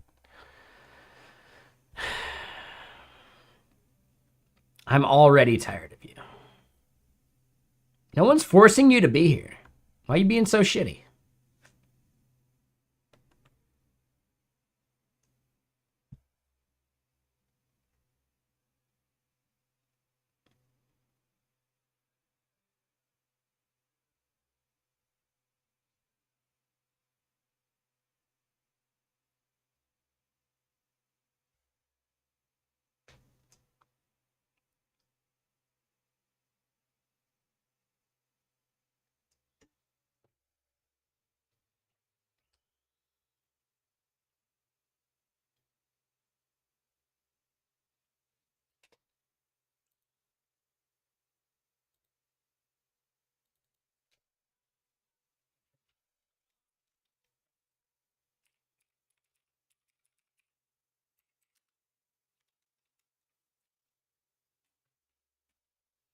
All right, there we go.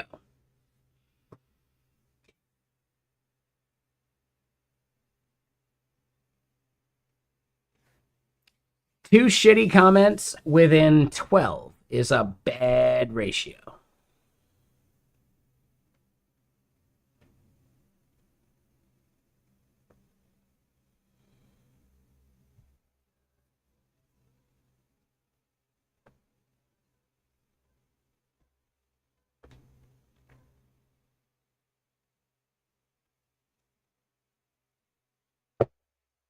Prove me wrong.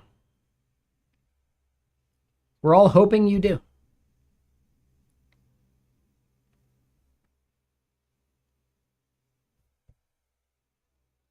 All right, so as far as resend verification goes,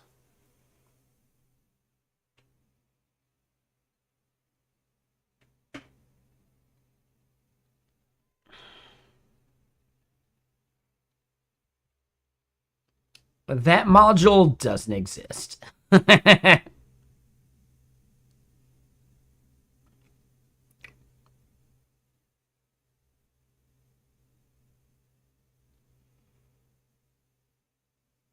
Yeah, this module does not exist.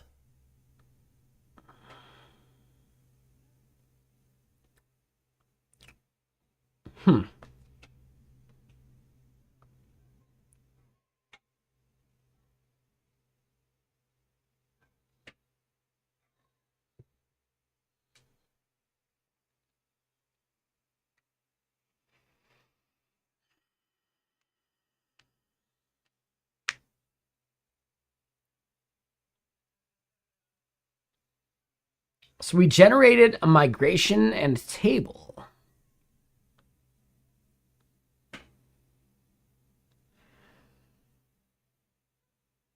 We need to generate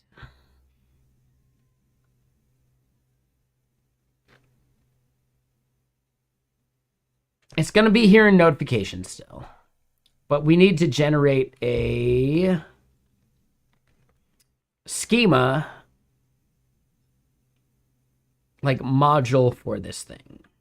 So it's notification.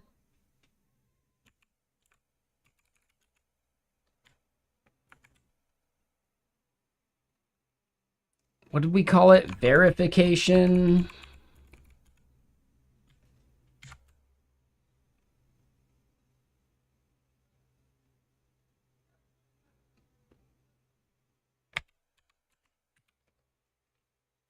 I don't remember. It's something.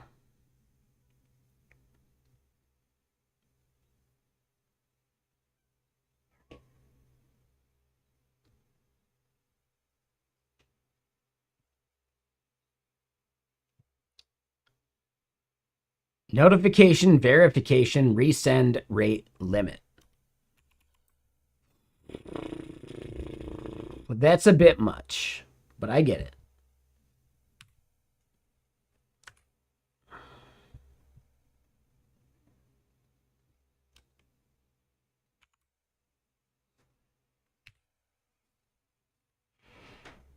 Notification, verification, resend, limit. It is needlessly verbose, but I'm okay with it.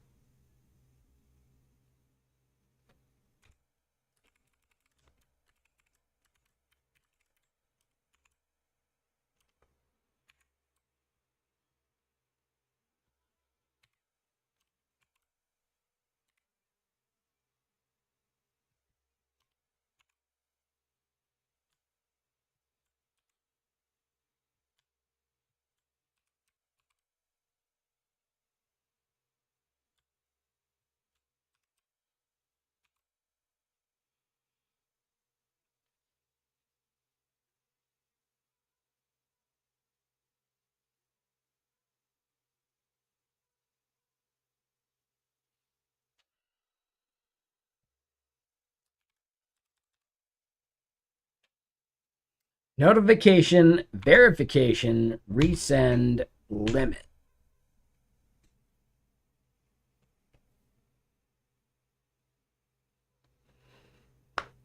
Yeah, that's the prefix for these keys.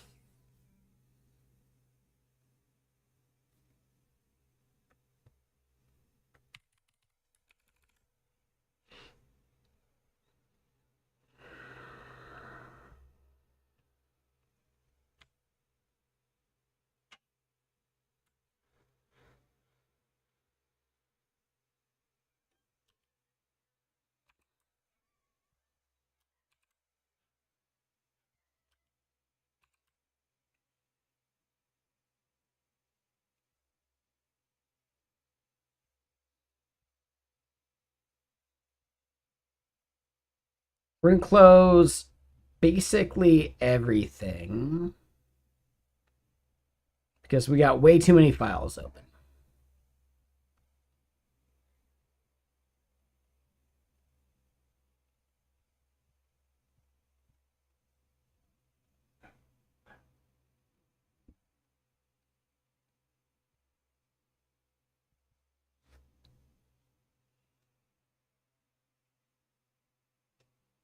How do we like this band? They good?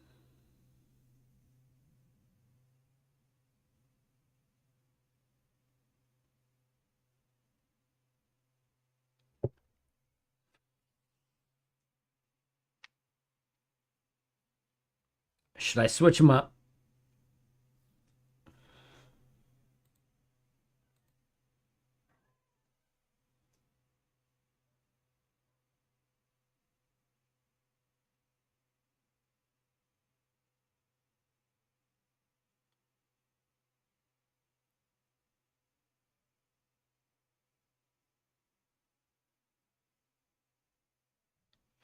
It's a little sleepy timey. Let's put on, hold on, Jamiroquai full concert live at North Sea Jazz Festival.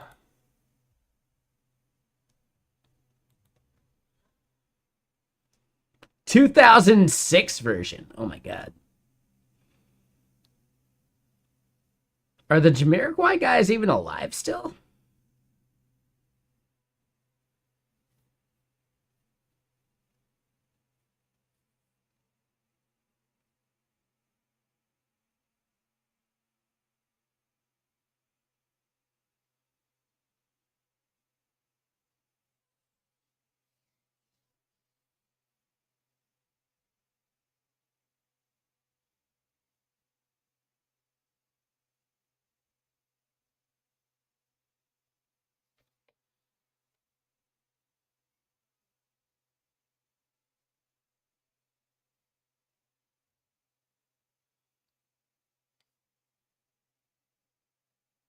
All right, this is actually kind of chill.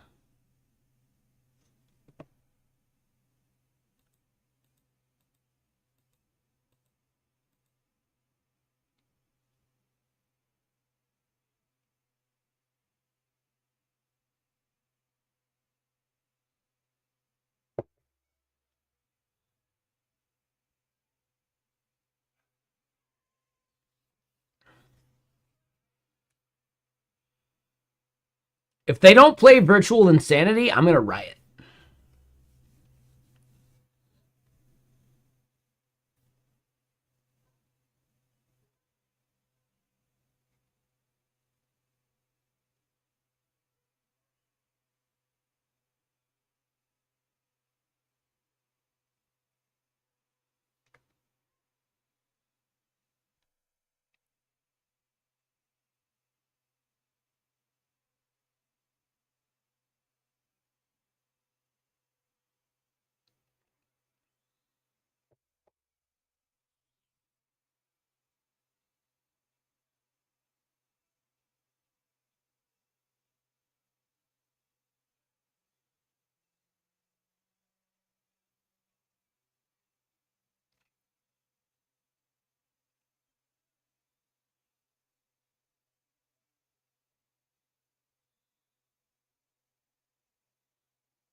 Damn, he still got it 2006 level, like 10 years later.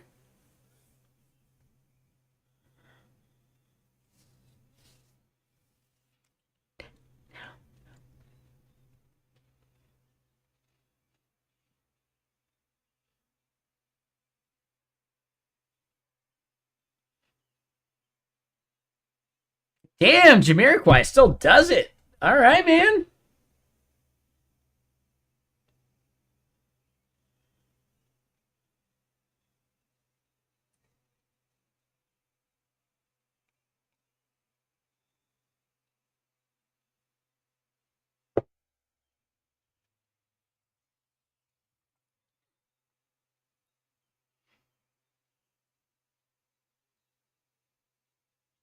Napoleon Dynamite. There you go. Yeah.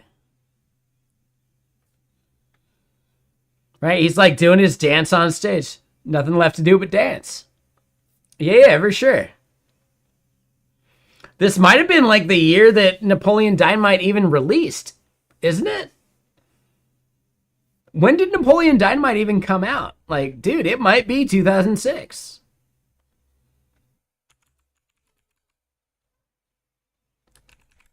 (2004), like so close that who cares? Like, yeah, good enough. Nailed it.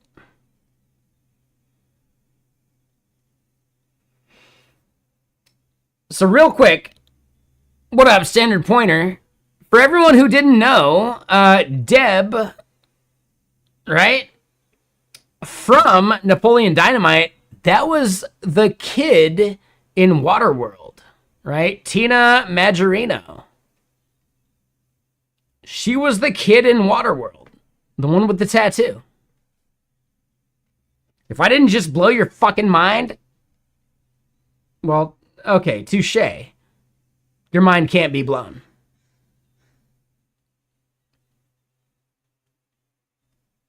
Yeah, I did just blow at least a couple people's minds. Yeah, dude, Deb, right? Her from fucking Napoleon Dynamite was the kid in Waterworld. That should blow most people's fucking minds right now.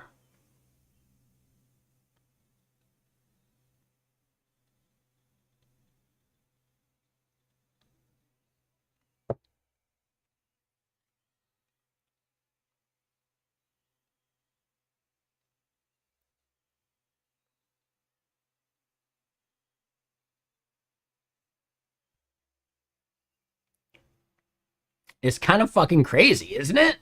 Like, dude.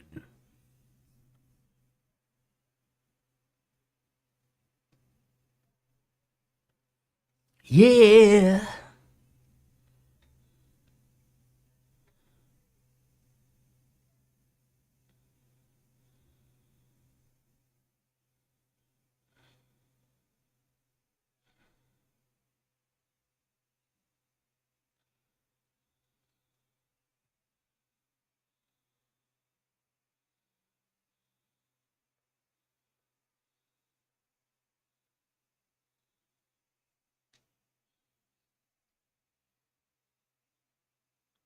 Got that boogie.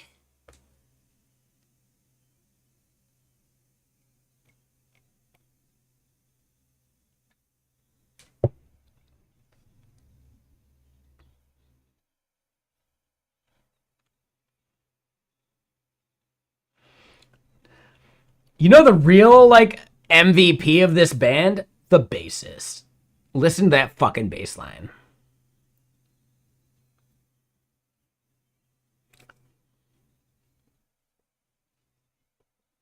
Dude, he's just, oh, he's funking out, man.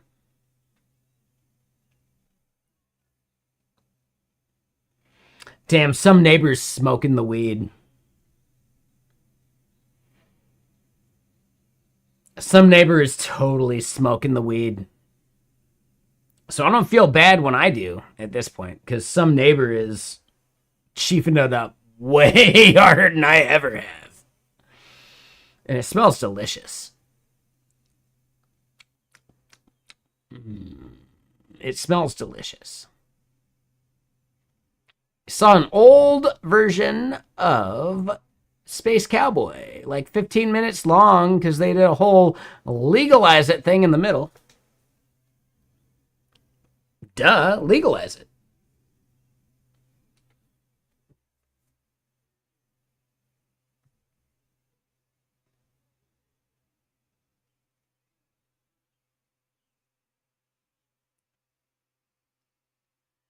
Yeah, this singer doesn't have to hit any notes because he just does this, like, hey thing with his voice. Hey, he doesn't even have to, like, actually hit a note because he's just living within the version of the voice. Hey. And he's not going any deeper than his, like, random effect he's, like, modulating his voice by. Like, dude never had to actually sing in his entire life. He can just fake it till he makes it.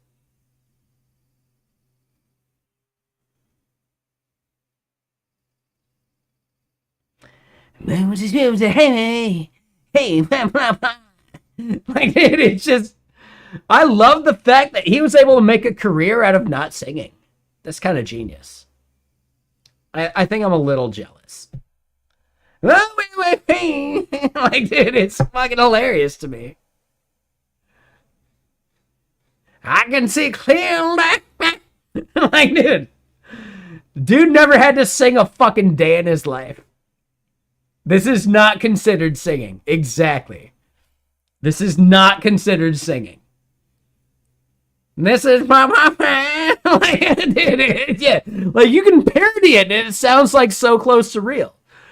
He's doing the parody of singing at this point. My mom, like, hey, dude, like, I feel bad I'm roasting him this hard, but he's a fucking millionaire at this point, right? He can weather that storm.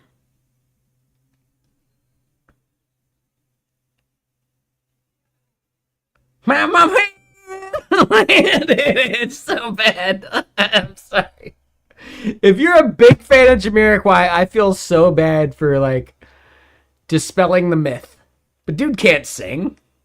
He never sang a day in his life. Mama! Mama! Man, it's so bad.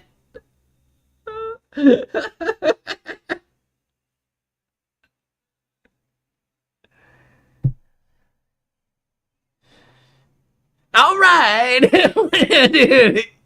Dude never had to sing a day in his life. Dude's living the easy life. Did he graduate from, like, Eton College or something? Right? Like, is he just another fucking nepotism, like Europe, like UK, baby? You can never put it past the UK at this point. Anyone famous to make it out of the UK, probably a fucking nepotism, baby, right? I get it, Hadlow, fucking Charlie Hunnam. Like, pretty much every single fucking major actor to come out of the UK over the past 20 years, nepotism, baby. That's all there is to it. Like, it's kind of fucking sad. Dev Patel is the only one that wasn't. Dev Patel is, like, the only one I can think of specifically that was not a nepotism baby. Yeah, the UK is really classist. Exactly. Like, I don't understand how Dev Patel made it, actually.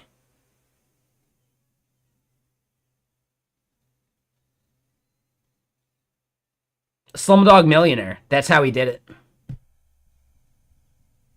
Slumdog Millionaire is the only way Dev Patel actually made it. He wouldn't have made it in any other role other than something very specific that Danny Boyle wanted to make. And now Dev Patel is fucking killing it. He's really good.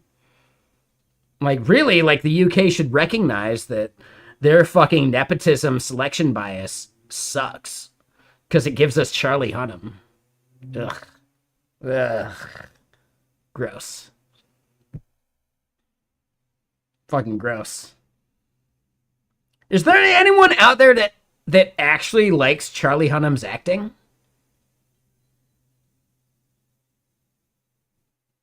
I'm pressing X to doubt right now.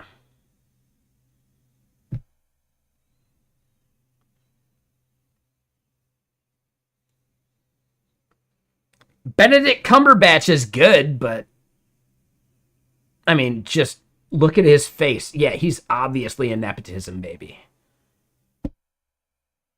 Eyes that close together? Nah, man. That's basically inbreeding at this point.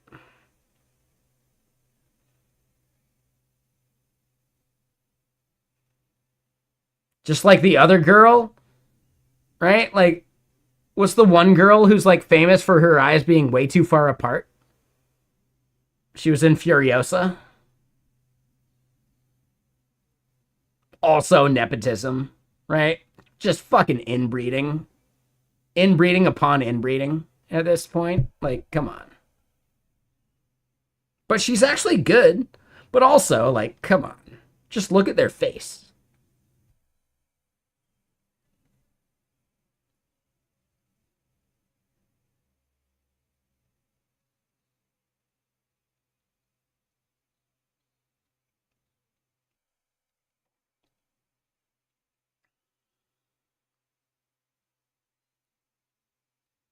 You knew who I was talking about before I even had to say it. How did I discover Jamiroquai? I'm old as shit and I remember Virtual Insanity. I used to watch MTV before I went to school every morning.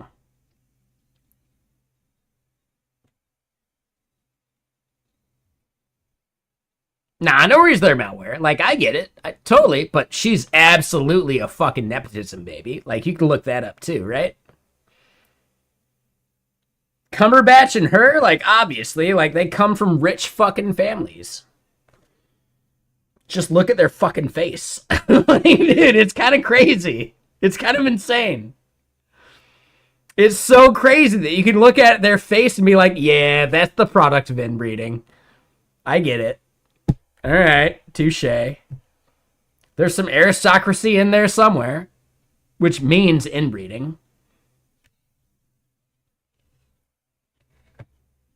Just look at their face. Like, dude, yeah, like, it's kind of insane.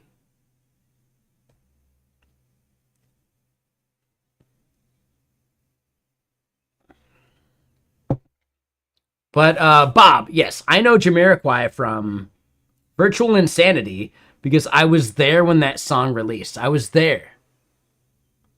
Damn it, Gandalf, I was there. I'm fucking old, man. I got to fight the power. Dude never sang a day in his life.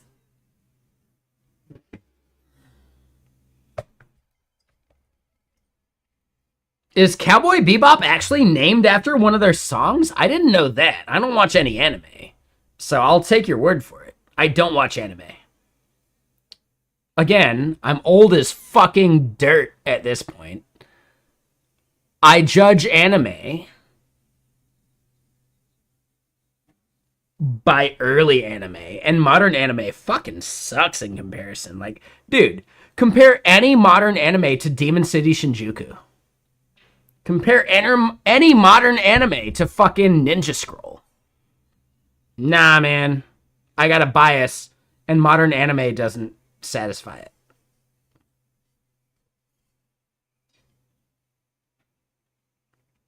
GITS. What is GITS? I don't know that one by the acronym.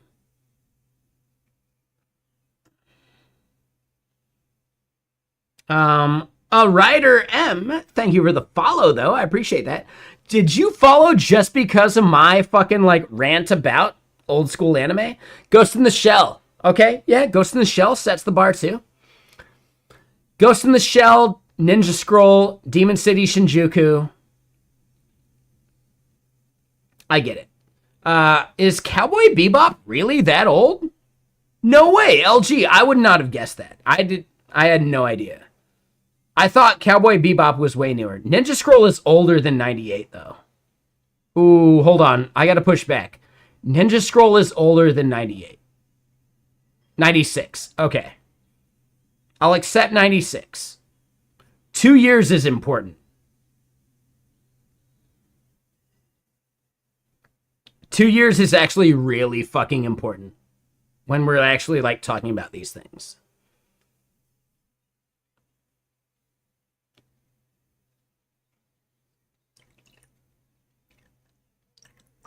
But I did not realize Cowboy Bebop was actually that old. All right, so I will admit that. Like, thank you. Thank you for the education.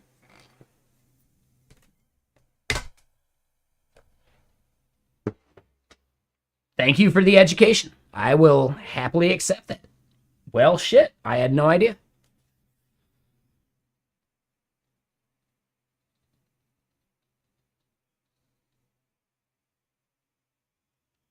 90s anime, yeah, like honestly, that shit took a monumental effort to make happen, right? Like you can consider that Dragon Ball Z was like a 90s anime, but dude, it was like the laziest fucking 90s anime. Because they would use easily 15 minutes of a 30-minute episode just rehashing the same fucking animation frames that they drew earlier, right? Is DBZ really 80s? All right, touche. But again, like DBZ is part of the, well, yeah, Japanese animation is lazy, like vibe in general, right? Because they reuse so many fucking cells from previous episodes and all that shit. Like, dude, yeah, no. DBZ actually helped perpetuate the myth that Japanese animation was lazy. And Miyazaki proved that shit fucking wrong. And he got his start in the 80s too, you know?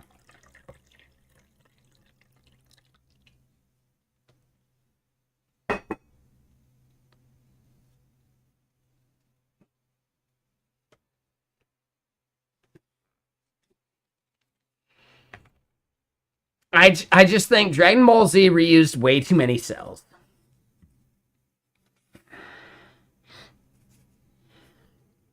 To where it lost its value.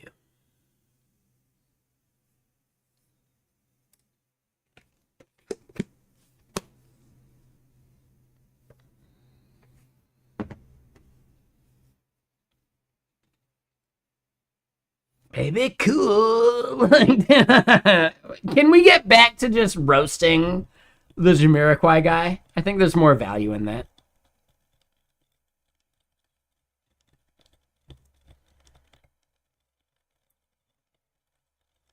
She's looking hot in the breeze. Like, dude, he's never sung a day in his life.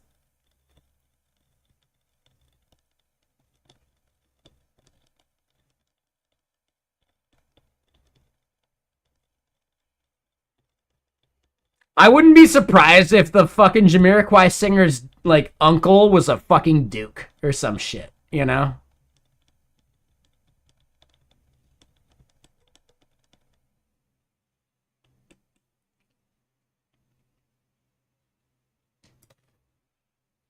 We're roasting Jamiroquai.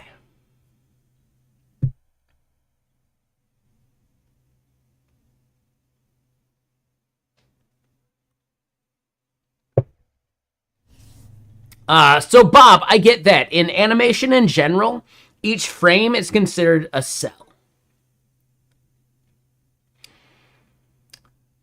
Dragon Ball Z and a lot of like early anime is rightfully categorized as reusing cells from animation to animation. Like, if you have a discerning eye, you can actually spot a bunch of Goku going Super Saiyan being reused with different backgrounds overlaid on top of like things, right? But those same cells are like reused. Dragon Ball Z is like the worst offender of reusing cells.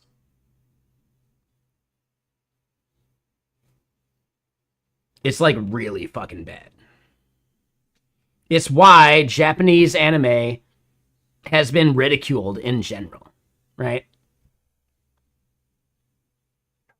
Yep, animate a face, reuse that same face every single time he goes Super Saiyan.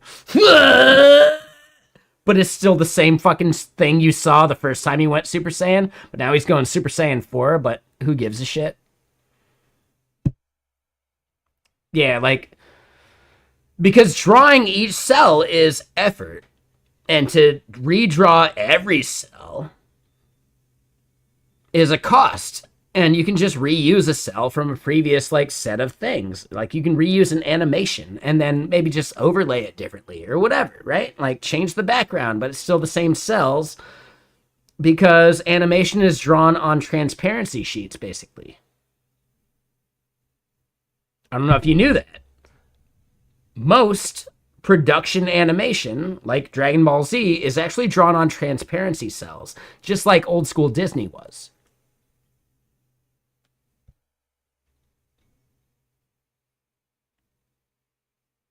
Yeah, no, I get it. Are you trying to get me killed, a writer? I'm not going to say that out loud. Are you trying to get me killed?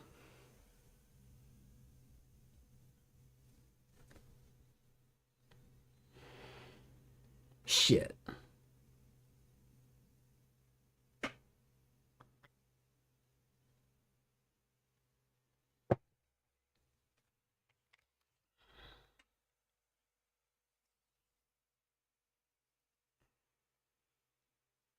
You can definitely buy old cells for sure, right? And it's basically just a frame for the thing. Like, you can totally do that. Talk on Ghost in the Shell, like, it's all right. It's fine.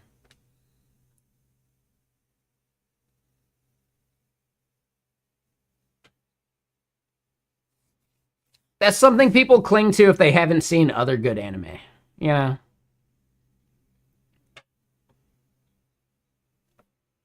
Demon City, Shinjuku, fucking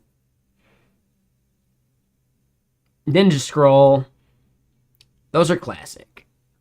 Ghost in the Shell's fine too, right? But I feel like Ghost in the Shell has hit like a cultural fucking pivot point, you know?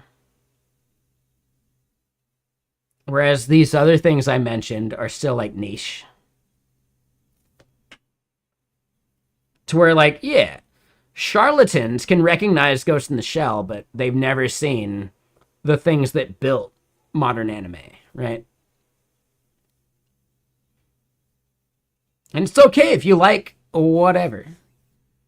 Enjoy whatever you want, but just recognize that other shit came before it, or at least, like, helped make this shit popular. I think a big part of the success of anime in the US is Ninja Scroll being rented from Blockbuster millions of times, you know? And Demon City Shinjuku, same thing.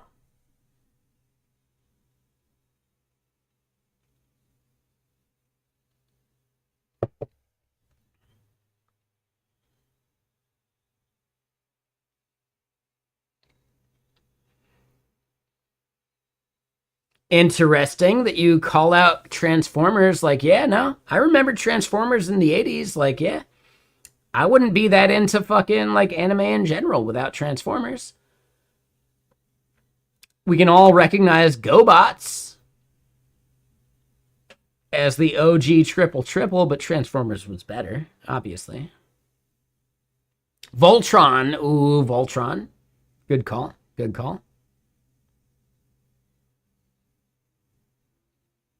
Good call. Yeah, Voltron, definitely part of the canonical, got us into fucking anime animations, right?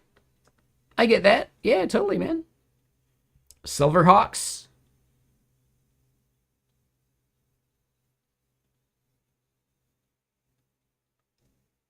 I miss TV shows like Silverhawks that taught us about the universe we live in. There's nothing you learn from these modern things, but Silverhawks actually forced me to learn something because it was entertaining.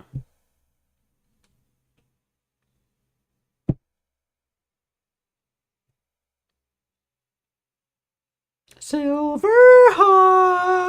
Like, yeah, totally. Some people know. The other people are clawing their ears out. I get it. It's fine.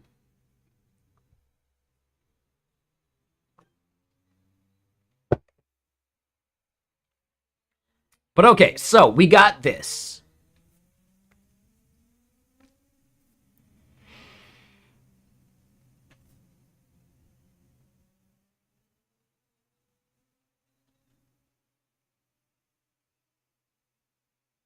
It wasn't Saigon. It was like Saibot.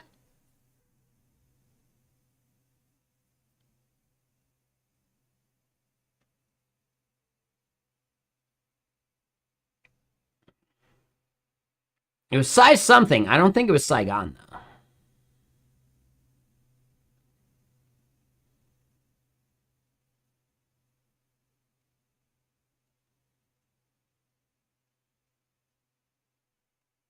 I could be wrong.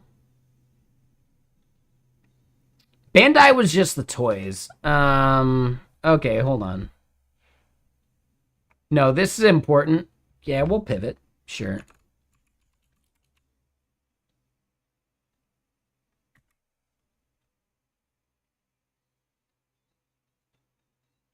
Saban. Okay. It was just Saban, not Saibon. All right. No, you're right. Yeah. It wasn't Saibot. Saibot is me forgetting, like, Mortal Kombat Noob Saibot. But yeah, it was Saban, not Saibon. Yeah, Haim Saban. Yeah, that was it. Saban, not Saibon. But yeah, no, you were closer than I was. So yeah, my bad. My bad.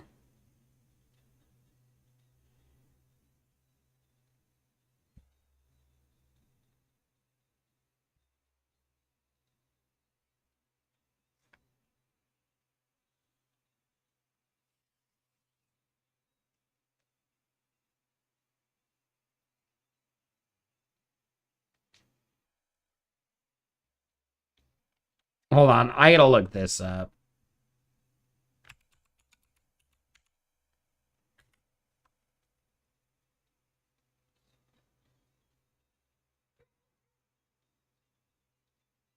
Is this dude JK? That's the dude, right?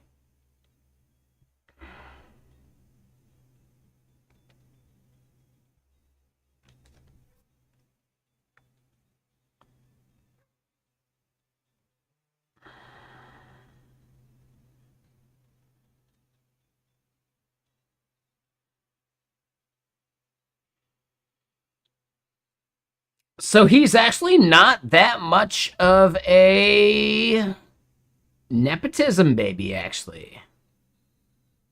Do do do do do do do do do.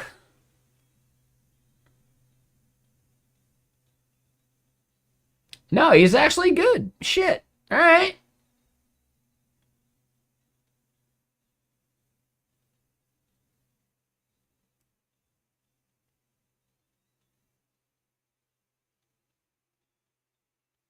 All right. No, yeah, dude, he's good. All right. Shit.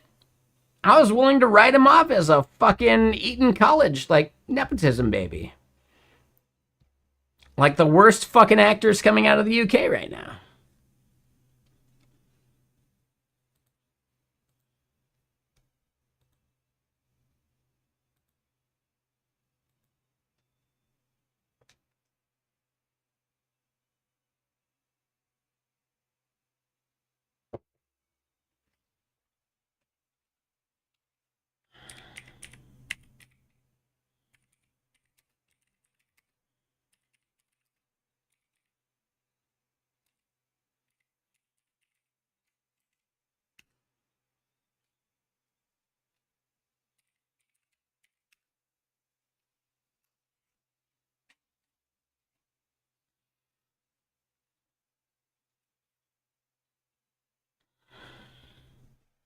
Hold on.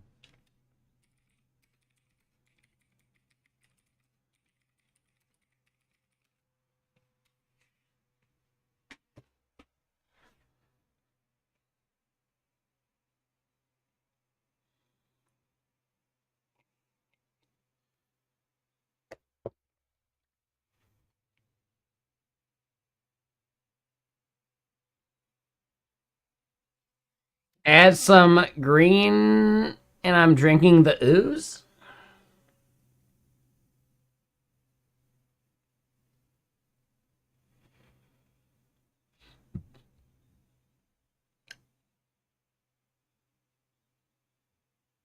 When I think of the ooze, I think of like Teenage Mutant Ninja Turtles. Like, come on, man. No matter how much of this I drink, I'll never be Toka or Razor.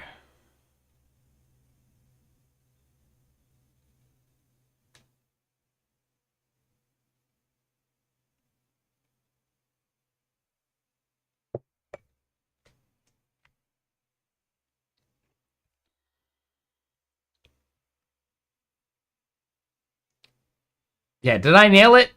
Did I just let you know how old I really am? I think I did. There you go. You're welcome.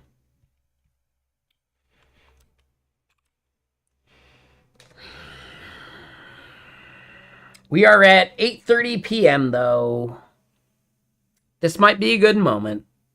Yeah, we're chilling. We're doing our thing.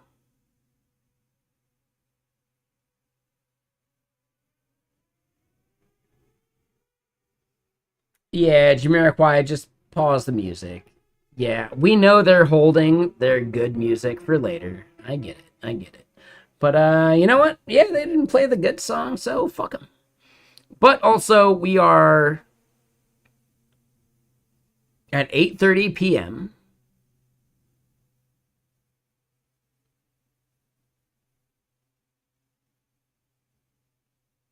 Lamb strays, yeah, no. Like, I'll be shaving the mustache here probably pretty soon. I'm a little bummed that Theo beat me to it because dude, I was like a week away. Now I just gotta like space it. Dude, I've had a mustache for like 6 to 8 months and fuck this bullshit. Like, nah, dude, it sucks. I don't like it. I gotta give it a try because my dad had one my entire childhood for sure. But no, it's just bad. And also, I kind of want to date, and it makes me look way fucking older. Right? Like, look at the gray hair in there, man. Like, dude, this shit makes me look way fucking older. What I need to do first is lose some weight for dating. And then, yeah, mustache is fucking gone. If I can hit 165 pounds, I'm currently like near 180, probably 175. If I lose 10 pounds, mustache is fucking gone. And then realistically, I want to hit like 155 for health reasons, you know?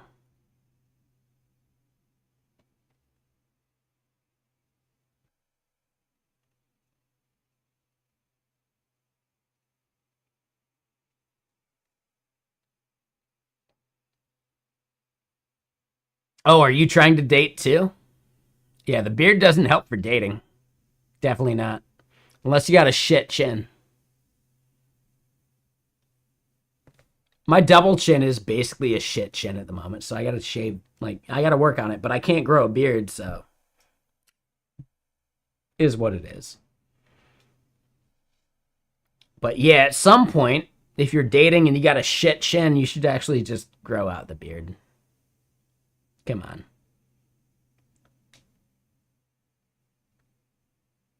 Do whatever you want, man. That's up to you. Eventually, you'll hit an age where you like the baby face. But you're still young, Owen, so don't worry about it. No big deal. But, you know what? We're at a good point here on stream. All right, you still got like a 1 inch beard, so it saves you from the shit chin. I get it. I got a shit chin. I'd say it's all right. If I could just shave like the fat under it, the chin would be better.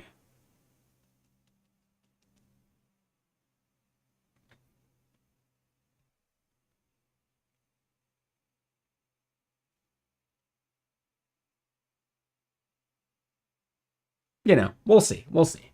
But we should go raid someone. I need to get some coding going. I need to get some food in my belly. I need to do a little bit of work. I got my taxes to finish, but I finished most of it earlier, so I just got to submit that shit now. I've got 3.5 hours to submit my taxes. I got my capital gains shit done. Basically earlier today. I just got to like submit it and pull the trigger and hope I don't get audited.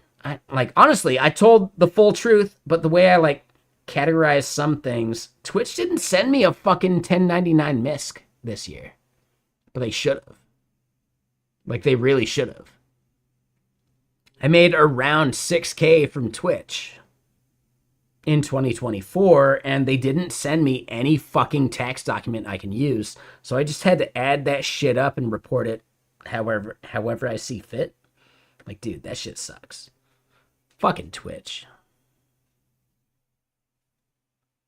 If I get audited because of Twitch, dude. Fucking dude.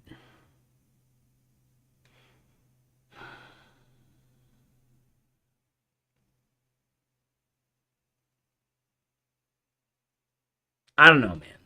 Yeah. Twitch should have sent me a tax doc, and they didn't send me any. Like, zero.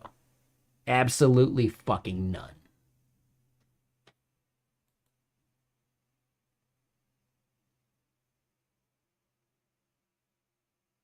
I will happily throw Twitch under the bus if it comes down to it. But anyway, who do we go raid? Yeah, who's streaming right now? Shit.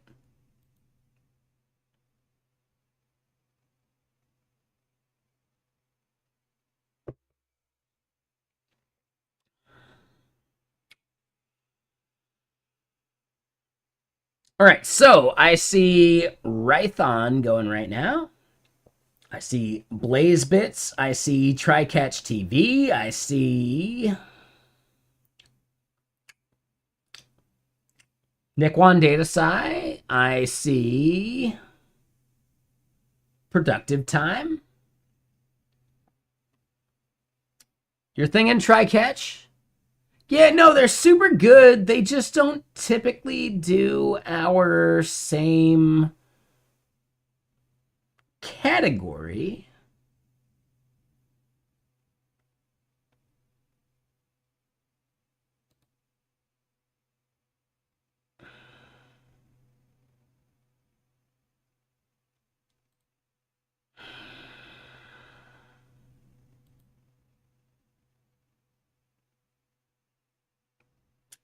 My younger brother has their Cabbage Patch thing, but god damn it, dude, it's not even doing anything, and it's bullshit. Like,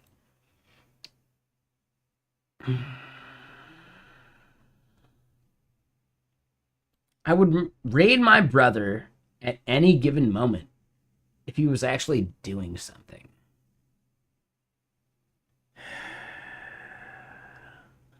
I see Biochemist Learns Programming Live.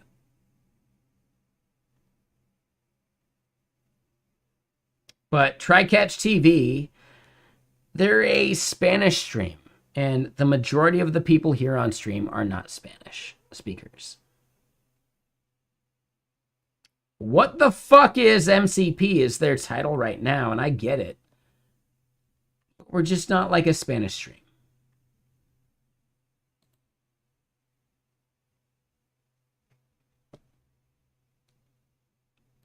So we're going to go raid a random other stream. I get it there, Apitoria. Trycatch is a great stream. They're awesome. If they would simply make their stream English accessible, I would raid them. But I don't want to dictate what they actually do. So, you know, it's just, it is what it is. But they're really great. They raid us, and we should raid them from time to time.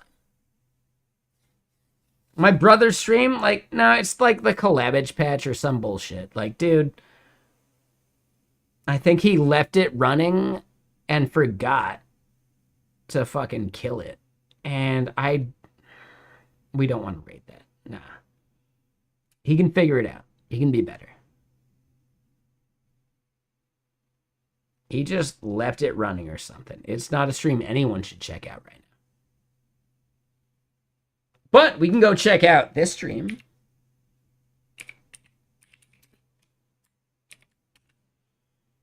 Michael Deming. I don't know him that well. I think we rated a stream that rated them. They're doing some, like, leak code BS. I get it.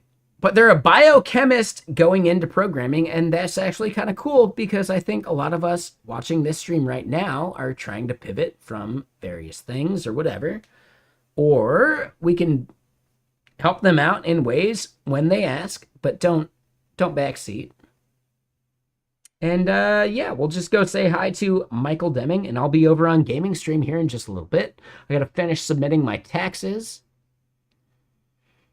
We're actually really close. I need to do that and then pay the fucking $4,500 I owe. That part sucks. I don't like it. But I gotta do it, so whatever. And then we'll come back here on Thursday, and we've got resend logic to implement. Like a bunch of effort, but it'll be worth it because we don't want people to spam some shit. And then, yeah, we'll have to do some like audits and other things. But yeah, YouTube, thank y'all for hanging out. Later. Cheers. See ya.